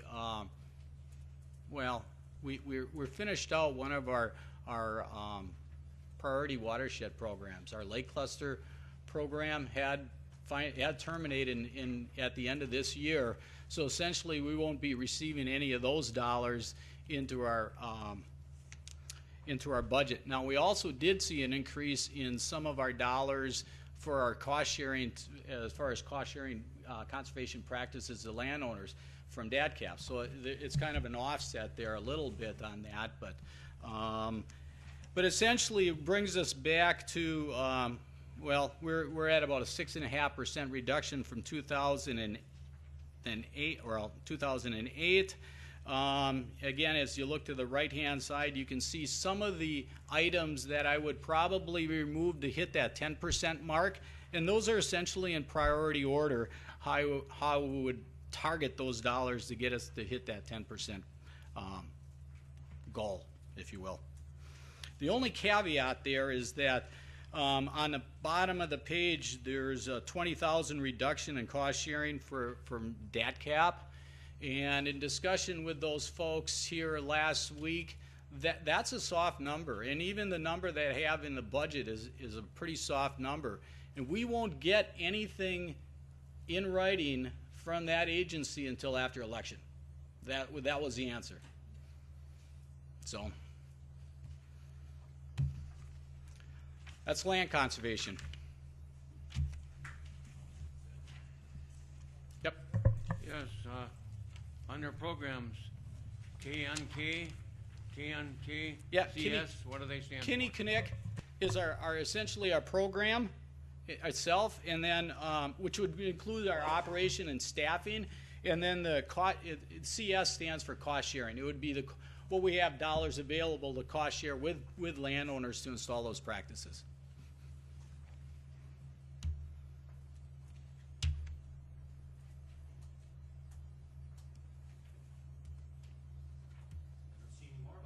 Okay. Very good, thanks.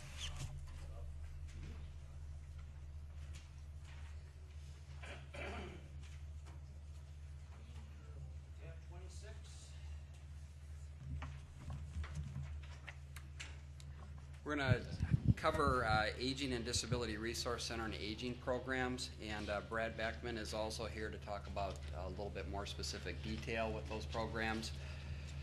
You may recall that Brad joined us a few months back. He comes from Douglas County with an aging resource background, and we are happy to have him as we have rolled out our Aging and Disability Resource Center effective August of 2008, August 1.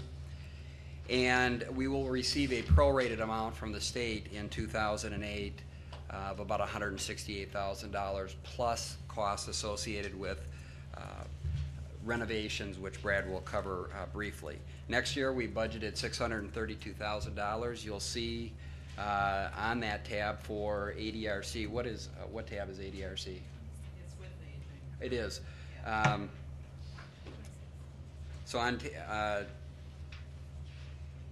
So there'll be $632,000 earmarked in 2009 for implementing the Aging and Disability Resource Center for the full year. Brad's going to talk a little bit about how the Aging and Disability Resource Center and aging programs have been able to be blended so that we can keep the levy cost in the aging programs constant from 2008 to 2009. They're really going to be about 4 different points. How we have been able to successfully cost shift some of those programs, how we've been able to maybe start looking at some enhancement with regard to revenue in the Aging and Disability Resource Center as well as aging programs, how we're going to cover office renovation costs, some in 2008, some in 2009, and then we also have a request for new staff. So Brad, wherever you want to start, and I'll just add in. Okay, thanks, Fred. Again, my name is Brad Beckman. I'm the manager of the Aging Disability Resource Center. I know you've been real busy all day and listening to all of the different presentations. As Fred mentioned, as we blended aging in the Aging Disability Resource Center, we officially opened up August 1st here at the Government Center. It's been going very well. We blended the staff. On the aging side, what we did was we looked at the services that they provided, and I went through this budget process with Fred and Jennifer and Michelle, who's been a very big help during this whole process and blending these 2 different budgets and working with that. What we looked at, and when I looked at aging budgets and my experience in Douglas County and throughout the state, I looked at what could we blend in aging and the Aging Disability Resource Center to maximize so there's no more on the tax levy. And if you look at the aging piece of it, we did not add any money to the tax levy. And that was our goal with this program, with a 0%, and then looking at that.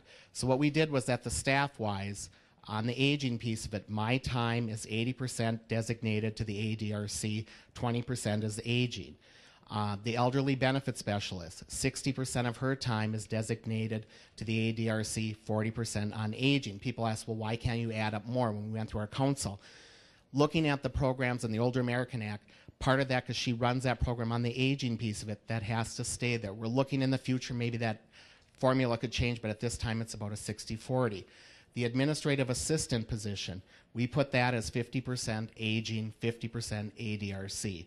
Looking at that, that's one area in the future when we look at budgets. Obviously, we just started this August 1st.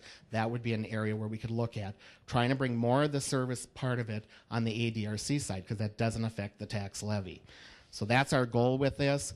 I also, when I looked at the budgets and obviously worked with the staff, how could we maximize, and looked at costs and working with Michelle of where we were in weak in areas. Big two areas that I did in the aging looked at was transportation. Obviously, you've heard everybody talking today about gas prices. It's a huge concern with us, with volunteers and the vans, and cost of food. So we looked at increasing that. Sorry, I have a cold right now, and I'm just trying to talk through this, but so that's where we tried to get some of the increases. On the revenue side, there's another piece to that, is to try to bring in more through donations, and it's called Community Health Partnership. We have contracted with them, who is the MCO from this area, to provide services. They'll be giving home-delivered meals to their consumers and working with that, and transportation costs, day-away services, and different services that we can provide on the aging side. So hopefully we'll look at revenue increasing. We didn't jump it up so high because I wanted to be, first year we're really going to have to look at this. So that's why I kept pretty conservative on doing that piece of it. So that's where you're going to look at the aging side as cost shifting to the ADRC. One of the positions we did look at, as Fred mentioned, I looked at getting a 19-hour position for nutrition program preventative manager, handling the menus. We kind of were out of compliance without working with a registered dietitian, some staff issues. I've taken on that piece right now because of my experience in Douglas County. But that would be looking at, obviously we know with budgets, we can't afford a full-time person or a registered dietitian. So that's what we looked at, a 19-hour position, contracted, that would be able to provide this piece of it that's very crucial to the aging component. So that's when we talked about that job position. On the ADRC side, one of the big advantages too is, obviously you've all been discussing about long-term care, what that means to this community. We have started, open our doors August 1st. September 1st is when the MCO came on, the Managed Care Organization, Community Health Partnership came into this area. We're shifting them, people, transitioning people that were on the long-term care unit. The clients, consumers, are now being sent to that way. That's going to be less cost on the taxpayers. So we're processing that, which is going to take 6 months. Eventually, it'll take 2 years to get that whole waiting list through. So that's the whole goal of this, keep people in their own home, provide the services, working with the staff. And on the ADRC side, long-term care, we hired 3 information and assistance staff, excuse me, with my cold, and a disability benefit specialist. So that piece, they're already been transitioning in and providing that. The thing that I would just quickly add with regard to office space is that in the 2008 contract we negotiated with the state, and we'll have approximately $38,000 to $39,000 that will come in under state funding to begin renovation of the ADRC to accommodate the 4 staff that Brad just mentioned. Again, his responsibilities are going to expand, and that's in part why we need to look at adding the nutrition program site manager.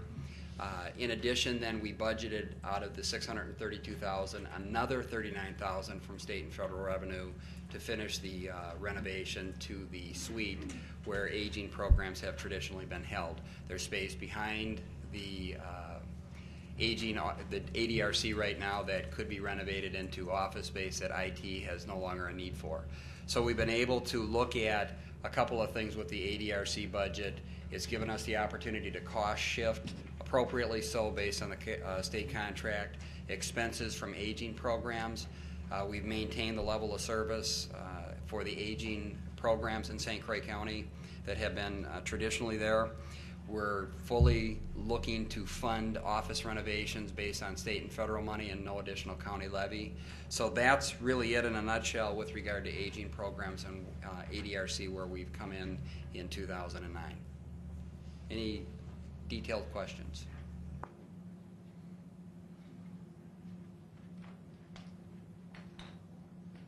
Can I move right into other health and human services and nursing home?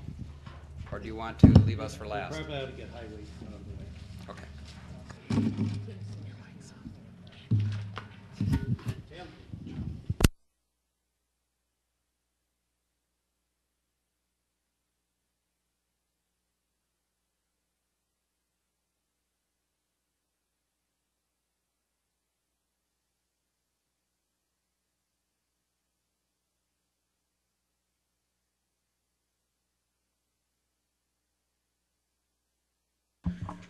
That little sidebar with Art, he just reports good news. We are up and running with the emergency chiller. It kicked over at 1 o'clock, and so you should start feeling a temperature drop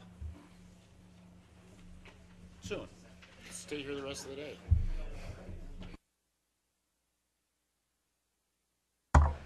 Thank you. I know Fred's got to go, but I got to go to the bathroom. No, just kidding. Thank you for the opportunity. I know when we met with finance, had a lot of sevens going on, so I thought that could be a couple of my talking points here. Highways, our future rides on it. Thought we would share with you a management at a glance sheet of paper. I hope you have it.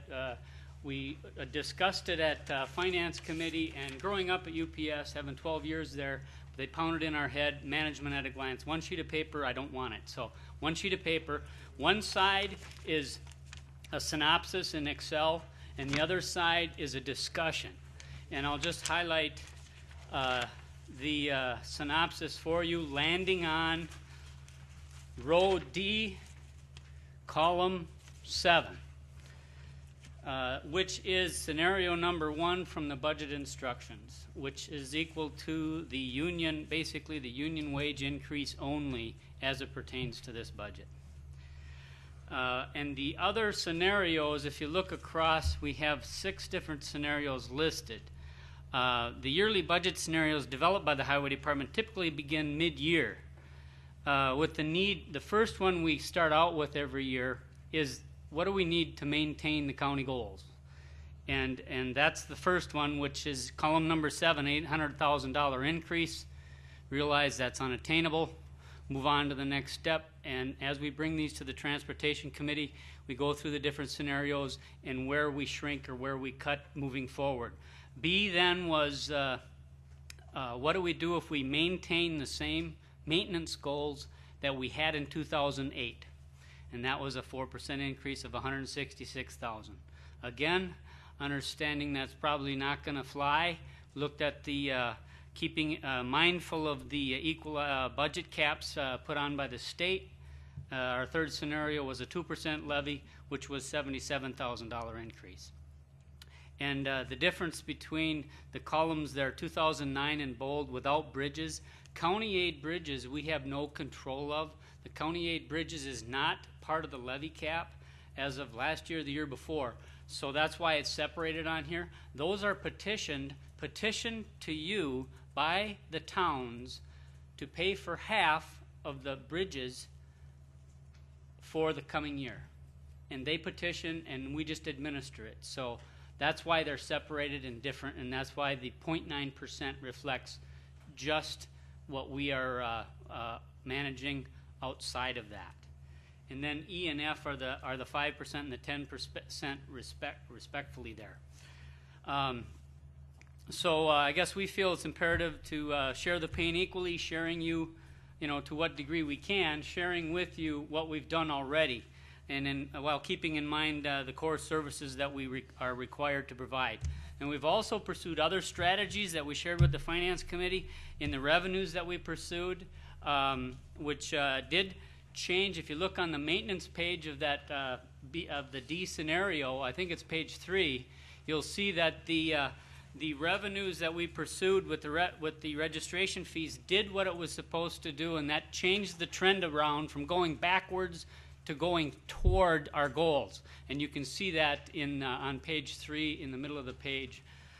And then with that, then the extraordinary material prices just dwarfed that. And basically, we had 1.4 million that we needed to meet our goals. We cut it in half with the registration fees, and now we're back up to 800,000. That's what A does. Then yesterday, I just found out that the federal program that we use on the federal side of things with our meeting with the state, they eliminated 2010 totally and jumped over 2010, and the next biennium is going to have project solicitations for 2011 and 12. So we just eliminated 1 year. Then we also been reducing expenses, and we were so proud of some of the new cost-cutting measures that we did with getting water out of a rock. But trying to do what we can, and we're so excited with them. But then they get dwarfed by the new reflectivity standards of signs, by the new apparel. The sheriff's department and us now have to have reflective vests that have sleeves on them. And that's November 1st, I believe, is our deadline that we are required to do that, plus pants. I don't know how the sheriff's going to get his gun out, but so we got those types of things. And the shop drains we addressed this year. Guardrail, the cost of some of these guardrails are 3 times the cost with the EATs, not EAT, but energy-absorbing terminals. You'll see them out there. The higher the traffic volume, the next time we work on a road, we need to put on the higher cost $15,000 improvement rather than the 5. That's been eating it up. Our invasive species issues, I think I spoke with earlier, where we could get thrown in jail for mowing and spreading invasive species if we're not aware of them, or fined. So we'll have to wash. It sounds like we'll have to wash our mowers more often. Another added cost, floodplain plans with the DNR. Some of the counties yesterday we found their plans to widen the road, just to widen the shoulder 6 feet. They need to have a full floodplain plan for the region, $40,000 to $75,000 plan just to widen the road and add rock. Then over the years, we have reduced our staff from the 120 to the 80 some we have now. The state did indicate yesterday that road construction costs are up 17%, and highway maintenance for them is up 7%. The other cost-saving measure was this one on the Huntington Bridge, Johannesburg Bridge this year, was where we did a $30,000 fix where we chained it and fixed the bridge deck, put on this epoxy, and put on those the cinders, the recycled cinders, on 2 layers of it for $30,000, which is to add 20 years to the life, bringing it to a $1,500 a year expense, rather than a full redeck, which is a $200,000 fix at 40 years, which is $5,000 per year. So those are some of the things that we've done, and they get dwarfed by, next is locust, I guess. Not to paint that kind of a picture, but then we move into salt, $160,000 increase in our salt proposals. That went from $41,000 to $41 a ton to $88 a ton. Yesterday found out some towns are scrambling in the state. They can't find any, so they're asking others, and that they have to buy a barge at a time, and they're paying $139 a ton when they do get it to $149 a ton. So we're okay. We did have drastic increases, but not to the degree it could be. In the areas that we'll be needing to focus on in cutting areas or eliminating areas, I guess it's easier to tip it over the other way and say the areas that we feel we cannot. We cannot wait till June to plow. We talked about that at Finance. I know the state tried that, some measures to that, and we don't feel that that is appropriate. So winter maintenance is key. So depending on how winter maintenance comes out next spring, then we modify. We have options listed, but we can't make the choices today. But we have the options listed, and the options are in 3 different areas, depending on where we land with our budget, depending on salt, or depending on the winter, and depending on hot mix prices next year, etc. We have maintenance, general maintenance, and winter maintenance, paving and chip seal, and construction and bridges. Try to spread the pain amongst those, eliminating or reducing project lengths, eliminating miles here and there, reducing mowing or some type of maintenance activity. We can't reduce shouldering with the liability issues with the cars getting their wheel caught on the shoulder and those types of things. So those are the areas that we don't feel that we can cut back on, but we'll try to spread the pain amongst the others. And then too, some of these funds are going to be sunsetting. Some of them are, all the projects listed in the budget are either tied to revenues from an outside source. So if we don't do them, we don't get the revenues, or they're an intergovernmental cooperative effort, and that's in paving and the construction side of things. So with that,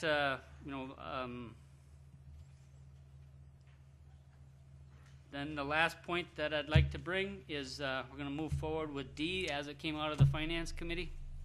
And, my sevens. 7%, or it's column number 7, but I have moles on my neck, 7 if you connect the dots. 17% of the county levy has been highway, and now the scenario you have in front of you is 14.09%, but if you add bridges, it's 14.27. That shows that the highway portion of the county levy continues to shrink. It was 27 in the mid-90s, and I don't have a 37, but 47 is the percent of labor in our winter maintenance and general maintenance activities. It's normally 47% of the cost of the project, whereas our chip seal and paving, it's 7% labor. So when we speak labor, where's our labor spread? It's all project related, but it depends on the project we're speaking of. And so labor is not as much of an issue as materials and equipment is to us. So just a point of interest as we move forward. So with that, I guess number 6 item, since we have the highest value of infrastructure to care for, we respectfully ask for further consideration as the funding processes and the budget moves forward. So thank you.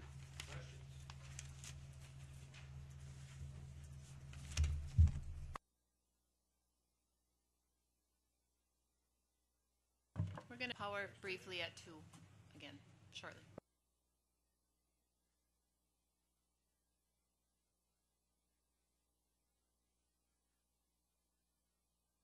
And the lights didn't even go off.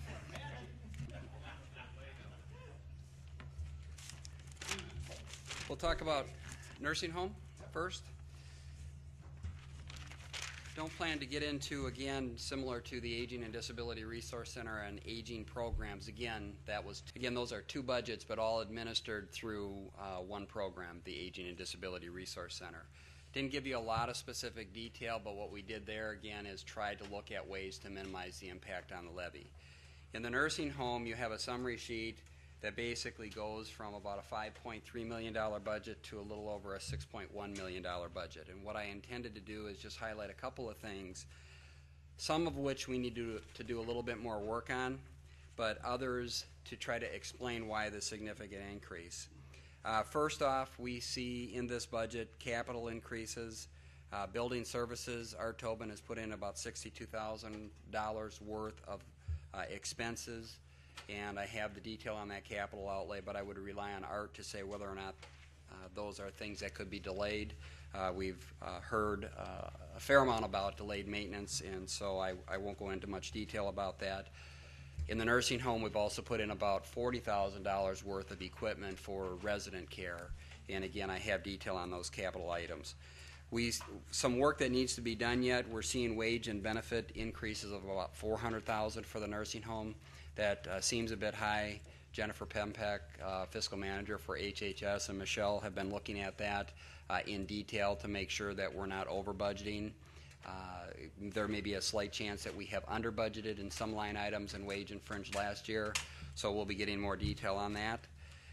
Utilities, Art talked a little bit about utilities. Those have gone up a sizable amount.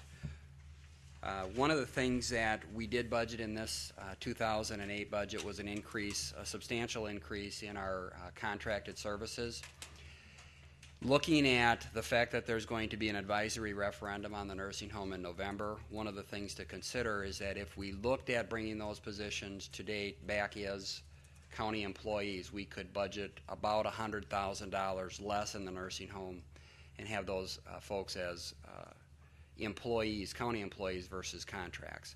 Now, the contracts help us attain a lot of the cost savings through the operational assessment that Wifley has done. I've been hesitant to move towards bringing those back as county positions until The county board sets a definitive direction in regards to the future operation of the facility. But I think we could take a step in terms of reducing requests for levy dollars to eliminate those as contract positions and bring them back as county employees. Initially with Wifley, we did have some cost savings on contracts. Currently with Pathways, those contract costs are up. The other thing that you'll see in terms of a dramatic increase in the request for levy dollars on the nursing home is in 2005, at the end of 2005, we did an operational assessment. We realized many of those operational efficiencies, and surplus was applied to the 2008 budget. Surplus to the tune of about $533,000. What we have earmarked for surplus carryover dollars in 2009 is $191,000. So that equates to a request for more levy dollars. So conversation with Health and Human Services, conversation with Finance was that if you want to look at a 5 and 10% reduction, and I didn't want to ignore that mandate from Finance, we would need to look at downsizing the size of the operation. We've talked a fair amount about downsizing to 50 beds. At 50 beds, again, you enhance revenue, you cut some of your operational costs. We've run many scenarios with regard to 50-bed operation. Larry Lester has helped us when we were initially talking about requests for proposals, and 50 beds, 72 beds, that was actually part of their operational assessment. So I just throw that out to the county board that, again, those opportunities to decrease the pull on the levy, while it may not be necessarily a popular option for some, it is an option, and I can't see how we could eliminate much more from the county appropriations on the nursing home. Again, we've seen a leveling of the levy for the last couple of years, and I think now we're going to start to see some increase on the levy request for the operation of the nursing home. With that, if there's detail on the nursing home that people wish to have questions answered, I'd be happy to try, and I have Jennifer here, Pempek, to talk about some of the specific detail if you like.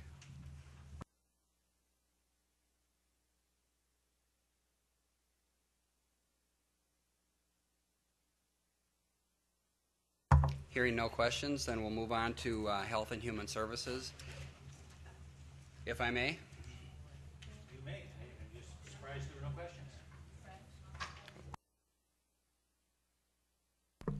I would just like to make sure that the supervisors understand that the line item on this budget that says nursing home carryover for 2008 and 2009, the $533,000 and the $191,000, that those dollars are levy dollars that weren't spent. Is that correct? That's how I'd look at them.